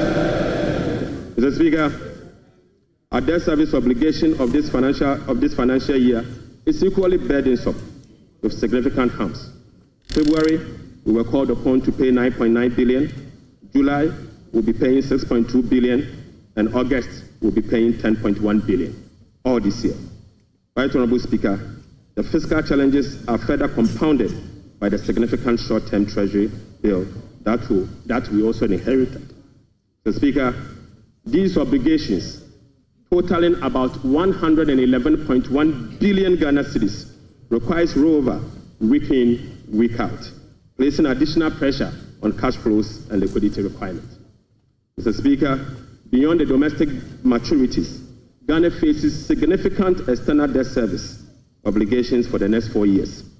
The next 4 years will be made to call upon to pay $8.7 billion US dollars, representing 10.9% of GDP, with heavy concentration again in the year 2027 and 2028. Again, Mr. Speaker, 55% of this external debt service will be due in the year 2027 and 2028. Right, Honorable Speaker, in the year 2027, we'll be made to pay $2.5 billion US dollars, and 2028, we'll have to again pay $2.4 billion US dollars. Right, Honorable Speaker, it seems the debt restructuring undertaken by the previous administration was designed to make 2027 and 2028 debt repayment heavy. Sadly, Mr. Speaker, I don't know how come we sat and allowed that design to happen. Mr. Speaker, that is cancerous, but I can assure you we will fix it. Mr. Speaker, in spite of all this upcoming domestic and external debt service obligation, no buffers were built to cushion this unprecedented debt service burden. Mr. Speaker, as of 7 January 2025, the debt service reserve account, the sinking fund in dollar, has a balance of $64,000 US dollars. Mr. Speaker, when we were leaving office, we left behind $319 million US dollars in that same account. Mr. Speaker, the debt service reserve CD account had an amount of 143 million Ghana cedis. Right, Honorable Speaker, when we were leaving office, the balance was 430 million Ghana cedis. Mr. Speaker, I now move you to stalled project. Mr. Speaker, due to the bilateral creditors' debt restructuring that is ongoing, undertaken by previous administration, a staggering number of 55 projects have been halted. Mr. Speaker, this leaves a massive amount of 3 billion Ghana US dollars in undisbursed loans and about $300 million in outstanding interim payment certificates, IPCs. Some of these projects include the famous Ifio Kwanta Hospital, the Kejetia Market Phase 2, the Bolgatanga Boko Komakrom Road, and the Tema Aflawa Road project. Delayed payment and demobilization from site could result in cost overruns of over 1.1 billion US dollars. Right, Honorable Speaker, the IMF-supported program imposed an annual disbursement ceiling of $250 million for all bilateral loans that are being restructured. This constraint means that it will take a minimum of 12 years to complete all of this stalled program. Mr. Speaker, unfortunately, as a result of the debt restructuring or this stalled program, working with the IMF will take a minimum of 12 years if we decide to go business as usual. We'll be engaging in the coming days to resolve this challenge. Speaker, I now take you to the famous energy sector fiscal risk. Mr. Speaker, the increase in energy sector financing shortfall is posing significant risk to the Ghanaian economy. In the year 2024, the Ministry of Finance supported the energy sector with payment of about 20.8 billion Ghana cedis. These resources could have been used for job creation and other development programs, like roads, schools, and hospitals, if the sector inefficiencies were resolved.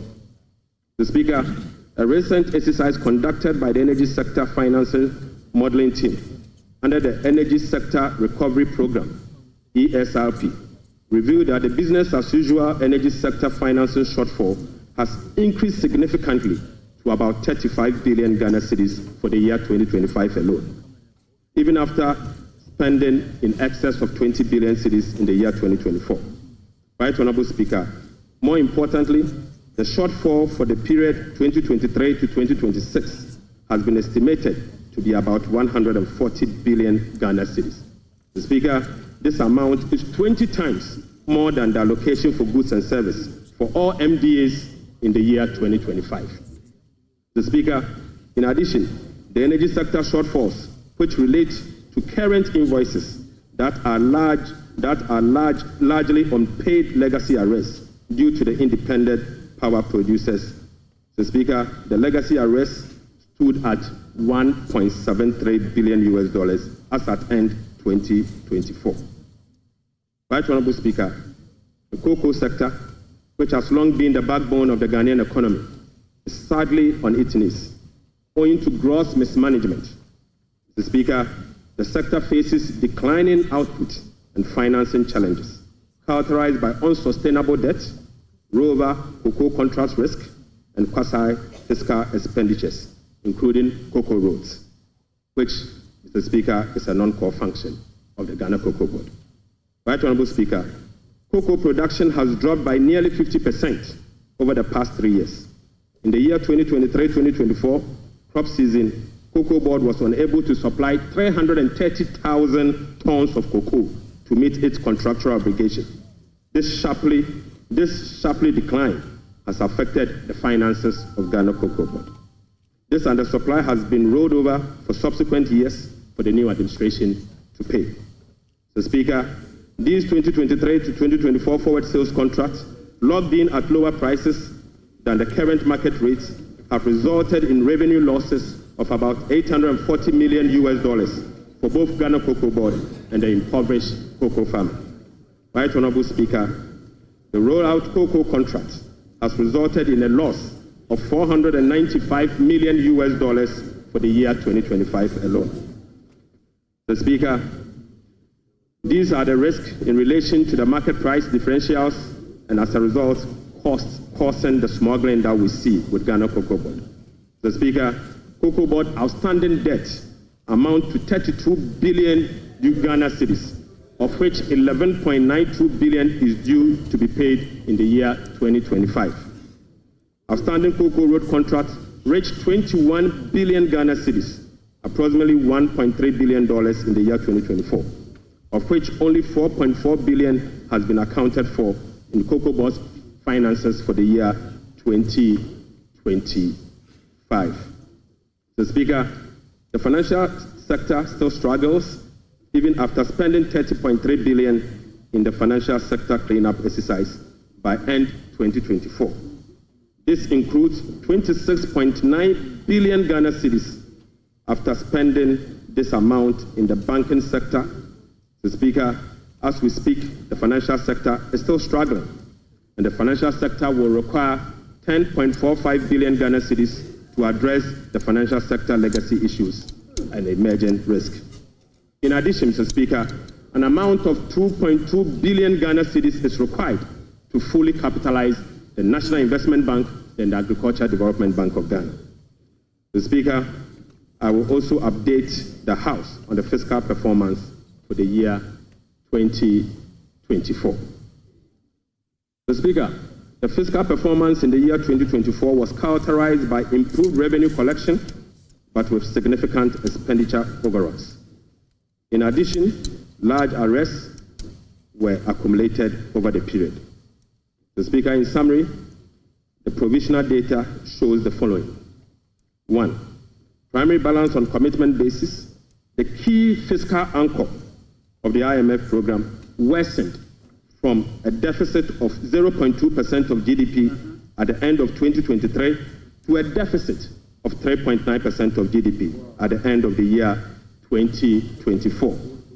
This is 4.4 percentage points worse than a target surplus of 0.5% of GDP. Sadly, Mr. Speaker, on cash basis, Mr. Speaker, the primary balance was a deficit of 1.2% of GDP against a target of 0.6% of GDP, representing a 100% deviation. Mr. Speaker, the overall fiscal balance on commitment basis for 2024 was a deficit of 7.9% of GDP against a target of 4.2% of GDP, while the overall fiscal balance on cash basis was a deficit of 5.2% of GDP against a target of 5.3% of GDP. Total revenue and grant amounted to 186.6 billion Ghana cedis, or 15.9% of GDP, 5.3% above the revised target of 177.2 billion Ghana cedis, or 17.4% of GDP. The performance was mainly driven by higher than programmed oil and gas receipts and higher non-oil tax revenue collection. Total expenditure on commitment basis, including discrepancies, amounted to 279.2 billion, or 23.7% of GDP. This is 27.1% above the budget provisions of the year 2024, Mr. Speaker. The primary balance on commitment basis, including discrepancies, amounted to 232.4 billion, or 19.8% of GDP. This is 35.3% above the target of 171.7 billion, or 16.8% of GDP. Unfortunately, Mr. Speaker, all expenditure lines exceeded their respective targets for the period, except for interest payments, goods and service, and other expenditures. Right Honorable Speaker, the discrepancies for the year 2024 being unclassified expenditure was 3.8 billion Ghana cedis as compared to 12.9 billion Ghana cedis in the year 2023. Mr. Speaker, at the end of December 2024, provisional data indicate that gross central government and guaranteed debt was 726.7 billion from 610 billion in 2023. This represents 61.8% of GDP in 2024, compared to 68.7% in the year 2023. Mr. Speaker, it is instructive to note that the debt to GDP ratio and the dollar component of our debt that has come down, that has reduced, is as a result of the 37% haircut on principal of Eurobond debt under the debt restructuring. Mr. Speaker, it is important to know that. Mr. Speaker, Right Honorable Speaker, it is instructive to note that the debt to GDP that has reduced is as a result of the 37% haircut on principal and interest that were given to Eurobond bondholders. Mr. Speaker, you may recall that the government commenced the debt restructuring program in the year 2022 to restore debt sustainability and economic stability. As of now, the restructuring process is approximately 93% completed. The remaining 7% relate to debt of $2.7 billion owed to commercial creditors. We are committed to completing the remaining debt restructuring as soon as possible. Mr. Speaker, real sector development in the year 2024. Right Honorable Speaker, provisional 2024 GDP statistics published by the Ghana Statistical Service on the 10th of March 2025 shows that overall real GDP growth increase. The Speaker, at the end of increased to 5.7% in the year 2024. The Speaker, I take that again. The Speaker, provisional 2024 GDP statistics published by the Ghana Statistical Service on the 10th of March 2025 show that overall GDP growth grew by 5.7% of GDP compared to the growth rate of 3.1% recorded over the same period. Mr. Speaker, the key driver of this growth was largely coming from gold mine, Mr. Speaker, including Galamsey.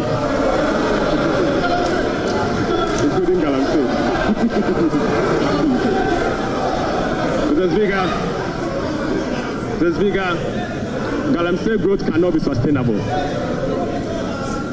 Mr. Speaker, non-oil GDP growth. Mr. Speaker, the non-oil GDP grew by 0.6% in the year 2024, compared with a growth rate of 3.6% recorded in 2023. Mr. Speaker, the gross international reserves increased to a stock position of $8.98 billion at the end of 2024 and was enough to cover 4 months of imports, exceeding the target of a floor of 3 months of import cover. At the end of 2024, the currency had depreciated by 19.2% against the US dollars, 17.8% against the British pound, Mr. Speaker, and it had depreciated by 13.7% against the euro. Mr. Speaker, Right Honourable Speaker, it is what it is. The state of our economy is troubling, but we will fix it. Mr. Speaker, touch wood, we will fix it.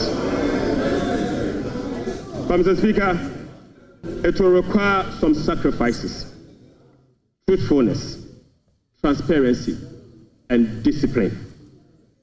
We will take strong measures to confront the situation head on. Mr. Speaker, the sacrifice must come from all stakeholders, beginning with the government. Mr. Speaker, His Excellency the President appreciates this and has led the charge by significantly downsizing his government from the Elephant 88 to the Umbrella 60. Mr. Speaker, he has also reduced the number of his government ministries from the Elephant 30 to the Umbrella 23. Mr. Speaker, as part of the contribution to the resetting agenda, organized labor has followed suit by working with government and employers association to agree on a modest 10% increase in base pay and minimum wage for the year 2025. Right Honourable Speaker, on behalf of His Excellency the President, I would like to express my profound gratitude to organized labor and employers. Mr. Speaker, ordinary Ghanaians have also sacrificed by enduring the negative impact of severe currency depreciation since 2022. Hyperinflation, high food inflation, principal and interest haircuts, soaring interest rates, among others. Mr. Speaker, it is now time for the people's representative, the members of Parliament, and the judiciary to also follow suit. I would like to call on all other stakeholders, including the business community, faith-based organizations, academia, and civil society to support this national call. Mr. Speaker, our immediate task is to reset our nation, to restore good governance, reduce the excruciating suffering of our people, and set our country on a trajectory of economic transformation. Mr. Speaker, our vision is to build a prosperous and a democratic state, anchored on the principles of freedom and justice, providing equal opportunities for all. Mr. Speaker, through this vision, we will work together to build the Ghana we want. Right Honorable Speaker, the resetting agenda will be anchored on the following. 1. Restoring hope in our democracy, renewing trust in public officials, and helping every Ghanaian attain their full potential. Offering a trusted hand to the vulnerable, particularly women and youth, and creating a new Ghana for coming generations. And finally, stimulating demand by patronizing made in Ghana goods under the 24-hour economy. Mr. Speaker, today I came to this chamber with made in Ghana bag, signifying, Mr. Speaker, with made in Ghana bag, Mr. Speaker, I would like to first present, Mr. Speaker, they don't know that in Ghana we sew suits. Right, Honorable Speaker, I would like to first present the government's immediate and strong measures to address the current challenges we are confronted with, followed by the medium-term vision, policy objectives, and targets. Right, Honorable Speaker, consistent with Section 14 of the Public Financial Management Act 2016, Act 911, the fiscal policy objectives of this government is to support the economic transformation agenda to ensure the macroeconomic stability of the country within the macroeconomic and fiscal framework.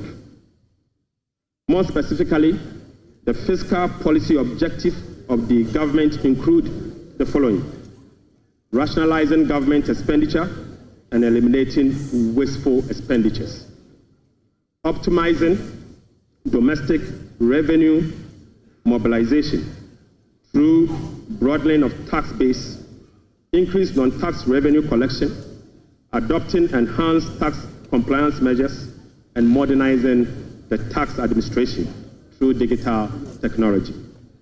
Mr. Speaker, we will also increase the share of domestic expenditure to spur economic growth and job creation. We'll be reducing public debt to sustainable levels and adopting prudent debt management practice to support debt sustainability. Reducing the fiscal deficit progressively in accordance with the amended Fiscal Responsibility Act to promote fiscal and debt sustainability. And Mr. Speaker, restoring confidence in the Ghana economy. Right Honorable Speaker, our approach will be to foster economic growth, accelerate job creation, reduce inflation, and stabilize the cedi. To achieve this, it is crucial that we establish the macroeconomic stability and ensure debt sustainability.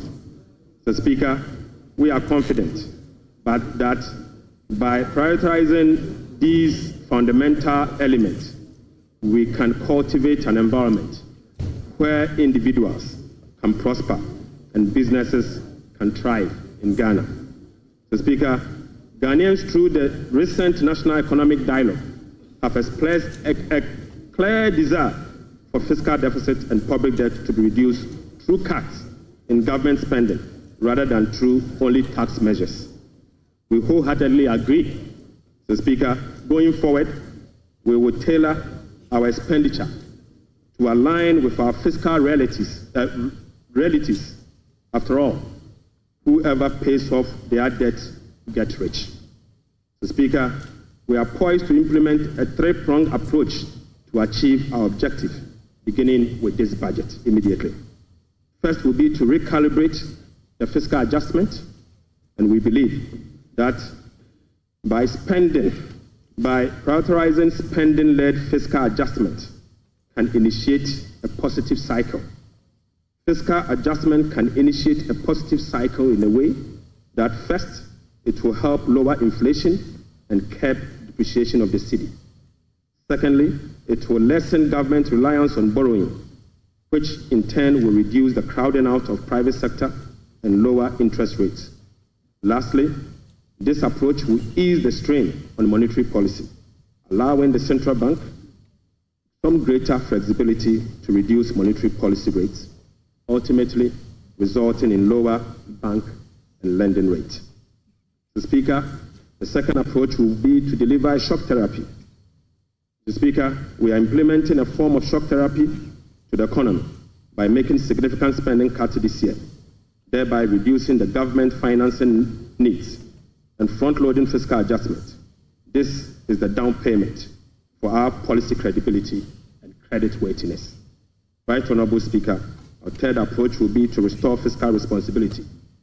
By moving forward, we will enhance public financial management by empowering ministers to effectively manage their budget on their own, ensuring strict compliance with the commencement certificate.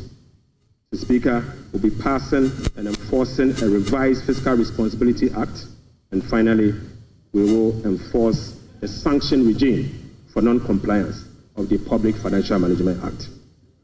Mr. Speaker, in pursuit of the overarching macroeconomic objectives, the following macroeconomic targets have been set for the year 2025. Overall real GDP growth of at least 4% of GDP.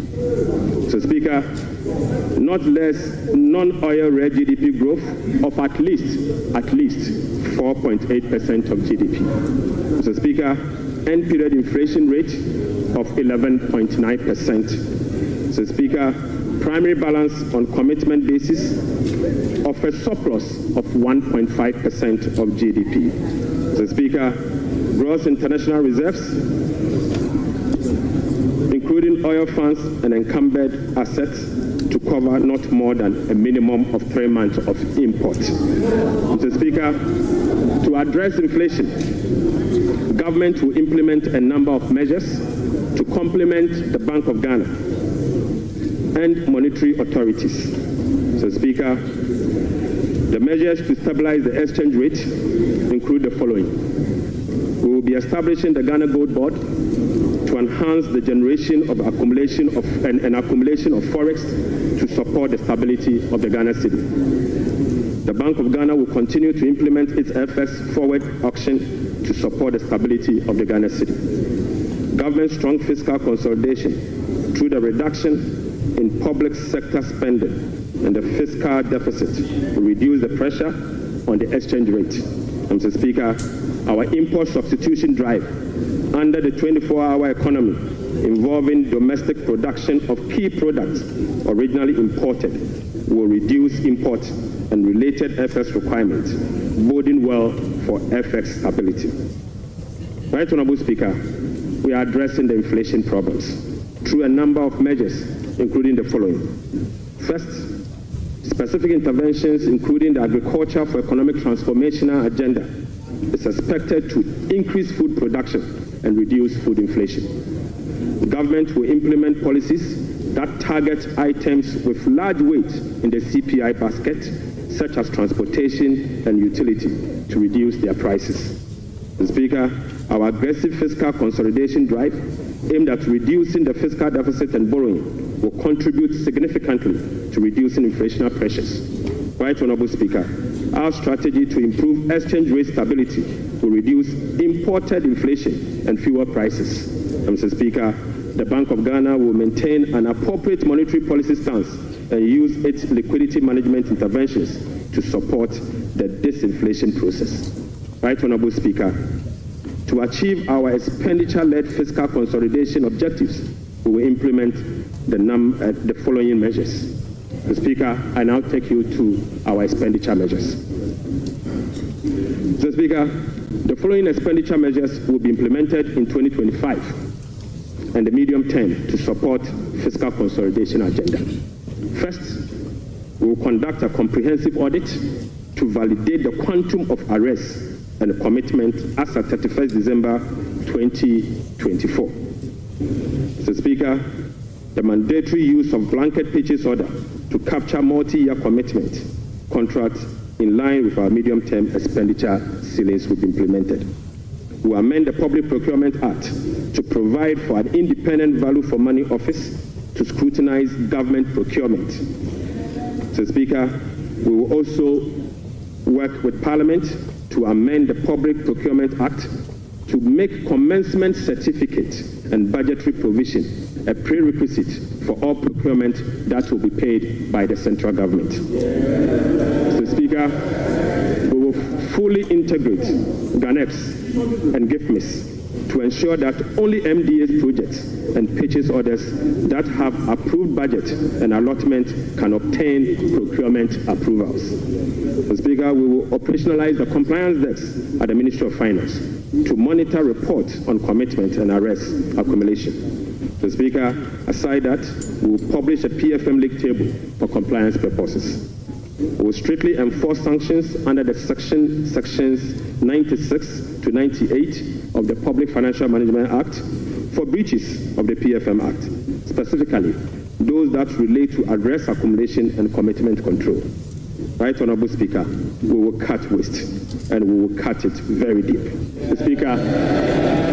Speaker, in this regard, we have selected expenditure items including the Ghana Cares, the U-Start, One District, One Factory for complete elimination. Mr. Speaker, we will reassign the functions of development authorities such as Coastal Development Authority, the Northern Development Authority, the Middle Belt Development Authority to the district assemblies and do away with the development authorities.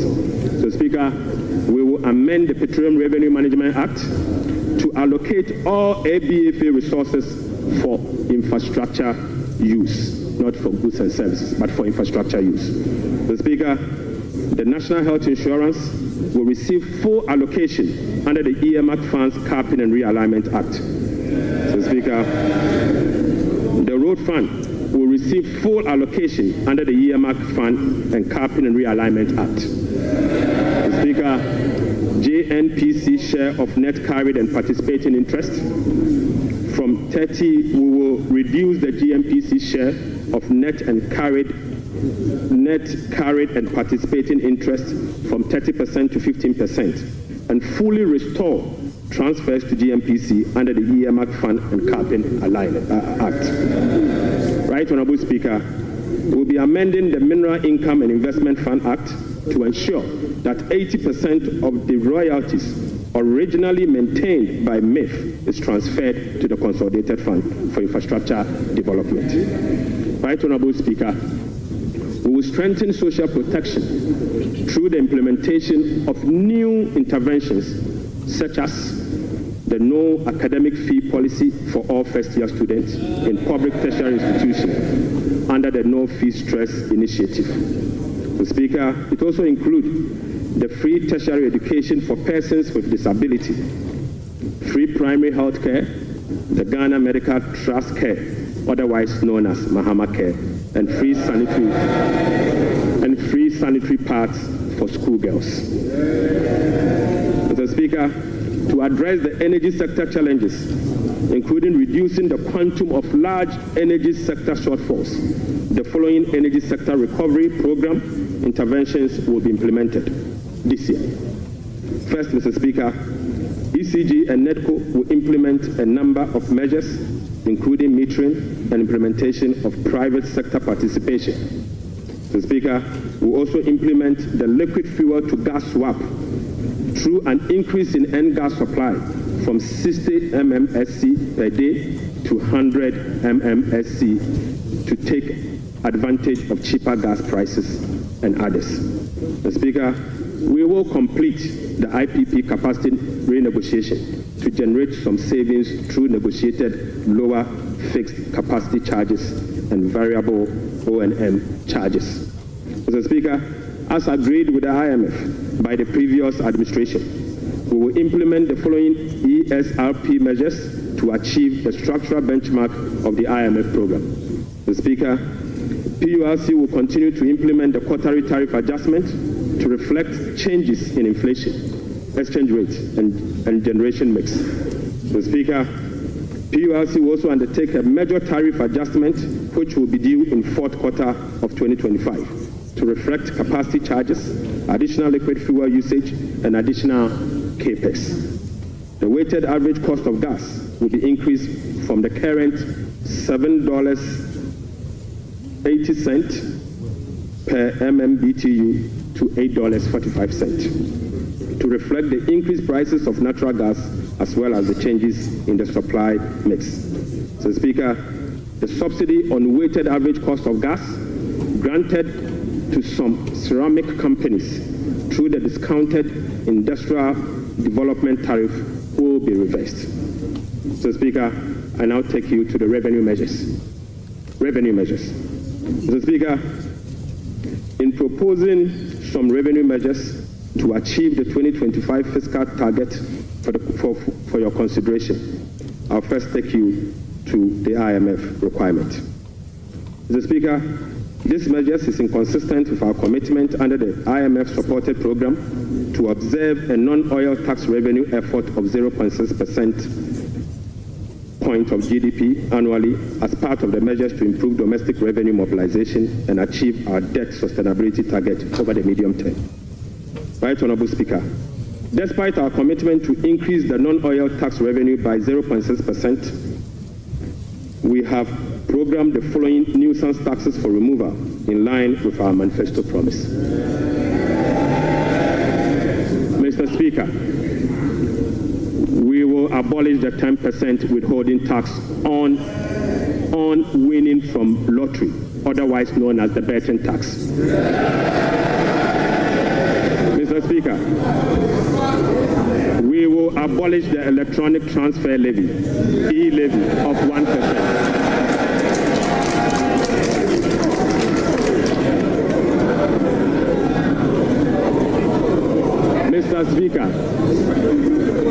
Mr. Speaker, we will abolish the 10% withholding tax on betting. We will abolish the electronic transfer levy, e-levy, of 1%. We will abolish the emission levy, otherwise as in Wusie tax. We will abolish the VAT on motor vehicle insurance policy.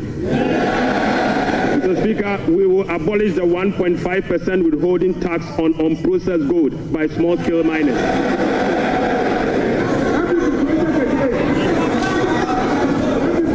Mr. Speaker, the removal of these taxes will ease the burden on households and improve their disposable income.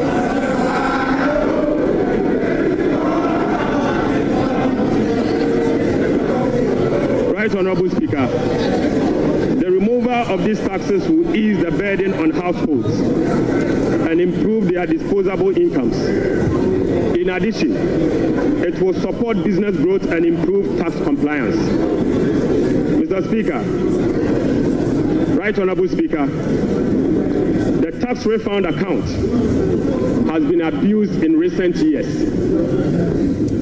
In the last 8 years, a study revealed that 29.1 billion Ghana cedis had accrued to the tax refund account, with only 12.5 billion Ghana cedis, representing 43% of the total accrued amount, being used for tax refund purposes. Mr. Speaker, the study also revealed that 16.6 billion Ghana cedis, representing 57% of the total amount accumulated in the tax refund account, was misapplied. Mr. Speaker, which is a total violation of the Revenue Administration Act, Act 915, and the Public Financial Management Act. Instructively, Mr. Speaker, there were virtually no tax refund arrests over the period. Mr. Speaker, and therefore, we are reducing the current tax refund ceiling by 2 percentage points from 6% to 4% of total revenue, as defined in Section 69 of the Revenue Administration Act, Act 915. Mr. Speaker, by reducing the ceiling on the tax refund from 6% to 4%, Right, Honorable Speaker, we have saved the taxpayer 3.8 billion Ghana cedis. Mr. Speaker, this amount is enough to close the revenue shortfalls from the removal of the e-levy and the betting levy. Mr. Speaker, the the e-levy would have accrued 1.9 billion Ghana cedis, and the betting tax would have accrued 180 million. The two put together is just above 2 billion Ghana cedis. By reducing the tax refund account from 6 to 4, it is enough to remove this tax, and the savings will be provided to take care of social interventions. Mr. Speaker, already we have saved 3.8 billion cedis for 2025 alone from one source, and this is enough to close the gap from the taxes we have removed today. Mr. Speaker, to address the concerns from well-meaning Ghanaians on how we are going to close the revenue shortfalls as a result of the removal of the selected taxes, the answer is that we have stopped the bleeding. We have stopped the bleeding. Mr. Speaker, accordingly, with this budget, we will amend the Revenue Administration Act 2016, Act 915. This measure will improve the tax revenue, net of tax refund, by 2%. Representing 0.3% of GDP. Mr. Speaker, in line with government policy, the 2025 minimum wage recently negotiated with the National Tripartite Committee will be zero rated. This is consistent with our resolve to protect the poor and the vulnerable. Mr. Speaker, again, without increasing the levy, we will also review the Energy Sector Levies Act to consolidate the energy debt recovery, the Energy Sector Recovery Levy, and the Sanitation and Pollution Levy into one levy and use the proceeds to cater for energy sector shortfalls and service the inherited debt service obligation. Mr. Speaker, the reset has just begun. Right, Honorable Speaker, the rest of the energy sector levies, including the Road Fund Levy, Energy Fund Levy, Price Stabilization and Recovery Levy, Public Lighting Levy, and National Electrification Levy, will remain to support the achievement of their intended objectives. Right, Honorable Speaker, Ghana has not sufficiently of its extractive sector to generate revenue to support development and diversification, productive infrastructure, and human capital. Natural resource rent, which is the difference between the revenue of a commodity and the average cost of producing that commodity, is about 14% of GDP in the case of Ghana. However, Mr. Speaker, revenue from extractive industry is around 1.5% of GDP only. This is because, as a country, we have failed to fully capture the economic rent of our natural resources. Mr. Speaker, whereas global gold prices have seen some significant increase in recent times, Ghana has not been able to take full advantage of the development. Subsequently, Mr. Speaker, we are proposing to increase the growth and sustainability levy from 1% on gross production of mining companies to 3% to enable the nation to have its fair share of the windfall. Mr. Speaker, we also propose to extend the sunset clause to 2028. Mr. Speaker, we also propose to extend the sunset clause of the special import levy to 2028. Mr. Speaker, Ghanaians and this Honorable House will recall that road tolls on public roads were zero rated in the year 2022. Demand for construction and improvement of roads infrastructure continues to increase, even as substantial arrests and claims in the road sector remains. Right, Honorable Speaker, while the annual average collection from road tolls have not been significant compared to its potential, the existing zero-rated policy for road tolls has increased the situation and dimmed the prospect of raising enough revenue from tolls to road construction and maintenance. Accordingly, government will work with the stakeholders, including the private sector, to roll out a technology-driven solution to reintroduce road tolls this year as part of the big push. Right, Honorable Speaker, we will also strengthen the legal and regulatory regime for non-tax revenue and enforce the framework to improve service delivery. This will be achieved through the introduction of an overarching non-tax revenue legislation, amendment of existing relevant laws, and the development of a national non-tax revenue strategy and policy. The Speaker, as part of the reforms to improve other non-tax revenue streams, government will explore the operationalization of a regulatory framework for collection, management, and reporting of property rates consistent with our medium-term revenue strategy 2024 to 2027 and the Local Government Act.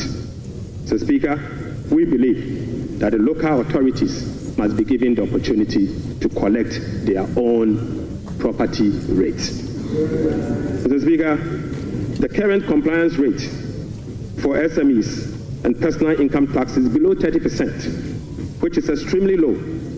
Government will embark on an aggressive and sustained tax education campaign in the next 2 to 3 years to ensure improved compliance and tax revenue mobilization.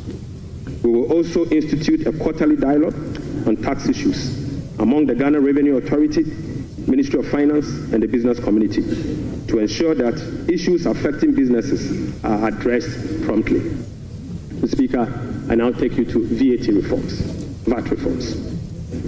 Right, Honorable Speaker, we commit to the people of Ghana and this House, the business community, that we will undertake a comprehensive value-added tax reform this year. Mr. Speaker, with the aim to review the current distortions and cascading structure of the value-added tax regime. Ghana's effective rate, VAT rate, is about 22%. This is obviously because the 2.5% Get Fund levy, the National Health Insurance levy of 2.5%, and the COVID levy are well added to the base for a final determination of what is due for VAT purposes. Mr. Speaker, aside the high VAT rate, businesses are not permitted by law to claim their input VAT for NHIL, Get Fund, and COVID levy, compounding the burden on households. Right, Honorable Speaker, our VAT regime has been distorted and rendered inefficient. It combines both VAT and sales tax principles with a flat rate, standard rate, and levies. We have requested for technical assistance from the Fiscal Affairs Department of the IMF on VAT reforms. It is expected that the IMF mission will commence in April 2025. The recommendations from the Technical Assistance Mission are expected to inform our reform. Mr. Speaker, ahead of the IMF Technical Assistance Mission, I will inaugurate a VAT reform task force to hold broad consultation with key stakeholders for their input. Mr. Speaker, the parameters for VAT reform will be to is for them to complete this year. Mr. Speaker, the parameters will include the following: 1, abolishing the COVID levy. Mr. Speaker, reversing the decoupling of Get Fund and NHIL VAT from VAT. Mr. Speaker, reducing the effective VAT rate for households and businesses. Reversing the VAT flat rate regime and upwardly adjusting the VAT registration threshold to exempt micro and small businesses from the collection of VAT. Mr. Speaker, we will also improve compliance through public education and awareness. Mr. Speaker, I now take you to revenue mobilization and resource allocation. Mr. Speaker, total revenue and grant for 2025 is projected at 223.8 billion Ghana cedis, or 17.2% of GDP, up from 186.5 billion, or 17.4% of GDP. The projection is underpinned by non-oil revenue measures, which are expected to yield at least 0.6% of GDP. So, Speaker, total expenditure on commitment basis for 2025 has been programmed at 269.1 billion, representing 20.7% of GDP, down from 279.2 billion, which is 26% of GDP in the year 2024.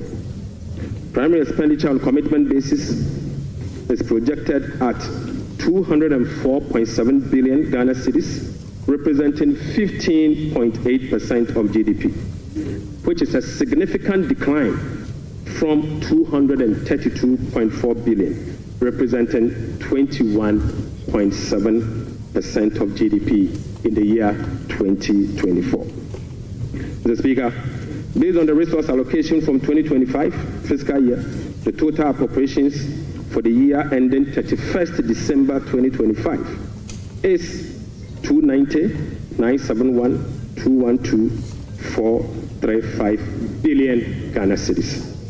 Mr. Speaker, budget financing. Right Honorable Speaker, based on the estimate for total revenue and grants and total expenditure, the projected overall balance on commitment basis is a deficit of 43.8 billion Ghana cedis, equivalent to 3.1% of GDP. The corresponding primary balance on commitment basis is a surplus of 20.3 billion Ghana cedis, equivalent to 1.5% of GDP. On cash basis, Mr. Speaker, overall balance is a deficit of 56.9 billion Ghana cedis, equivalent to 4.1% of GDP. The corresponding primary balance on cash basis is again a surplus of 7.3 billion, equivalent to 0.5% of GDP.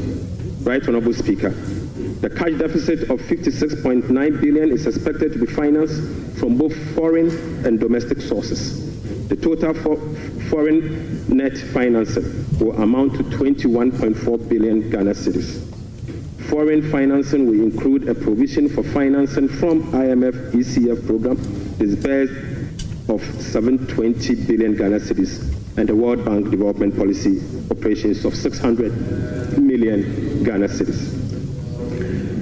The residual net domestic financing will amount to 36.9 billion, representing 65% of total financing for 2025. This is expected to be sourced from the issuance of debt at the short end of the domestic market and opening of the domestic market. Mr. Speaker, the government will take steps to reopen the domestic bond market to extend the maturity profile. The reopening will be executed cautiously to establish large-size benchmark bonds that will enhance market liquidity. Right Honorable Speaker, further is to reduce the risk on debt portfolio of government, and we will build cash buffers to support effective implementation of the liability management strategy. Mr. Speaker, this will help smoothen the redemption profile and mitigate refinancing risk associated with Ghana's debt portfolio. Mr. Speaker, the government in 2025 and the medium term will implement liability management operations to manage the risk embedded in the Eurobond debt profile. Right Honorable Speaker, beginning 2025, we will commence the operationalization of Section 37 to Section 44 of the Public Financial Management Act 2016. Mr. Speaker, in doing so, we will be building sufficient buffers in the sinking fund as a landmark reform to manage our public debt. Right Honorable Speaker, I'm pleased to report to the House that following our proactive fiscal management strategy, that in our engagement with the market, this management strategy has yielded sufficient dividend. Mr. Speaker, on the 7th of January 2025, the NDC government inherited a 91-day Treasury bill rate of 28.19%. Mr. Speaker, just 2 months into this administration, we have successfully reduced this rate to 17.72% as at last Friday. Mr. Speaker, this represents a reduction of over 10%. In other words, 1,047 basis points in just 2 months. Mr. Speaker, similarly, on the 7th January 2024, we inherited a 182-day Treasury bill rate at 28.92%. We have again successfully reduced that rate to 18.97% as at Friday, 7th March 2025. This represents a reduction of 995 basis points in only 2 months. Mr. Speaker, again, on the 7th of January 2025, we inherited a 364-day Treasury bill rate of 30.15%. We have successfully reduced this rate to 19.93% as at Friday, 7th March 2025. Mr. Speaker, this represents a reduction of 1,022 basis points in just 2 months. Mr. Speaker, on average, rates have fallen by over 1,000 basis points, signifying a strong investor confidence, crowding in the private sector, reducing the cost of doing business, and overall acceptance of economic policies of President John Dramani Mahama, ultimatultimately laying the groundwork for sustained macroeconomic stability. It has been done already. So, Mr. Speaker, Right Honorable Speaker, the key policy intervention to support economic transformation and job creation agenda include the following. So, Speaker, the 24-hour economy aimed at stimulating economic growth by creating an enabling environment for businesses and institutions to operate 24/7 in 3 shifts of 8 hours each to boost production, promote productivity, and generate well-paying jobs. We will be presenting the policy to Parliament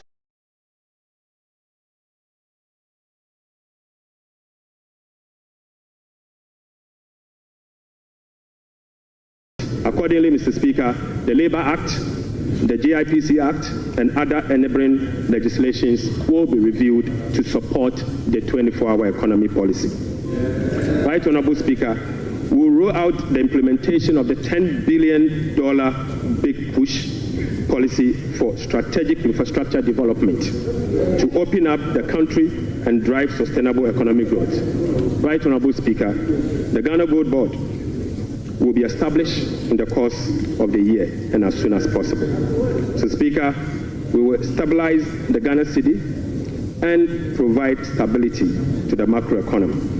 We will implement an economic transformational agenda underpinned by structural reforms anchored on promoting modernized agriculture, agribusiness, and value addition for import substitution, export, and job creation.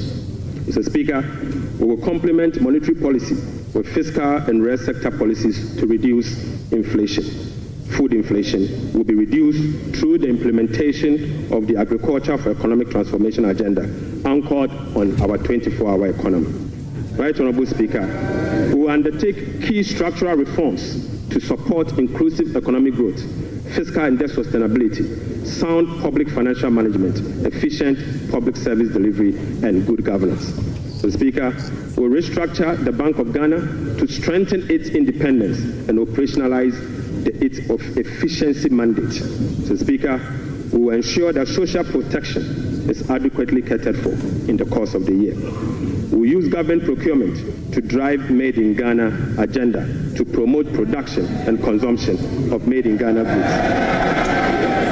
Right Honorable Speaker, to demonstrate this agenda, as I said, I came to this House with a presentation of a bag proudly made in Ghana by Horseman. Mr. Speaker, this should be encouraged.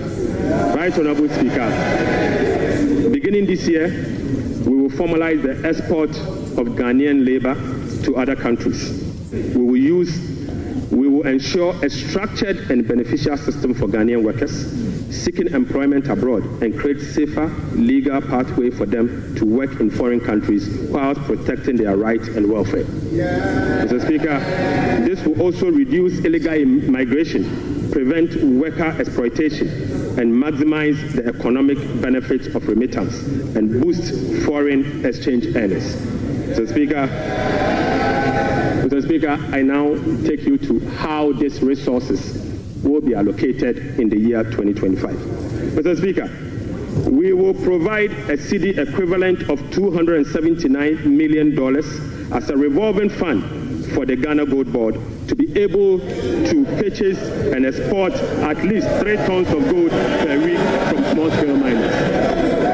Mr. Speaker, we have allocated 13.85 billion Ghana cedis for big push projects. Mr. Speaker, we have allocated 13.85 billion Ghana cedis for the big push program. Mr. Speaker, an amount of 499.8 million Ghana cedis has been allocated for the non-academic fee policy for all first-year students in public tertiary institutions under the No Fee Stress Initiative.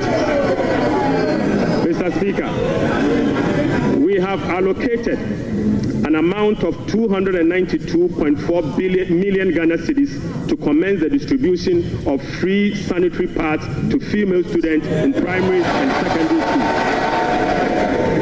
Mr. Speaker, we have allocated again an amount of 242.5 million Ghana cedis to support the victim of Akosombo Dam spillage. Right Honorable Speaker, we have also allocated an amount of 200 million Ghana cedis to support the victim of tidal wave disaster that recently displaced residents in certain parts of K2 South constituency. Mr. Speaker, the overarching concern about free secondary education has been its quality and the absence of dedicated sources of financing. His Excellency President John Dramani Mahama has resolved it. Mr. Speaker, let me take this again. The overarching concern about free secondary education has been its quality and the absence of a dedicated sources of funding. His Excellency President John Dramani Mahama has resolved the funding challenges by uncapping the GET fund. Mr. Speaker, this makes available dedicated funding for full financing of free senior secondary school education and free tertiary education for persons with disability. Mr. Speaker, therefore, Capping and Realignment Act will be amended to uncap the Ghana Education Trust Fund. Mr. Speaker,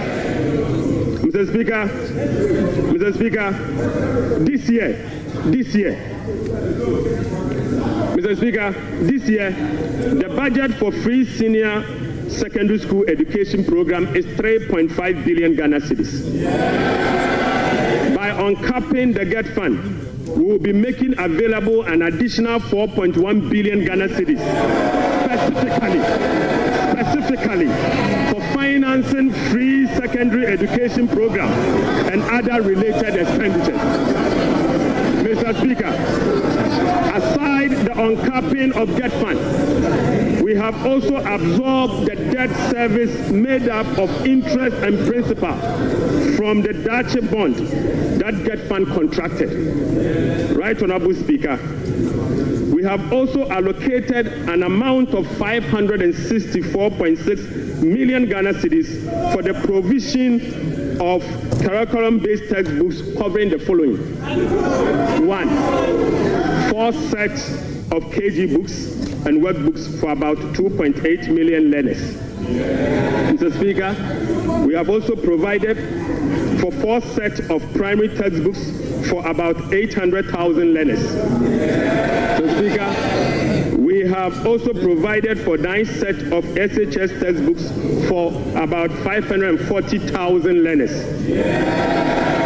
Right Honorable Speaker, under the school feeding program, budgetary provision has been increased from the 1.3 billion Ghana cedis last year to 1.78 billion Ghana cedis.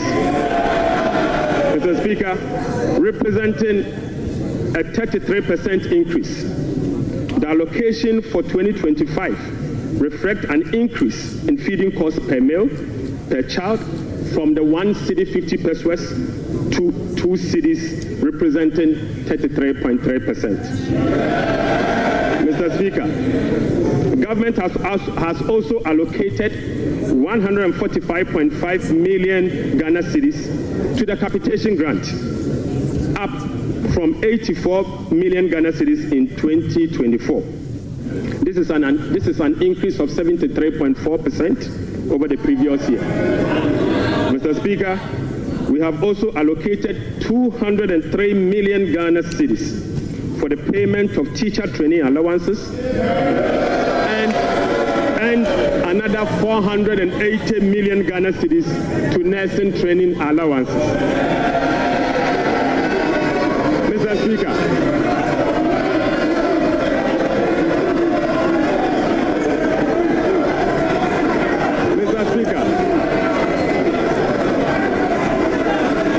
Speaker, we have uncapped the National Health Insurance Levy. Mr. Speaker, we have uncapped the National Health Insurance Levy. An amount of about 10 billion Ghana cedis has been programmed for the National Health Insurance Scheme. And this amount is expected to be used for the following: claim payments, essential medicine, vaccine payment, free primary health care, the Ghana Medical Care Trust, Mr. Speaker, and bridging the USAID financing shortfall.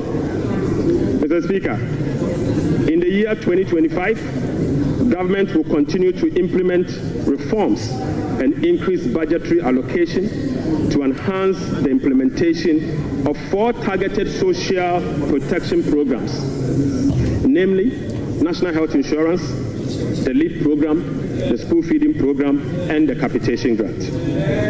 Right, Honorable Speaker, under the LEAP program, beneficiaries will be increased from the current 350,000 to 400,000 beginning July 2025. The allocation of 728.8 million Ghana cedis for last year has been increased to 953.5 million Ghana cedis in the year 2025. So, Speaker, we have also uncapped the road fund. An amount of 2.81 billion Ghana cedis has been programmed for the Ghana Road Fund to be used solely for road maintenance. This represents an increase of 155% over the 2024 allocation of 1.1 billion Ghana cedis. 1.1 billion Ghana cedis. Mr. Speaker, we have also allocated an amount of 7.5 billion Ghana cedis to the District Assembly Common Fund.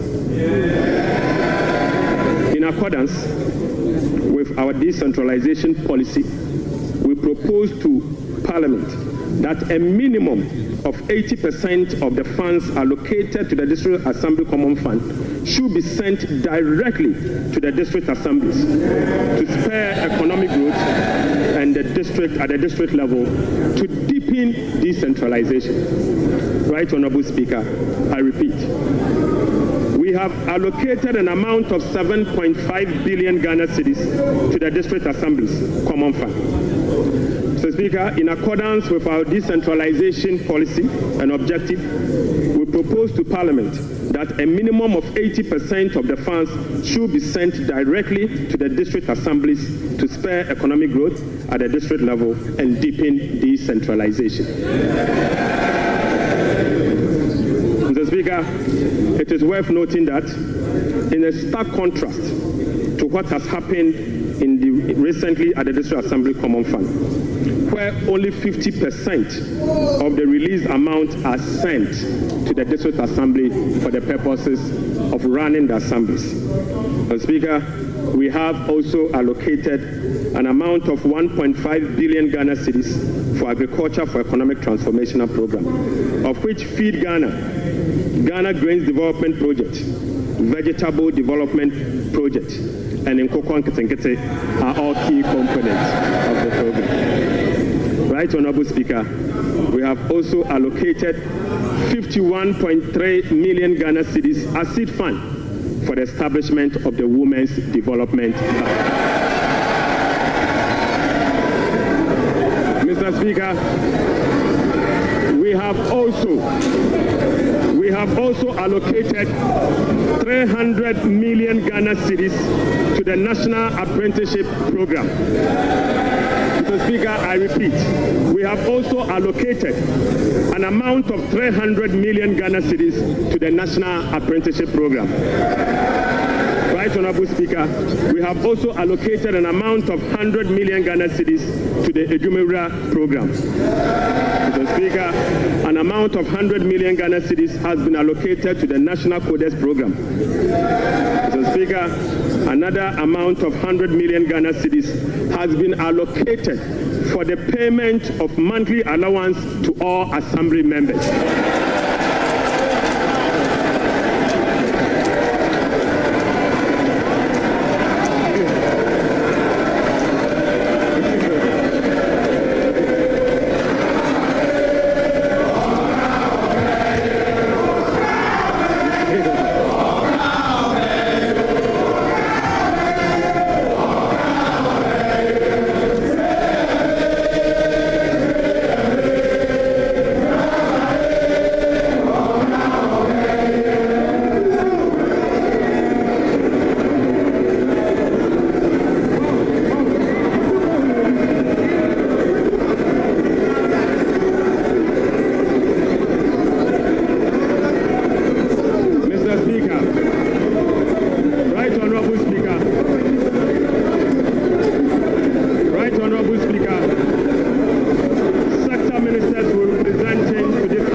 Sector-specific policy interventions to deal with the challenges of various MDAs. So, Speaker, I want to repeat this.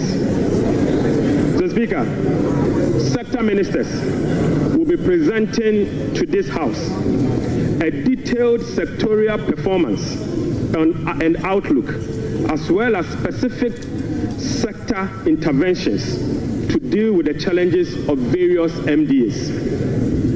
This is indeed a departure from the norm, where ministers of finance present detailed sectorial performance as part of their budget speech. So, Speaker, I believe sector ministers must be made to do so. Right, Honorable Speaker, in conclusion. So, Speaker, in conclusion. Mr. Speaker, the state of the economy, as I have presented, does not reflect an economy that has turned the corner. It reflects an economy in severe distress, burdened with debt repayment harms, mismanagement, and lack of accountability. The budget sets Ghana on a path of fiscal responsibility, debt sustainability, macroeconomic stability, and job creation. It is about resetting the economy and restoring hope. Ghanaians reaffirmed their faith in a better future when they actively participated in the National Economic Dialogue on the 3rd and 4th of March 2025. A key outcome of the dialogue was the confirmation that the fundamental problem with our economy is fiscal indiscipline. The NPP administration awarded contracts outside the expenditure framework. They borrowed over and above Ghana's capacity to repay. Mr. Speaker, His Excellency President John Dramani Mahama's administration will be fiscally disciplined and deliver improved public service to our people in a cost-effective manner. Mr. Speaker, we remain steadfast in meeting the IMF program target while restoring Ghana's creditworthiness. We have achieved a lot in a short time, but this is only the beginning. Our commitment to reform we will not waver on that, Mr. Speaker. We have achieved a lot in this short time, and our commitment to reform will not waver. Those who doubt our resolve should not underestimate the determination of the people of Ghana, who will no longer tolerate ineffective governance. Together, we will navigate these turbulent times and emerge stronger. Mr. Speaker, we are making serious progress. Right Honorable Speaker, we are making progress. We committed to running a lean, efficient government of 60 ministers. Mr. Speaker, we have delivered. Mr. Speaker, we committed to scrapping the e-levy. We have delivered. Mr. Speaker, we committed to scrapping the burden tax. We have delivered. Right Honorable Speaker, we committed to eliminate academic fee for first-year public tertiary students. We have delivered. Mr. Speaker, we committed to providing free tertiary education for all people with disability. We have delivered. Mr. Speaker, we committed to providing dedicated source of funding for free secondary education. We have delivered. Mr. Speaker, we committed to distributing sanitary pads to our schoolgirls. We have delivered. Mr. Speaker, we committed to uncap get fund. We have delivered. Mr. Speaker, we committed to uncap the national health insurance. We have delivered. Right Honorable Speaker, we committed to uncap the road fund to maintain our roads. We have delivered. Mr. Speaker, we committed to hold a national forum on education. We have delivered. Right Honorable Speaker, we committed to hold a national dialogue on the economy. We have delivered. Mr. Speaker, we committed to deliver free primary health care. We have delivered. Mr. Speaker, we committed to deliver Mahama Care Program to finance the treatment of non-communicable disease. Mr. Speaker, we have delivered. Mr. Speaker, we committed to deliver free textbooks to school children. We have delivered. Mr. Speaker, we committed to begin the implementation of $10 million Big Push program. Mr. Speaker, we have delivered. Mr. Speaker, we committed to constitute a review process for our constitution. Mr. Speaker, we are delivering. Mr. Speaker, we committed to build the Ghana we want together. We are delivering.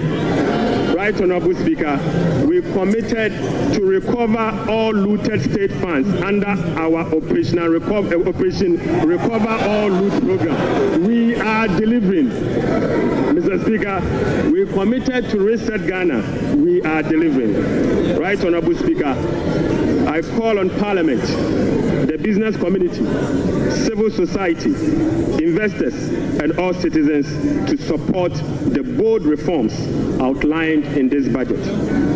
Together, Mr. Speaker, we have the power to build a resilient economy that will help us tackle the challenges we face as a country. This budget is a foundation upon which we will build a more resilient and equitable society. Mr. Speaker, this budget is not just about numbers. It is about a blueprint for growth, stability, and opportunity. With unity and determination, we can restore faith in our economy, foster innovation, and uplift every Ghanaian.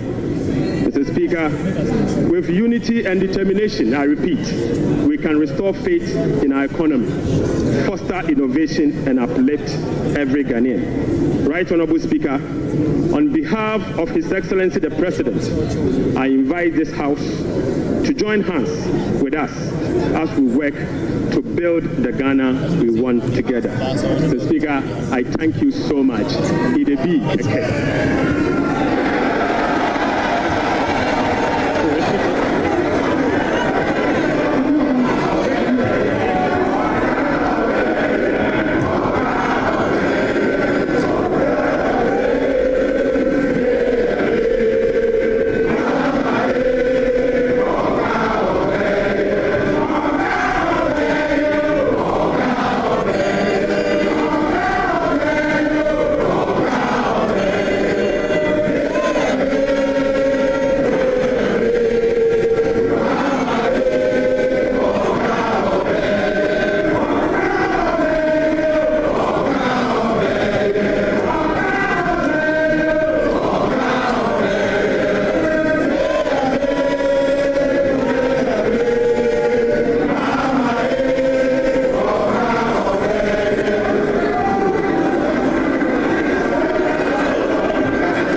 Honorable members,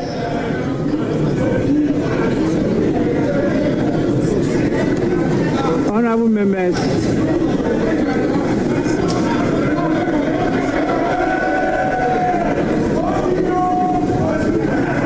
honorable members, the Minister for Finance has taken 1 hour 40 minutes to make the statement.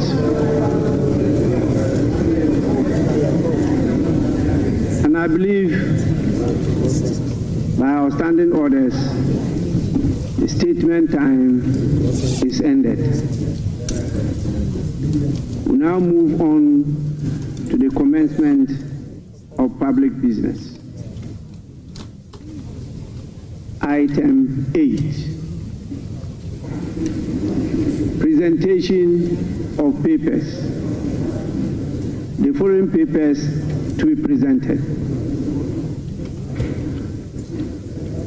Presentation of papers. The following papers to be presented. 8A by the Minister for Finance.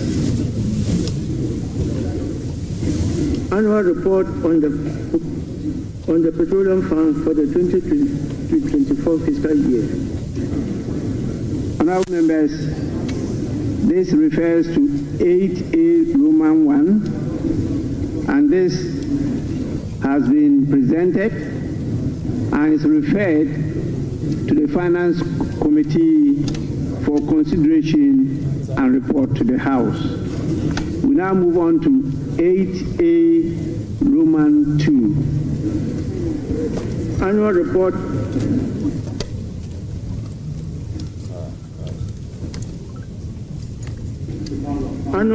on the collection and utilization of the African Union import levy for the 2024 fiscal year.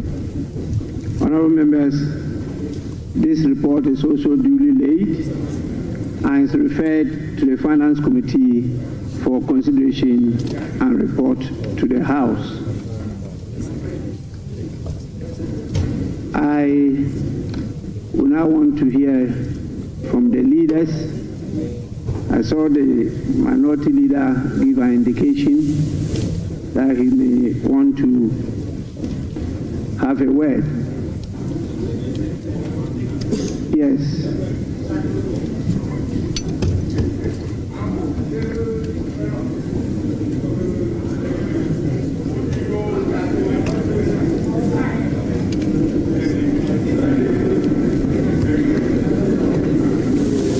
Yes, minority leader. Mr. Speaker,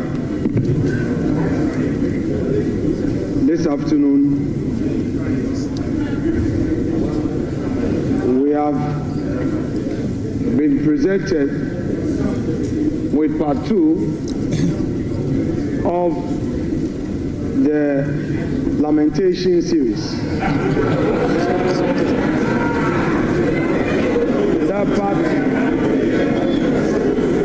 Part 1.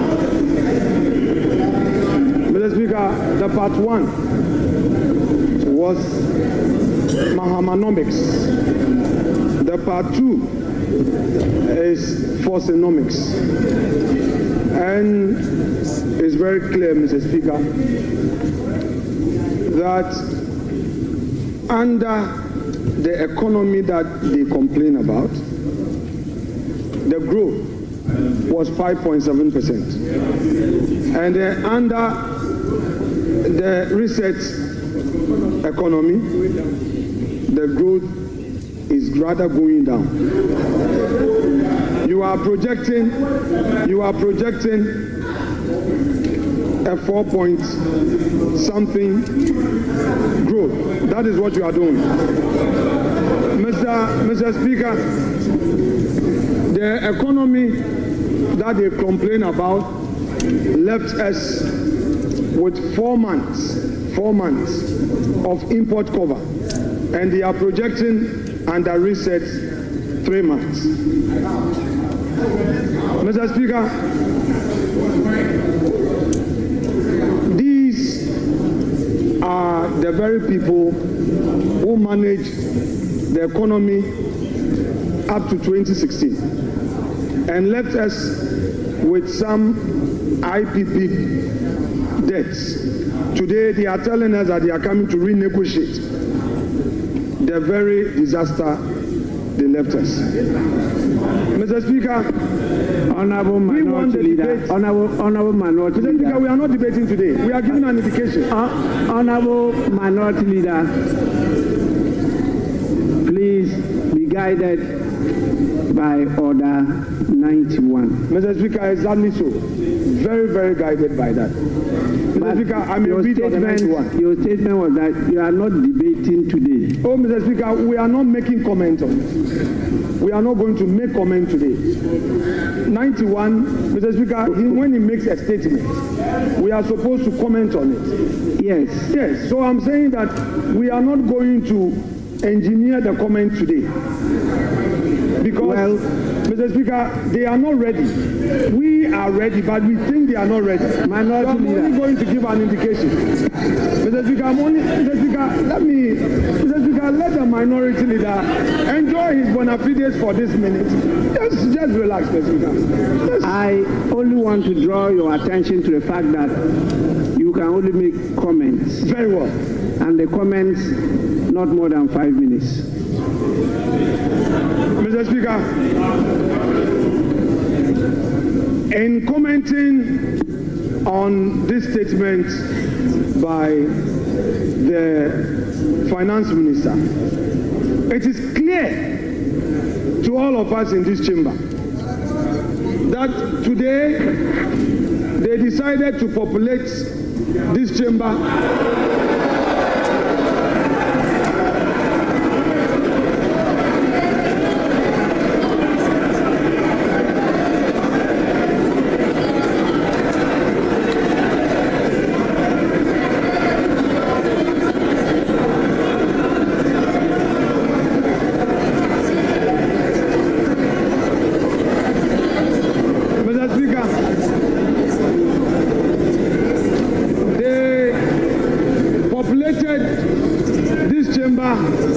With their members only to come. Honorable Minority Leader. Yeah, Mr. Speaker. The Minister for Finance did not talk about the population of the chamber. So that is not part of the statement of the Minister. Please. Mr. Speaker, I noticed that when the Finance Minister came to present his statement, for the first time after the inauguration, the swearing in, the majority side was heavily populated. Mr. Speaker, that notwithstanding, Mr. Speaker, we have witnessed what we can best describe as an Azan budget. Mr. Speaker, they are all much talked about for 24-hour economy. The president came here, they said it was not ready. The finance minister comes here, and again, the 24-hour economy policy is not included in his budget statement. Mr. Speaker,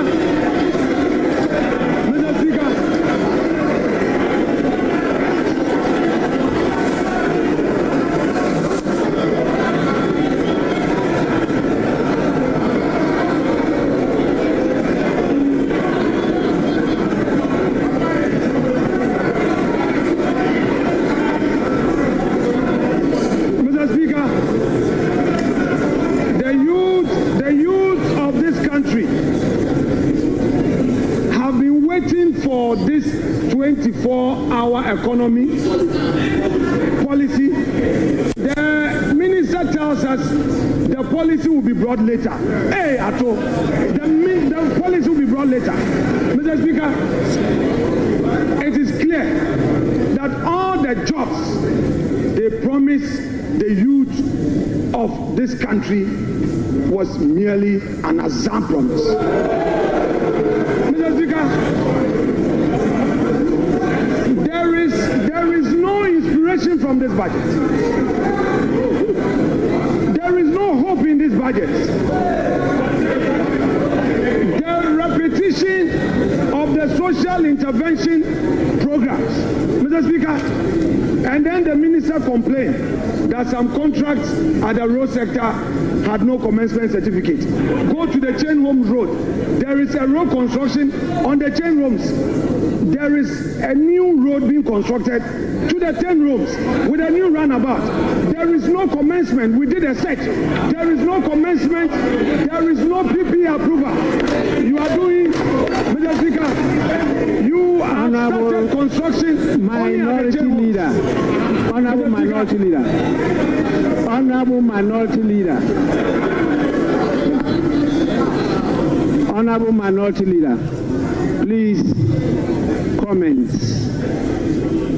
I have given you a privilege. Don't abuse it. Mr. Speaker, I shall conclude my comments by saying that whereas the Minister of Finance told us that there will be heavy sanctions against all those who go contrary to the PFM Act, under his own administration, the Chain Homes Road is being constructed now. A new runabout is being constructed. Meanwhile, there is no commencement certificate. Meanwhile, there is no PP approval. Mr. Speaker, the sanctions must start with his own ministers. Mr. Speaker, we are ready for our comments. We know they are not ready, but if the minister Minister is going to stay. Mr. Speaker, let us start the comments on this budget statement here and now. Because this Azam budget, we cannot allow it to get onto the shelves for Ghanaians to think that there is any hope, Mr. Speaker. There is going to be comments to expose them. Thank you very much.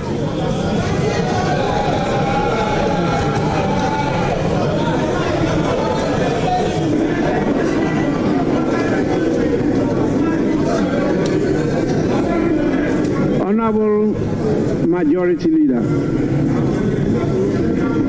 Mr. Speaker, the Minority Leader and I share something in common. We were both assemblymen.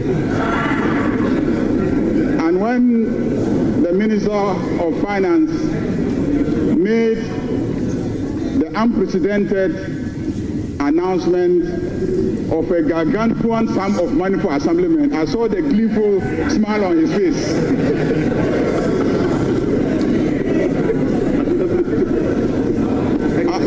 Unfortunately, it will not apply to ex-assemblymen. Mr. Speaker, this clearly is a budget of a government and a party that keeps its promises. Almost every promise that was made by John Dramani Mahama is being fulfilled in less than 120 days.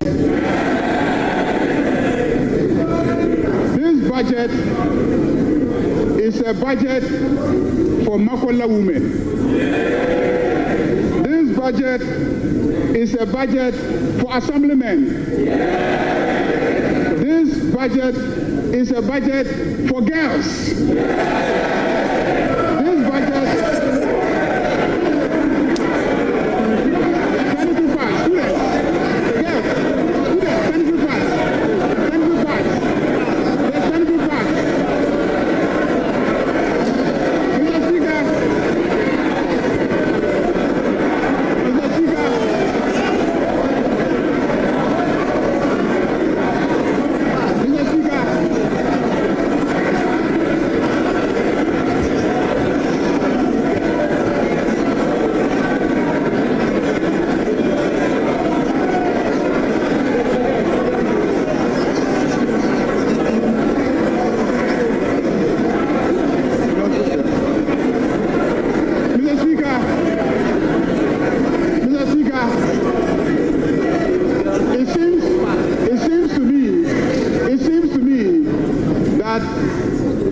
on this side have started using sanitary pads. Because the sanitary pad is for the female students. That's why I said girls. Mr. Speaker, this is a budget for school children. They will now get the set of textbooks that they need to study. And peace of mind. Mr. Speaker, this is a budget that delivers solid reforms. And this is a budget that is moving our growth from Galamsey growth to real growth. Mr. Speaker, by the time we finish implementing this budget, and by the time we finish implementing the three that will come after this one, Osunu Baya in Kitikiti. Osunu Baya in Kitikiti. Osunu in Kitikiti. To it, Mr. Speaker, the elephant will become small. Osunu Baya Kitikiti.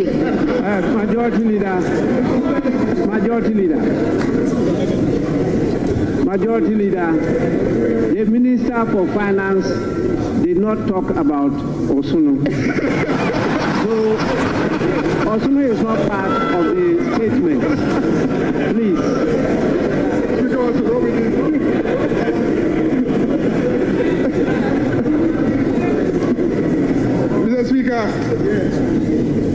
that note, I want to assure my friend, the minority leader, that the road at Chain Homes that is being done is not a new project. It's not a new project. So don't.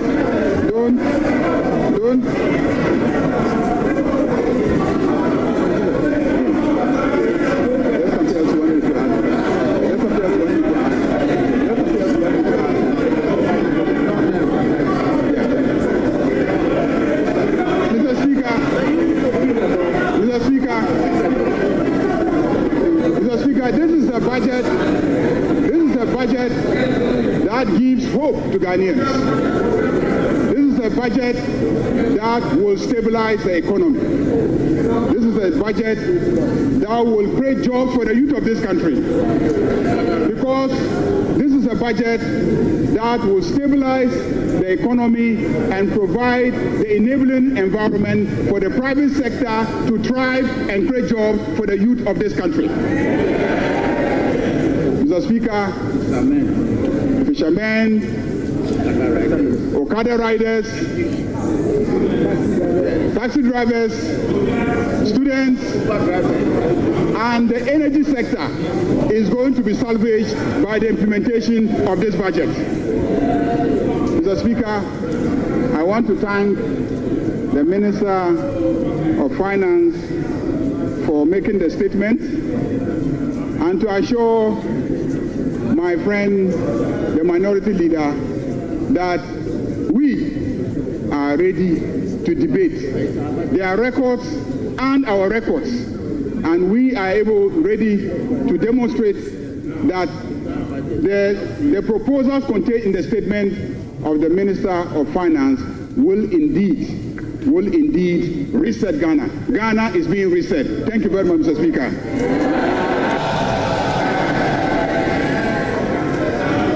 Honorable members, as I stated earlier on, this statement is not to be debated. You are to make comments on the statement. And to guide you, we are going to provide a few things for members because it's a transition. We used to debate budgets by making it a motion. Our standing orders from experience guided us to change it to a statement. And so last budget was a statement. And this one too is a statement. So it's a new field. And you need some guidance as to what to do during the course of that. If not, the Speaker will have a hell of trouble managing the House. So what we intend to do is to exhibit at the foyer budget statements since independence. You can go to the foyer and you get a budget statement since independence. We also have soft copies of handouts of budget statements with the pictures of the various ministers of finance. They will all be on display for you to go and either have a picture view or request for a copy so that you can, at your own leisure, go through it yourselves. There is a viewing session now of what has happened today, and that one too is available as a side attraction. You can go and have access and view it. We believe that this will assist you, and as we do that, we may focus on some of you. And we particularly want to project the excellent inputs that our ladies make on the floor as part of the affirmative action. law that we passed. So we will give the ladies a priority of place in this feature. So with this, honorable members, I will proceed, since we've not yet done 5 hours, to put a question. And then you decide whether we should adjourn or not. So I'm going to put the question. Honorable members, I will allow the leaders to move the motion. So I will call on the minority leader. The minority leader wants to move the motion for adjournment. Speaker, thank you. Mr. Speaker, I believe that since 7th January, this is the first time the majority is entering this in full. So we can do some 2 more hours of comments before we move the motion for adjournment. So, Mr. Speaker, this is the first time we are having a full house. So, Mr. Speaker, let's give them the opportunity to comment, especially those who are not regular in this chamber. So, once we are done, we can then move the motion to adjourn the House. Mr. Speaker, that is my humble prayer. I don't know whether they would agree, but if they are in a hurry to go back home, Mr. Speaker, I would therefore move that this House be adjourned to enable them to go back home.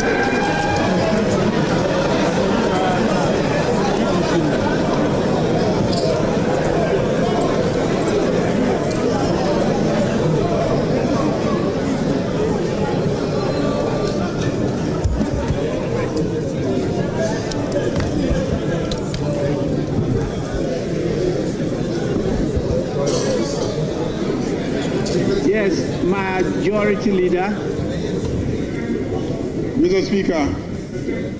Mr. Speaker, what the Minority Leader says is a reflection of the constitution of this site.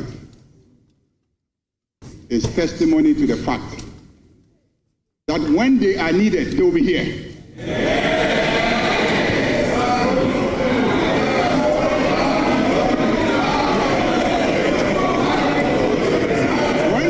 They will be here.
Honorable members, the Winneba Choir sings.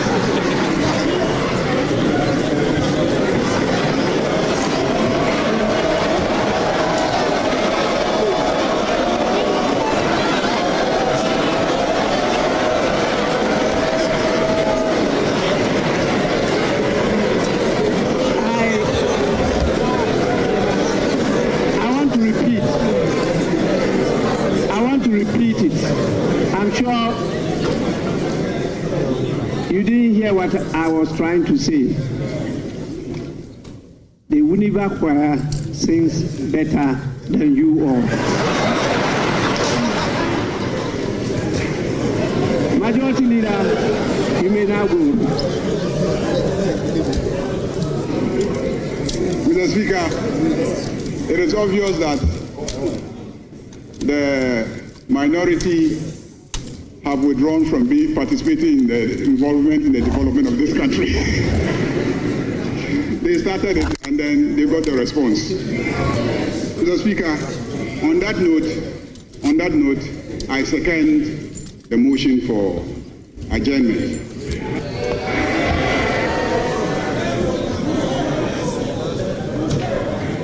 Honorable members, those in favor of the motion for adjournment, say aye.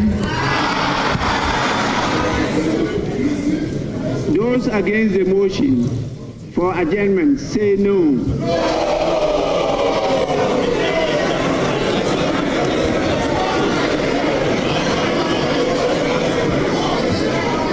Majority leader, yes. Mr. Speaker, there's rebellion on this side of the House because their leader moved the motion and they are rebelling against their leader. Leader, put your house in order. Watch your back. Please, that is democracy. They are entitled to disagree, even with their leader. But yes, minority leader. Mr. Speaker, I have a very peaceful caucus.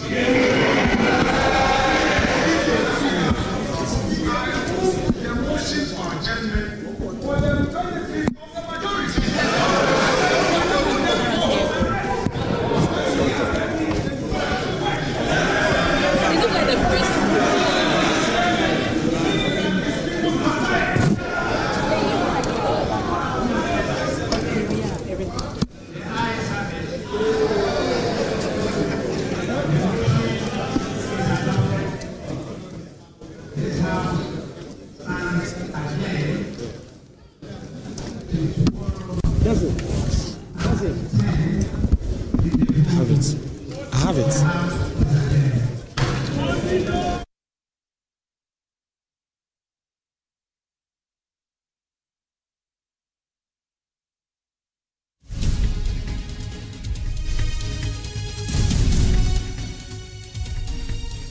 Wow, so you've been staying with us all through the budget presentation in Parliament, and Dr. Cassiel Ato Forson has just presented what some people describe as hope. But what is in it for you? I'm still here in the studio with Evans and Kujo. What's really stood out for both of you, Evans? What stood out for you? Well, there's a lot that stood out. The allocations that have been made to almost every single item that they had campaigned on, they made it the point to allocate something for it. And for me, that was fascinating. I mean, considering that where we were talking about the economy was with all the deficit and they had to deal with the debt, they still found a way to allocate stuff to almost everything. They talking about the free senior high school policy, for example. They're giving a bit more attention to it in terms of the allocations that they've made there. They are uncapping GET funds, so it allows them to do a bit more in that particular area. They are giving monies to almost every sector that they had touched on.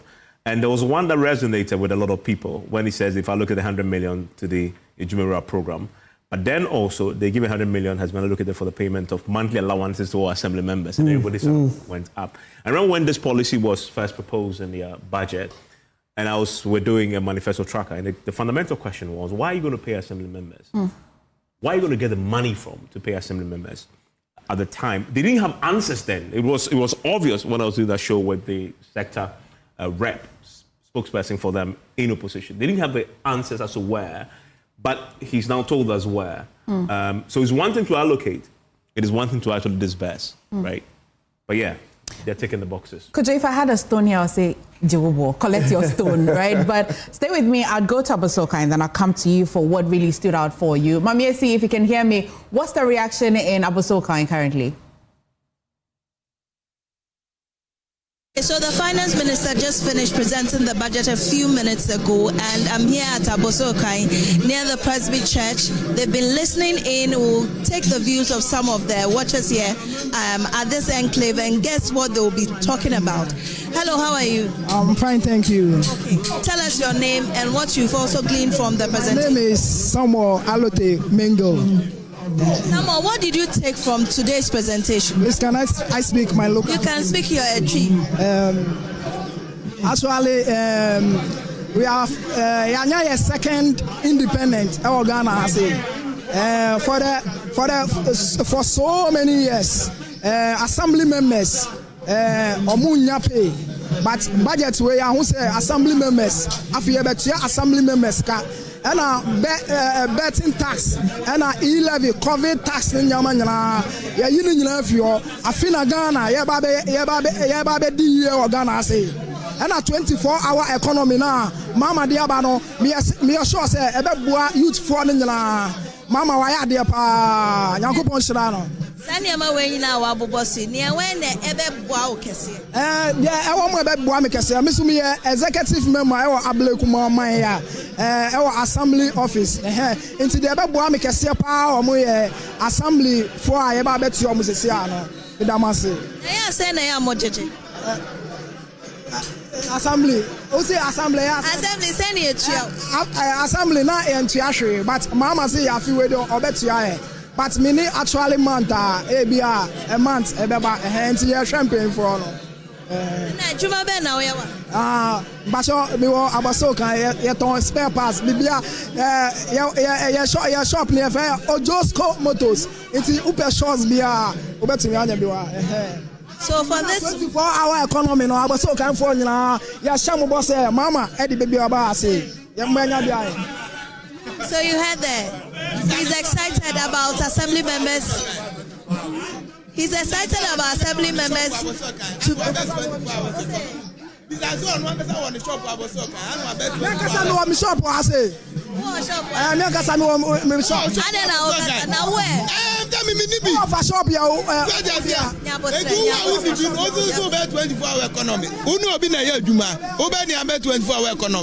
Only pan 5 o'clock no gas it matumi shop mukofia. O ba be 24-hour economy. E won no shop and e wo fie. Eti wo say no. Asema obi say won so no wo shop and 24-hour economy no e be boa won. Me we ne benefit bi e de be ma me. So what does here because me ni me am shop. Say me o me am shop even me o me am shop kra na security men e be obeden.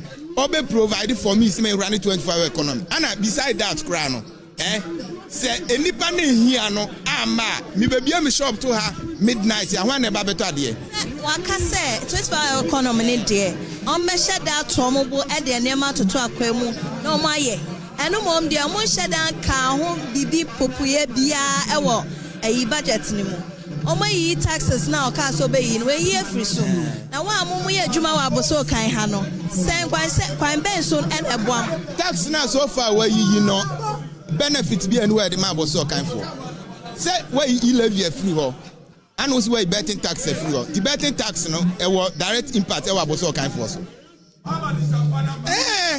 betting tax any direct impact e wa boso kan for so unless say be ami nam ho no be na onkro mo ye bet e wa boso kan ha no eboa no tie asema me kan say o fa na boso kan say community so that so fa na boso kan say community betting tax any impact e wa boso kan say community so individuals no mo koba no and obi prefer say obetwa bet ya na beside everything kra no say me twa bet na bia me di 10,000 me dey bia be 100 cedis I go di 10,000 ne 10,000 ye ti me 1,000 cedis say me nyo obi am ye selfish and am ye stingy I don't think that's me su ho so that say except so nipa no ye selfish na we from say let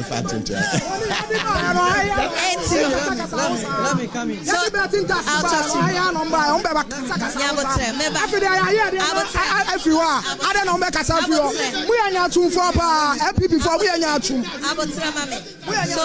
So there's some disagreements here, and I'm almost being jostled about this whole thing. But one party here is in agreement of the scrapping of certain taxes, including the betting tax. Another is in disagreement. They believe that for one party, scrapping of the betting tax will not be to the advantage of the Aboso kind traders here. Now this gentleman here disagrees. Well, there's one party here. I'll get his views too on it. Papa, what's budgeting? Oh, as I introduce myself as Jokensa of Jokensa Enterprise in the morning or in the afternoon during your afternoon news. I was expecting that most of the taxes will be removed as the government promised. It's because of that the people of Ghana voted for them. It's not even the NDC particular, but it's because of their promises. Now I heard that I couldn't view or listening to their budget actually. But what I able to even have glimpses of the presentation at all. Yeah, I have listened. I listened to some of them, but not all of them. So which one caught you?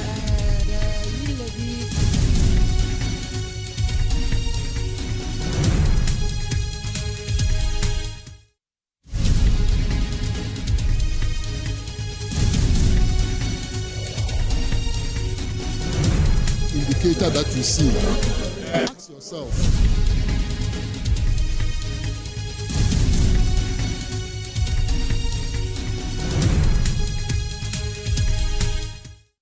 We'll take you now to Parliament, where Koko Asante is interacting with Omane Boama, Ghana's Defense Minister.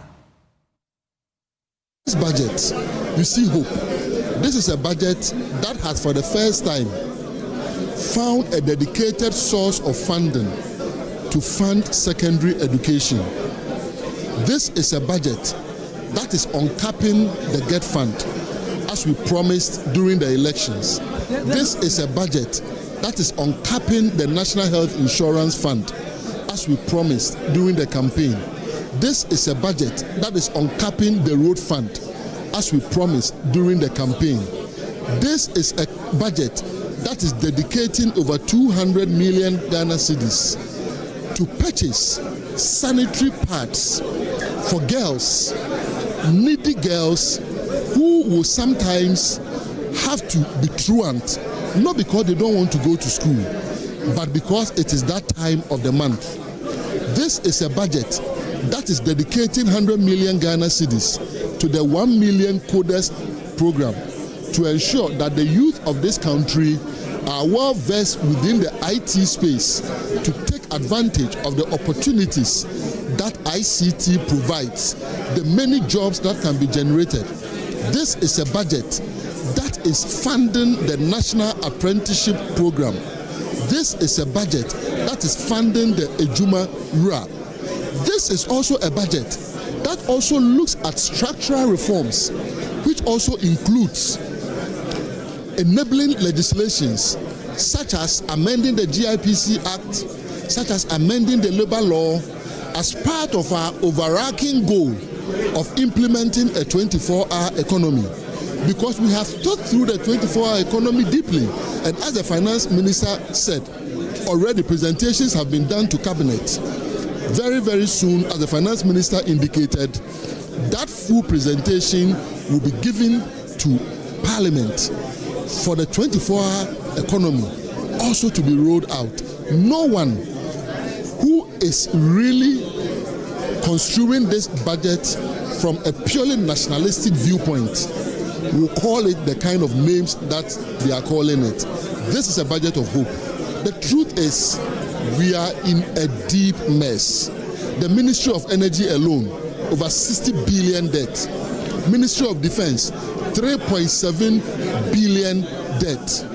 And when we talk about the Ministry of Energy, we have not included indebtedness to IPPs. We have not included the indebtedness of ECG. You understand? This is a budget that is cleverly looking at how best we can leverage on the levers that we have in the country, most of which we as NDC bequeathed the previous MPP administration. I'll give you an example. Look at the very debt service account that our government set up, the sinking fund, which the MPP came and utilized. By the time they were leaving office, the dollar account had just $64,000 in it. Guess how much we left in that account? Over $300 million. Can you compare $300 million to $64,000? Also, the cedi account of the same sinking fund was 143 million. We left them with over 400 million Ghana cedis in the cedi account of the sinking fund for them to be able to use that to service. And do not be deceived by the GDP rate. That growth rate of 5%, go into the details. Mining. Ask yourself, what percentage of mining proceeds comes to us as a people? How do we benefit from the mining as a people? A lot of it are by multinationals who will take it away, or by galamsey people that you may not even be really able to account for. So when they talk about the GDP growth, look at what is making the GDP growth that 5% plus. And this perhaps is the reason that the world, the people in the world who are looking at inclusivity, inclusive growth, economics for the people, not economics for just multinationals, not economics for the people who have, but also economics for the have-nots, are beginning to drift away from indicators like GDP and looking at what is it that can accrue to the nation and what is it that can accrue to the people. So in looking at what can accrue to the people, when you begin to examine a Jumapa, National Apprenticeship Program, sanitary pads, free senior high school, today having a dedicated fund, just by us deciding to uncap the Ghana Education Trust Fund, that should tell you that this is a social democratic government that is shifting the economy from an economy that just works for a few people, the president, Ken Ofori-Atta, and a few people, to a government and an economy that will work for the good people of Ghana. Thank you very much. Thank you very much. I'll come to you, Ernest Noble, shortly. The MPP are addressing a news conference that we wish to take just a brief part of it. And so we will be there pretty shortly. And then we can hear what exactly is being discussed and the issue. The budget did not address how they are going to ensure that petroleum product prices do not increase. And once petroleum product prices continue to increase, transport fares will continue to increase. This budget did not address that. This budget did not address energy bills, electricity bills. They didn't talk about how they are going to reduce energy bills. They didn't talk about how to decrease water bills. All these bills will continue to increase, looking at the indicators that we are seeing. And we thought that having campaigned on cost of living crisis and came to power with the support of the Ghanaian people, the least the government could do was to present a budget that will address the cost of living crisis in terms of transport fares, in terms of petroleum product prices, in terms of energy bills. But even when we come to taxes, the minister announced that they are abolishing VAT on motor insurance. Ladies and gentlemen, we were already not collecting VAT on motor insurance.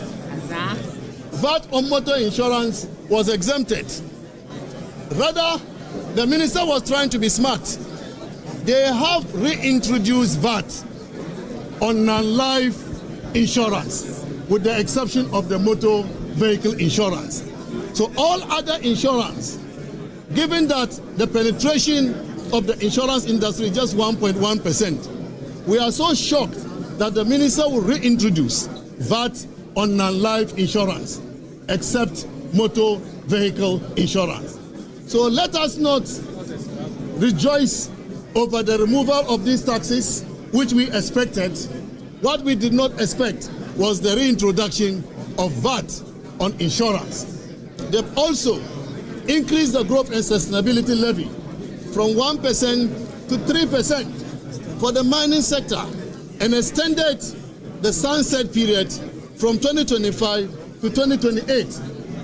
When you heard the minister talking about growth, he said that the growth was influenced by the extractives. That's a lie. And so, how can you tax a sector which is giving you growth? The sector that is giving you growth is the sector you want to go and tax. This is not good. for industry. This is not good for economic growth, and this is not good for the development of our people. Ladies and gentlemen, betting tax that they said they have abolished. We never collected betting tax. We never implement the betting tax. So to come and tell Ghanaians that you have abolished something that was not implemented is to deceive the people of Ghana. My brothers and sisters, they are talking also about gold board. It's important I address this. The gold board, as you heard the minister talk about, is to be financed from the budget. The minister is allocating $279 million to the gold board. We have never funded the gold purchase program or gold for oil program from the budget. Never ever. It's never happened. And so to fund the gold board from the budget, in our view, is just to put in money to be benefited by NDC cronies. It is to create loot and share. The Bank of Ghana was funding the gold for purchase program from a revolving fund, and therefore it did not affect the taxpayer. Now you have a gold board which is going to rely on the taxpayer. We think that this is create loot and share, and we will resist it. Let me also say that the women banking that they said they were going to set up, they have allocated a paltry sum of 50 million Ghana cedis. 51 million Ghana cedis. 51 million Ghana cedis.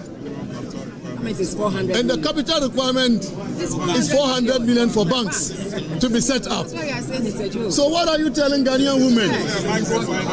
Even when you have your vice president being the first woman to occupy that position, we are throwing dust in the eyes of the Ghanaian people, particularly our women who really need all the support we can provide to them. Let me add also on free senior high school program. Free senior high school program is so important for Ghanaians. The NDC, as the minister said, indicated that there is no dedicated funding for free senior high school. That is not true. That is not true. The free senior high school program is funded from the goods and services component of ABFA. That is how we have funded free senior high school. Now he is deciding to uncap GET fund with the view to using the uncapped amount to fund free senior high school. But GET fund is for infrastructure. GET fund is used for infrastructure. Free senior high school is mostly about goods and services. And this is why we applied the goods and services component of the ABFA to fund free senior high school program. Very soon, Ghanaians will see whether they can provide sustainable funding for free senior high school. These are all attempts to come back and tell Ghanaians that it's difficult to fund free senior high school, and therefore parents should pay. That is what they are trying to do. But we will expose them anytime they try to do this. Also, the Agenda 11 projects, we had a dedicated funding source for it. We were funding it with the CAPEX component of ABFA allocated to GIF. The minister is taking that money from GIF. He has indicated that GIF will no longer have that money, which means that there will not be any dedicated funding for Agenda 11 projects, and which means that the president does not intend to complete these projects, which are needed badly by our people in all the districts across the country. They are also talking about allocating some money for nurse allowance and teacher allowance. We thought he would have commended the MPP government. After they abolished nurse allowance and teacher allowance, we brought it in. They are continuing with it, and they are allocating money towards it, and they want to take credit for this. This cannot happen. If you recall, the Minister for Education said teacher training allowance was no longer going to be viable. But the Ghanaian people, led by we, the mighty minority, we opposed them, we chastised them, we condemned that attempt to end teacher training allowance. And this is why they have chickened out. And instead of admitting to the Ghanaian people that they've gotten some sense from the mighty minority, they want to take credit for that. I thank you very much, but I want to assure you that this is just preliminary response. Tomorrow, we have a major press conference to give a comprehensive response. It is not going to be for girls. It's going to be for all Ghanaians, all the Ghanaian people. Thank you very much. We've heard the former finance minister indicate what he makes of the budget that has just been presented. I'll speak pretty shortly to the former information minister, currently the ranking on the Committee on Economy. One would say your side is just clutching on straws, given that some of these items that are the allocations are simply things that really resonate with the Ghanaian people. What do you say to that? Do you first of all remember how Isaac Adongo addressed allocations? He said it's called audio money. It's money you've heard in your ears. It's not money that is really been disbursed. So until you see those disbursements. We shall now take you away from Parliament and take you to Kumasi, where Nana Boakye Yadom is on standby, taking reactions after the budget presentation in Parliament. Free senior high school policy. He made mention of the 24-hour economy policy that government is in no time going to bring its bill to Parliament for consideration. The Gold Board was also mentioned by the Finance Minister. A lot of things were mentioned by Dr. Cassiel Ato Forson today during his 1 hour 40 minutes presentation to Parliament, presenting the fiscal policy of the Mahama administration. All these are to stabilize the country's economy and to make sure that government policies and promises during the campaign period are fulfilled. One of the things that really triggered the excitement of the ordinary Ghanaian, especially on the streets of Kumasi, is when government mentioned the payment of allowances to assembly members and also government securing funding for the Women's Development Bank. All of these were mentioned during the campaign period, and to them it brings some form of hope to the economy and to the recovery of our economy. Finance Minister Gidi Niema Bena Otseya Ishewon crime. Finance Minister wa sheyun crime wa maye ahotoso de dikan fano health insurance on capping no wa ya de pa say oye free ho a say health insurance no you need so say you call hospital no man na mu odin fie bi atwem no man no mu beye kama ye kwa e benya nduro ne ma ana ebana ma sanitary pass no so no eno so aya de pass e ode eno so ba e fa ni yi levi a we free ono kra de eno kra de eno na she nkra de kese pa wom enti de waye ne e da na sepa Any daso from what the finance minister na kano any daso say mreko nenim no Ghana betimi afa ne ntoma pefra nyame adoma ye we sign daso for instance ebana road sector say or pumping money skakesia or say road sector say omde beji hu djuma ti eno so say ye ni daso say scanner road sector ne ebe circulate abaye nyina ye ho all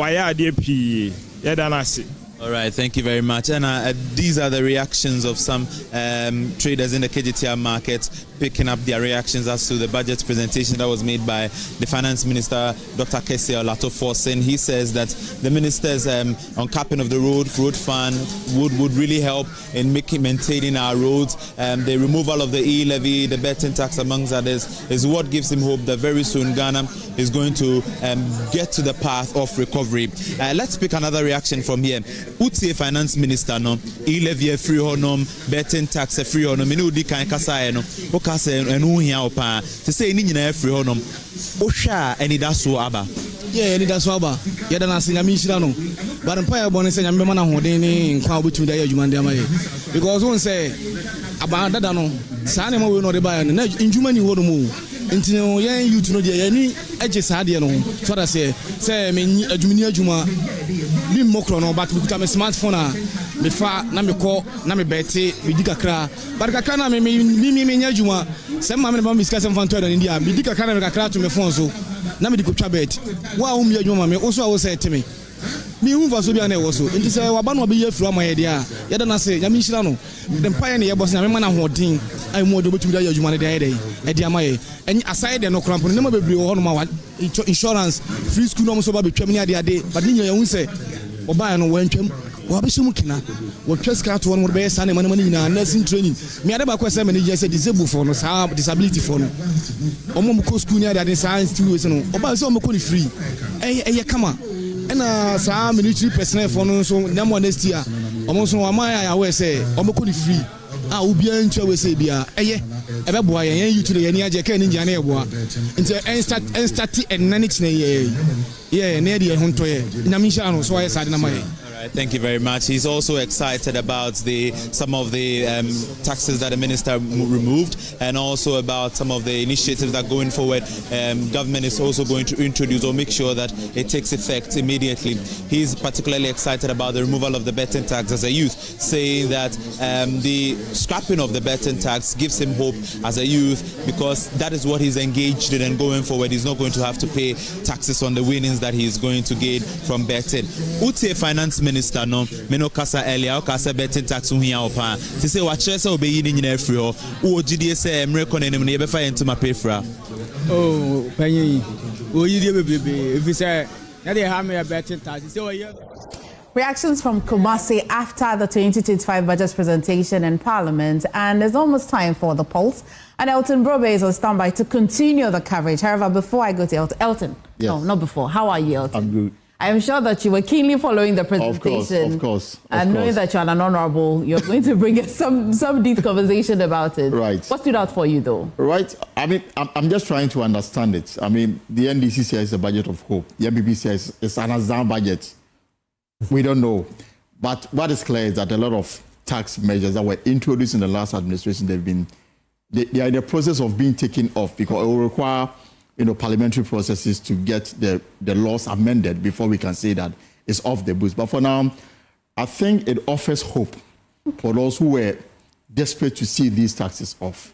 And the process has started. Let's see how it goes. When the appropriation is presented, because this is just a statement, the details of it, the estimates to the ministries, what the ministry has expected to the project that government wants to pursue, we don't know yet. Right. We'll have to wait for that comprehensive document to also come. We'll look at appropriation, how much government is willing to spend in 2025. In terms of cut, where will government be cutting? Those details we'll wait to see in the comprehensive document that will come. But for now, this statement offers some kind of hope. But let's see how it translates into improving our lives. Definitely, Elton. Do stay with us for the pause. But Kojo, now we can certifiedly say that you're a sorcerer. Yeah? You went to witch hunting and you brought us some information. My prophet career seems to be on track. Yeah. Yes, I mean, it seems like about 100% of all our predictions were reflected in the budget. But you can see the innovation in how they are hoping to cover for the taxes that they are cutting, because everybody wondered how you are going to reduce these sources of revenue, very big sources as well. Right. 8.1 billion coming through e-levy, 5.2 billion coming through the betting tax, some 13.9 billion coming through COVID levy. How do you get rid of them and still pay your bills? Right. Well, COVID levy, of course, is going to take some time for it to be removed. But the clear thing here is that the finance minister has been thinking outside the box, which is what allows for him to say at the end of it that EDB keke. And of course, the majority have questions. Right? How do you say that we did a bad job if we could grow by 5.7% in a bad year, and you are saying that you can only grow by some 4.something% in a better year under your governance? So some questions being raised. So will it turn out to be an EDB keke budget,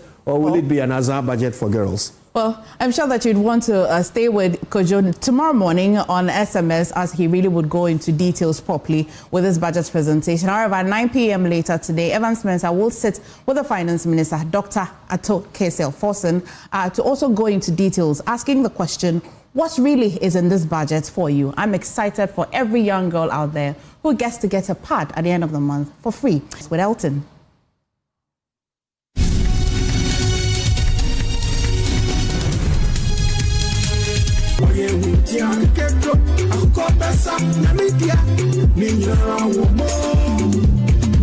Honey and ginger, licorice and mussel, long pepper and violet.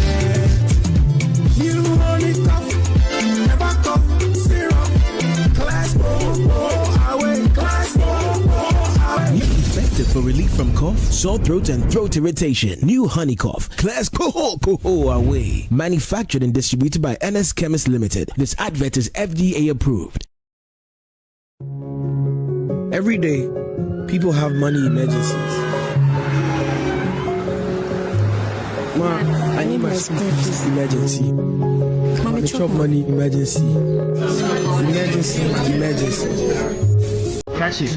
I'm your rent emergency. Now, there's a new emergency number in town.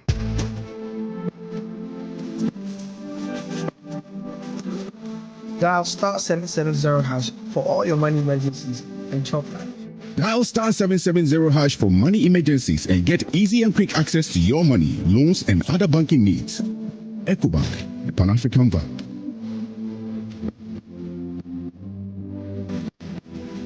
I am strong. I am tough. Syntax tank, syntax tank. Ladies and gentlemen, I beg you check your tongue and get syntax. SINTEX. Wait, you're just over 25 years. We are made in Ghana water storage solution. You were green, you were blue, colors in here. They're great. That's it, your baha, your mom free water. We have over 400 agents nationwide. Just Ghana finance, yeah, baho. Find us on social media. Syntax Ghana can nominate here. Say Giovanni, Syntax, I need you in this community. And it's that simple. I will be there myself. Syntax Ghana page me. All right, so just like that, we're wrapping up inside Tessie. Syntax Tank! I strong! It's been 5 years of displaying intelligence and academic prowess. Basic schools, both private and public, have shown their might in this competition. Which school will be crowned champions of the 6th edition of the Love FM Primary Schools Quiz 2025? Stay glued to your super dial Love 99.5 FM for all the suspense and the exciting moments as kids in the upper primary show their prowess as they battle it out for supremacy and bragging rights in the Ashanti region. Catch all the action live on radio on Love 99.5 FM and on Facebook at Love 99.5 FM. It will be live on Joy Prime and Joy Learning. The Love FM Primary Schools Quiz, an avenue for kids to learn and have fun. This event is brought to you by Superstation Love 99.5 FM in partnership with Joy Learning and Joy Prime.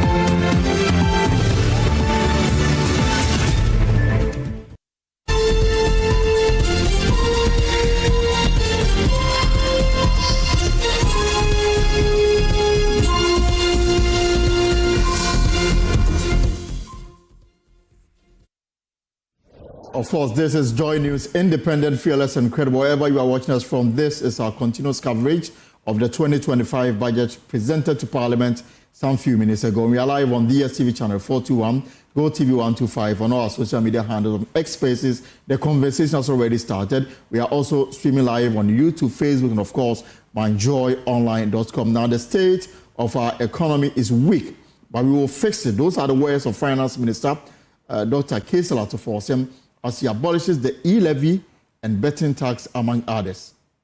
We will abolish the 10% withholding tax on winning from lottery, otherwise known as the betting tax. Mr. Speaker, we will abolish the electronic transfer levy.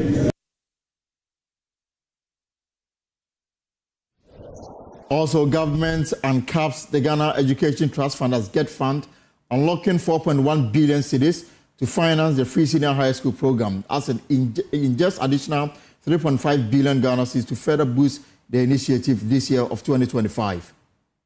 The overarching concern about free secondary education has been its quality and the absence of a dedicated sources of funding.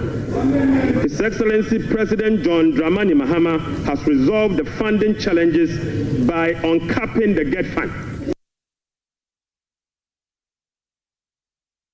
And of course, for the very first time since independence, government introduces a monthly allowance for assembly members nationwide, as majority caucus in Parliament hails this as a transformational move. Of course, the minority leader criticizes the budget statement, calling it uninspiring and lacking clarity on the government much-touted 24-hour economy initiative. These and many more are the stories we are focusing this afternoon as we build on the budget of 2025 presented to Parliament some few minutes ago, as we engage interest groups on what they make of it and also get reactions from Parliament and across the country. My name is Elton Broby.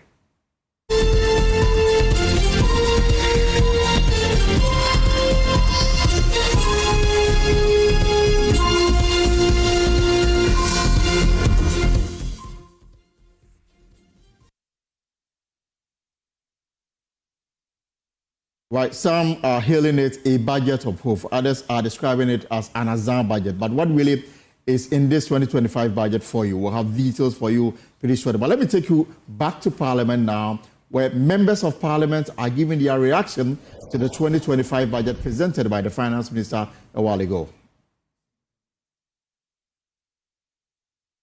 You saw the allocation on the screen, 800. So even if you round it up to 1 billion, within the it's still short of 5 billion, short of their own promises. Thirdly, you realize that the NDC's budget or Ato was being disingenuous by saying that they were going to, he's made allocations for the payment of teacher training allowance, lesson trainer, something that you cancelled. All we expected him to say, oh, thank you, we cancelled it. Thank you, MPP, you cancelled it. We are continuing with it. These are the allocations. The reason why they could not run away from it was the fact that the teachers and the nurses were up in arms against them. You heard the Minister of Education's comment on it, very inconsistent with what the Minister of Finance said. So something has got to give, and they had to run away to follow the program.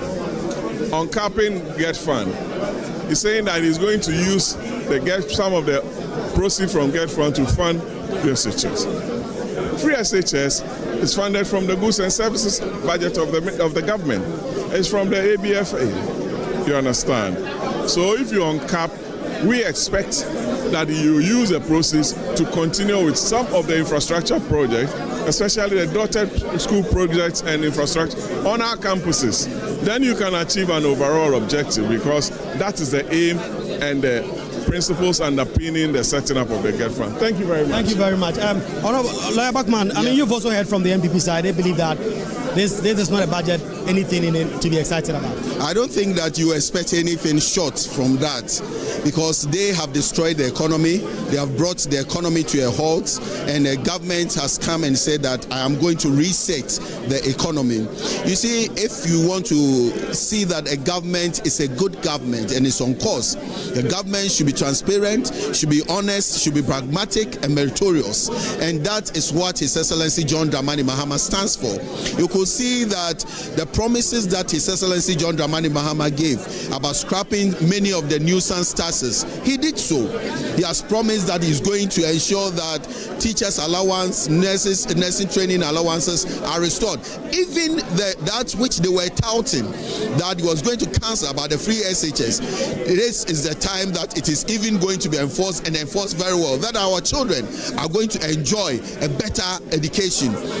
They are going to have books, they are going to have sanitary pads, that's the girls. Our Women Development Bank is coming, especially the assemblymen who are down there, who ensure that the decentralization is effectuated.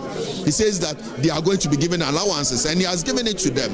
You could see that from the general budget that was read, it is something that is pragmatic, it is something that is achievable, it is something that we can use to reset Ghana and make Ghana stand out in the Committee of Nations. In fact, if you are a proud Ghanaian, if you are a Ghanaian, you must be proud. If you are from Kwesimintim constituency, looking at and listening to the budget, you must be proud that you voted for His Excellency John Dramani Mahama. And I'm proud too that I am a Ghanaian. Thank you very much, Member of Parliament for Kwesimintim. Let me take the last contribution here.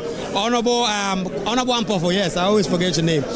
I mean, we've been hearing from your colleagues in the MPP. They say that there was nothing in this budget, it was an Azar budget, and that even a nice part, they wanted you to be kind enough to appreciate what the previous government did. Well, thank you very much. My greetings and regards to all Ghanaians this afternoon. You could see that from campaigning time, what is in the manifesto that President Mahama promised to do. In the SONA, he repeated the same thing. In the budget, Finance Minister is also repeating the same thing. That tells how consistent the party, NDC, are, or President Mahama is. He's an experienced man. He did it before, and now he has come. So all what he's saying is going to be practical, because experience is the best teacher. This budget is a hope budget. Budget of hope in the sense that it cuts across. The youth are going to benefit, women are going to benefit, young girls are going to benefit, students are going to benefit. Those interested in agri, they are also going to benefit, because we are going to put money in the agri sector to reform the agri sector. So if you are youth and you are interested in agri, you go there, definitely you're going to get something, you're going to get money. Our apprenticeship program, we're putting money there to help the youth, to boost them, to enable them do their work carefully or skillfully, and then come out and get money. Look at the first year students, tertiary. We are going to pay their fees. Therefore, it's very good initiative, because most parents find it difficult to pay their students' fees or their award fees during the first year university. So this is a budget of hope. Women's Bank, we are putting money there to help our women to start up with something. You know, women are very good in taking good care of money. Therefore, it's a budget of hope. Thank you very much. Thank you very much, Honorable Ampofo. And so, a lot of mixed reaction coming in following the presentation of the budget by Dr. Cassiel Ato Forson. He's been outlining some really interesting points. For instance, the government formally has now decided to abolish e-levy. The e-levy is gone. Of course, not yet. It means you pay e-levy today.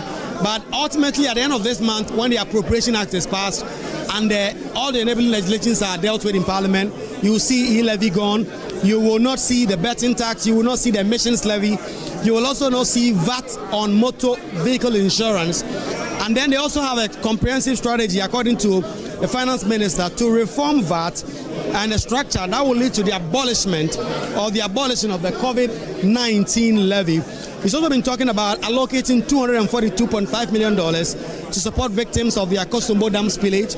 There have also been a 290 million cedi to commence the distribution of sanitary pads to girls' children, and an allocation of 499, almost 500 million, for the no fee policy for level 100s, and that ultimately almost 685 million Ghana cedis to pay for teacher and nursing trainee allowances, specifically 203 million for teacher trainee allowance and 480 million for nursing trainee allowance, 100 million Ghana cedis to pay a monthly allowance for assembly members. All of this captured in the budget that has been presented by the Finance Minister, the abridged version, with MPs in the subsequent days set to comment on it, debate on it, fashion out the key areas of it.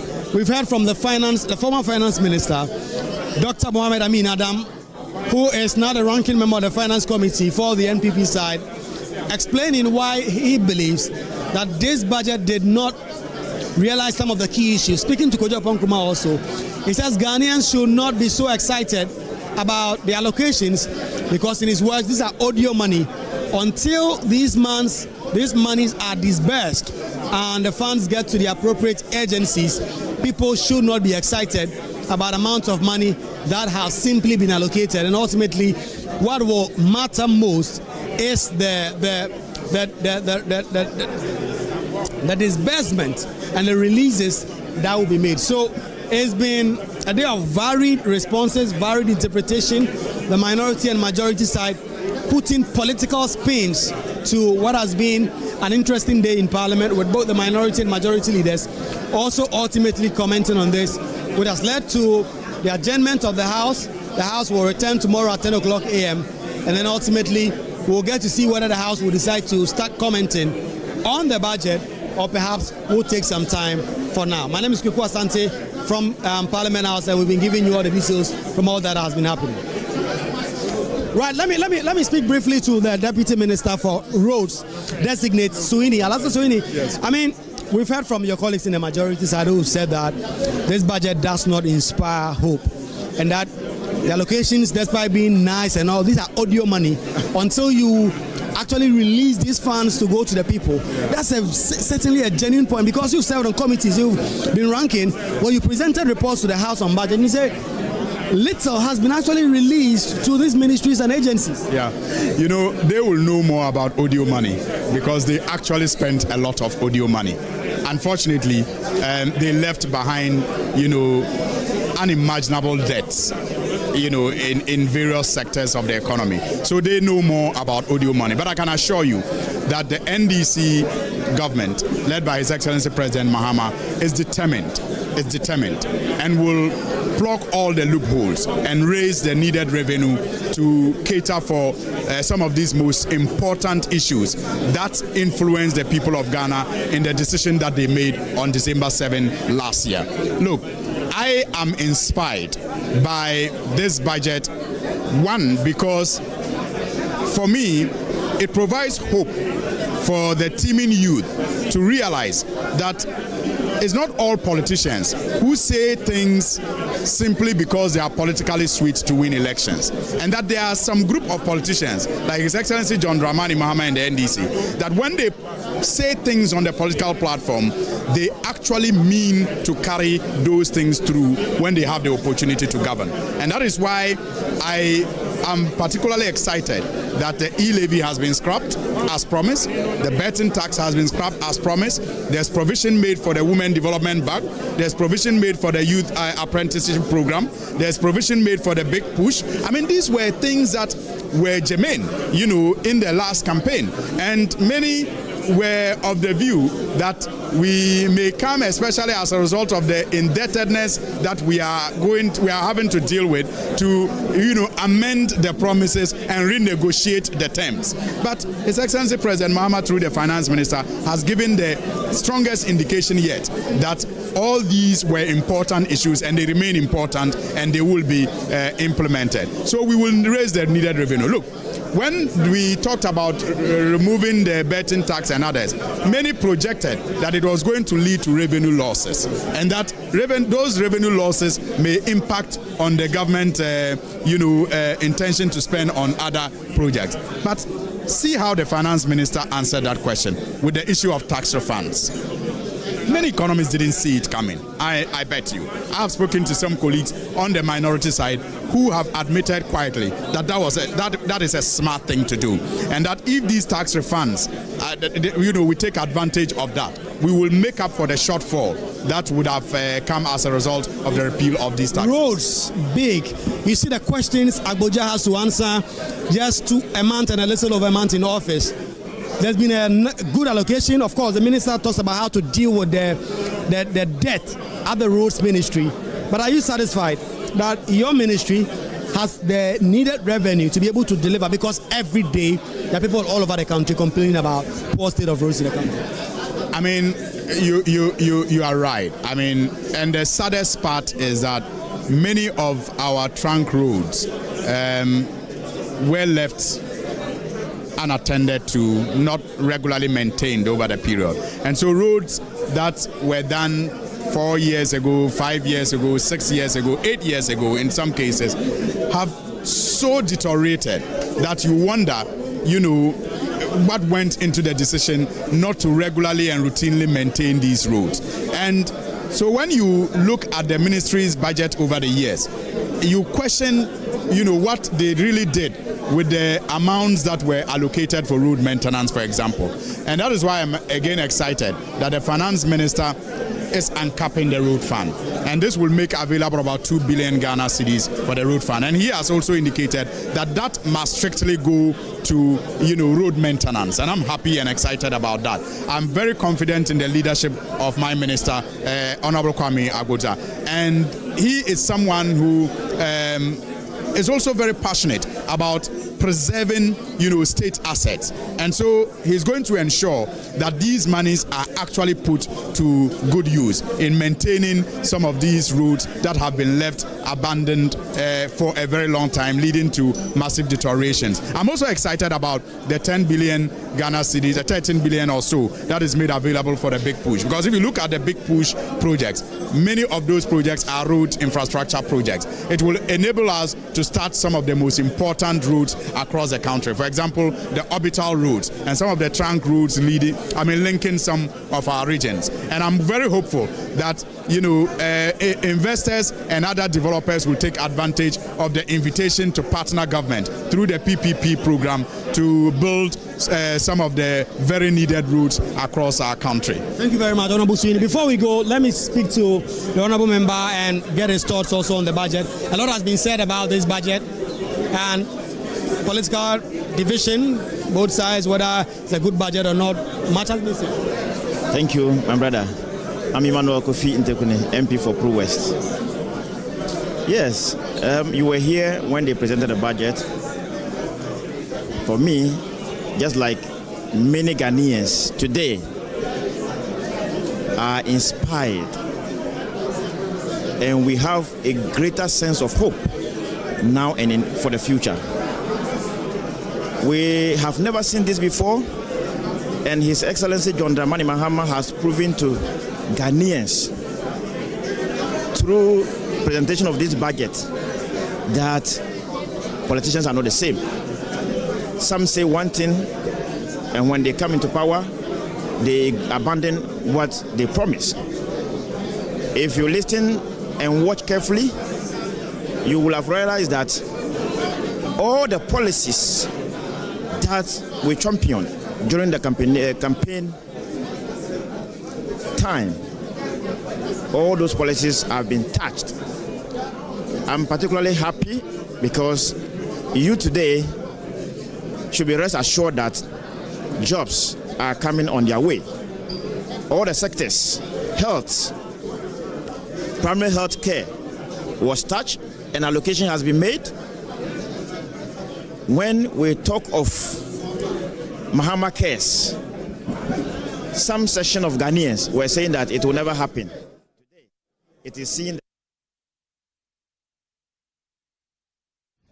Right, so live pictures from Parliament House, the presentation of the 2025 budget statements. The entire document will be made available to Parliament shortly, where the base on the estimates and, of course, what government really intends to do as far as funding of projects for 2025 will be made known to members of Parliament. And then the passage of the appropriation bill at the end of it all will not give government the legal backing to spend for beyond from April 1, 2025. But let's talk about a very important matter that came up during the presentation. On the free senior high school program, the minister reviewed 3.3 billion Ghana cedis has been budgeted for the smooth running of the policy, plus additional 4.2 billion cedis from the uncapping of the GET fund. Listen to him.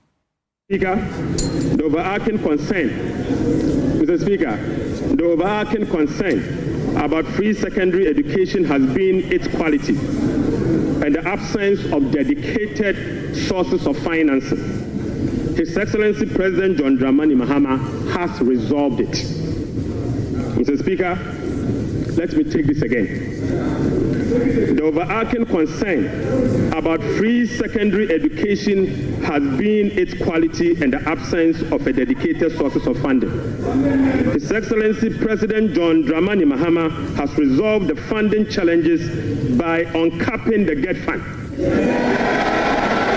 Mr. Speaker, this makes available dedicated funding for full financing of free senior secondary school education and free tertiary education for persons with disability. Mr. Speaker, therefore, Capping and Realignment Act will be amended to uncap the Ghana Education Trust Fund. Mr. Speaker, this year, Mr. Speaker, this year, the budget for free senior secondary school education program is 3.5 billion Ghana cedis. By uncapping the GET fund, we will be making available an additional 4.1 billion Ghana cedis, specifically for financing free secondary education program and other related expenditures.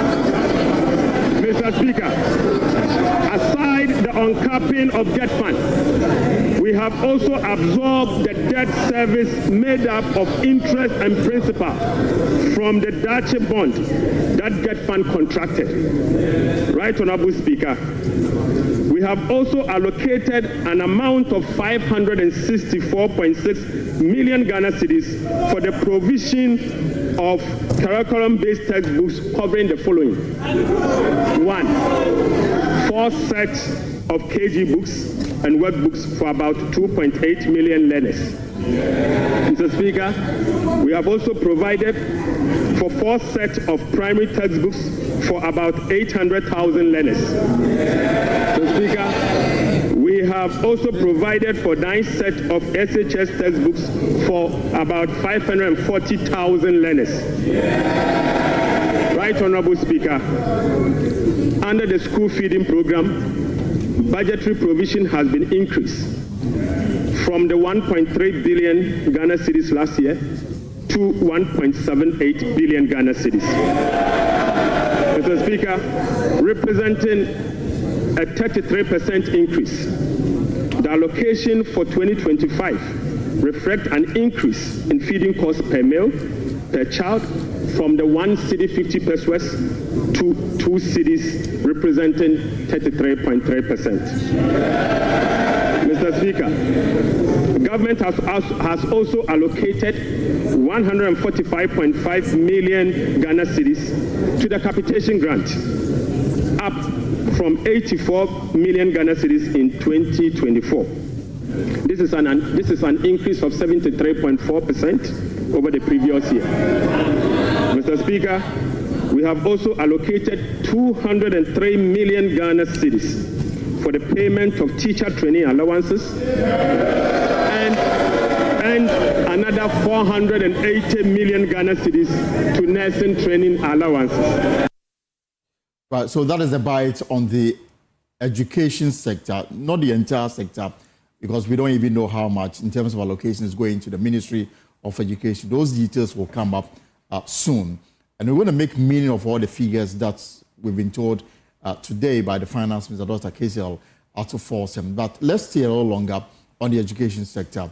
And let me bring in the President of NAGRAT, Angel Kabonu, who joins me via phone. Mr. Kabonu, good afternoon. Welcome to the post. First, your impressions of the budget presented to Parliament today, at least the statement. Well, I think it's okay. The presentation was clear. The time, 1 hour, 40 minutes, was okay.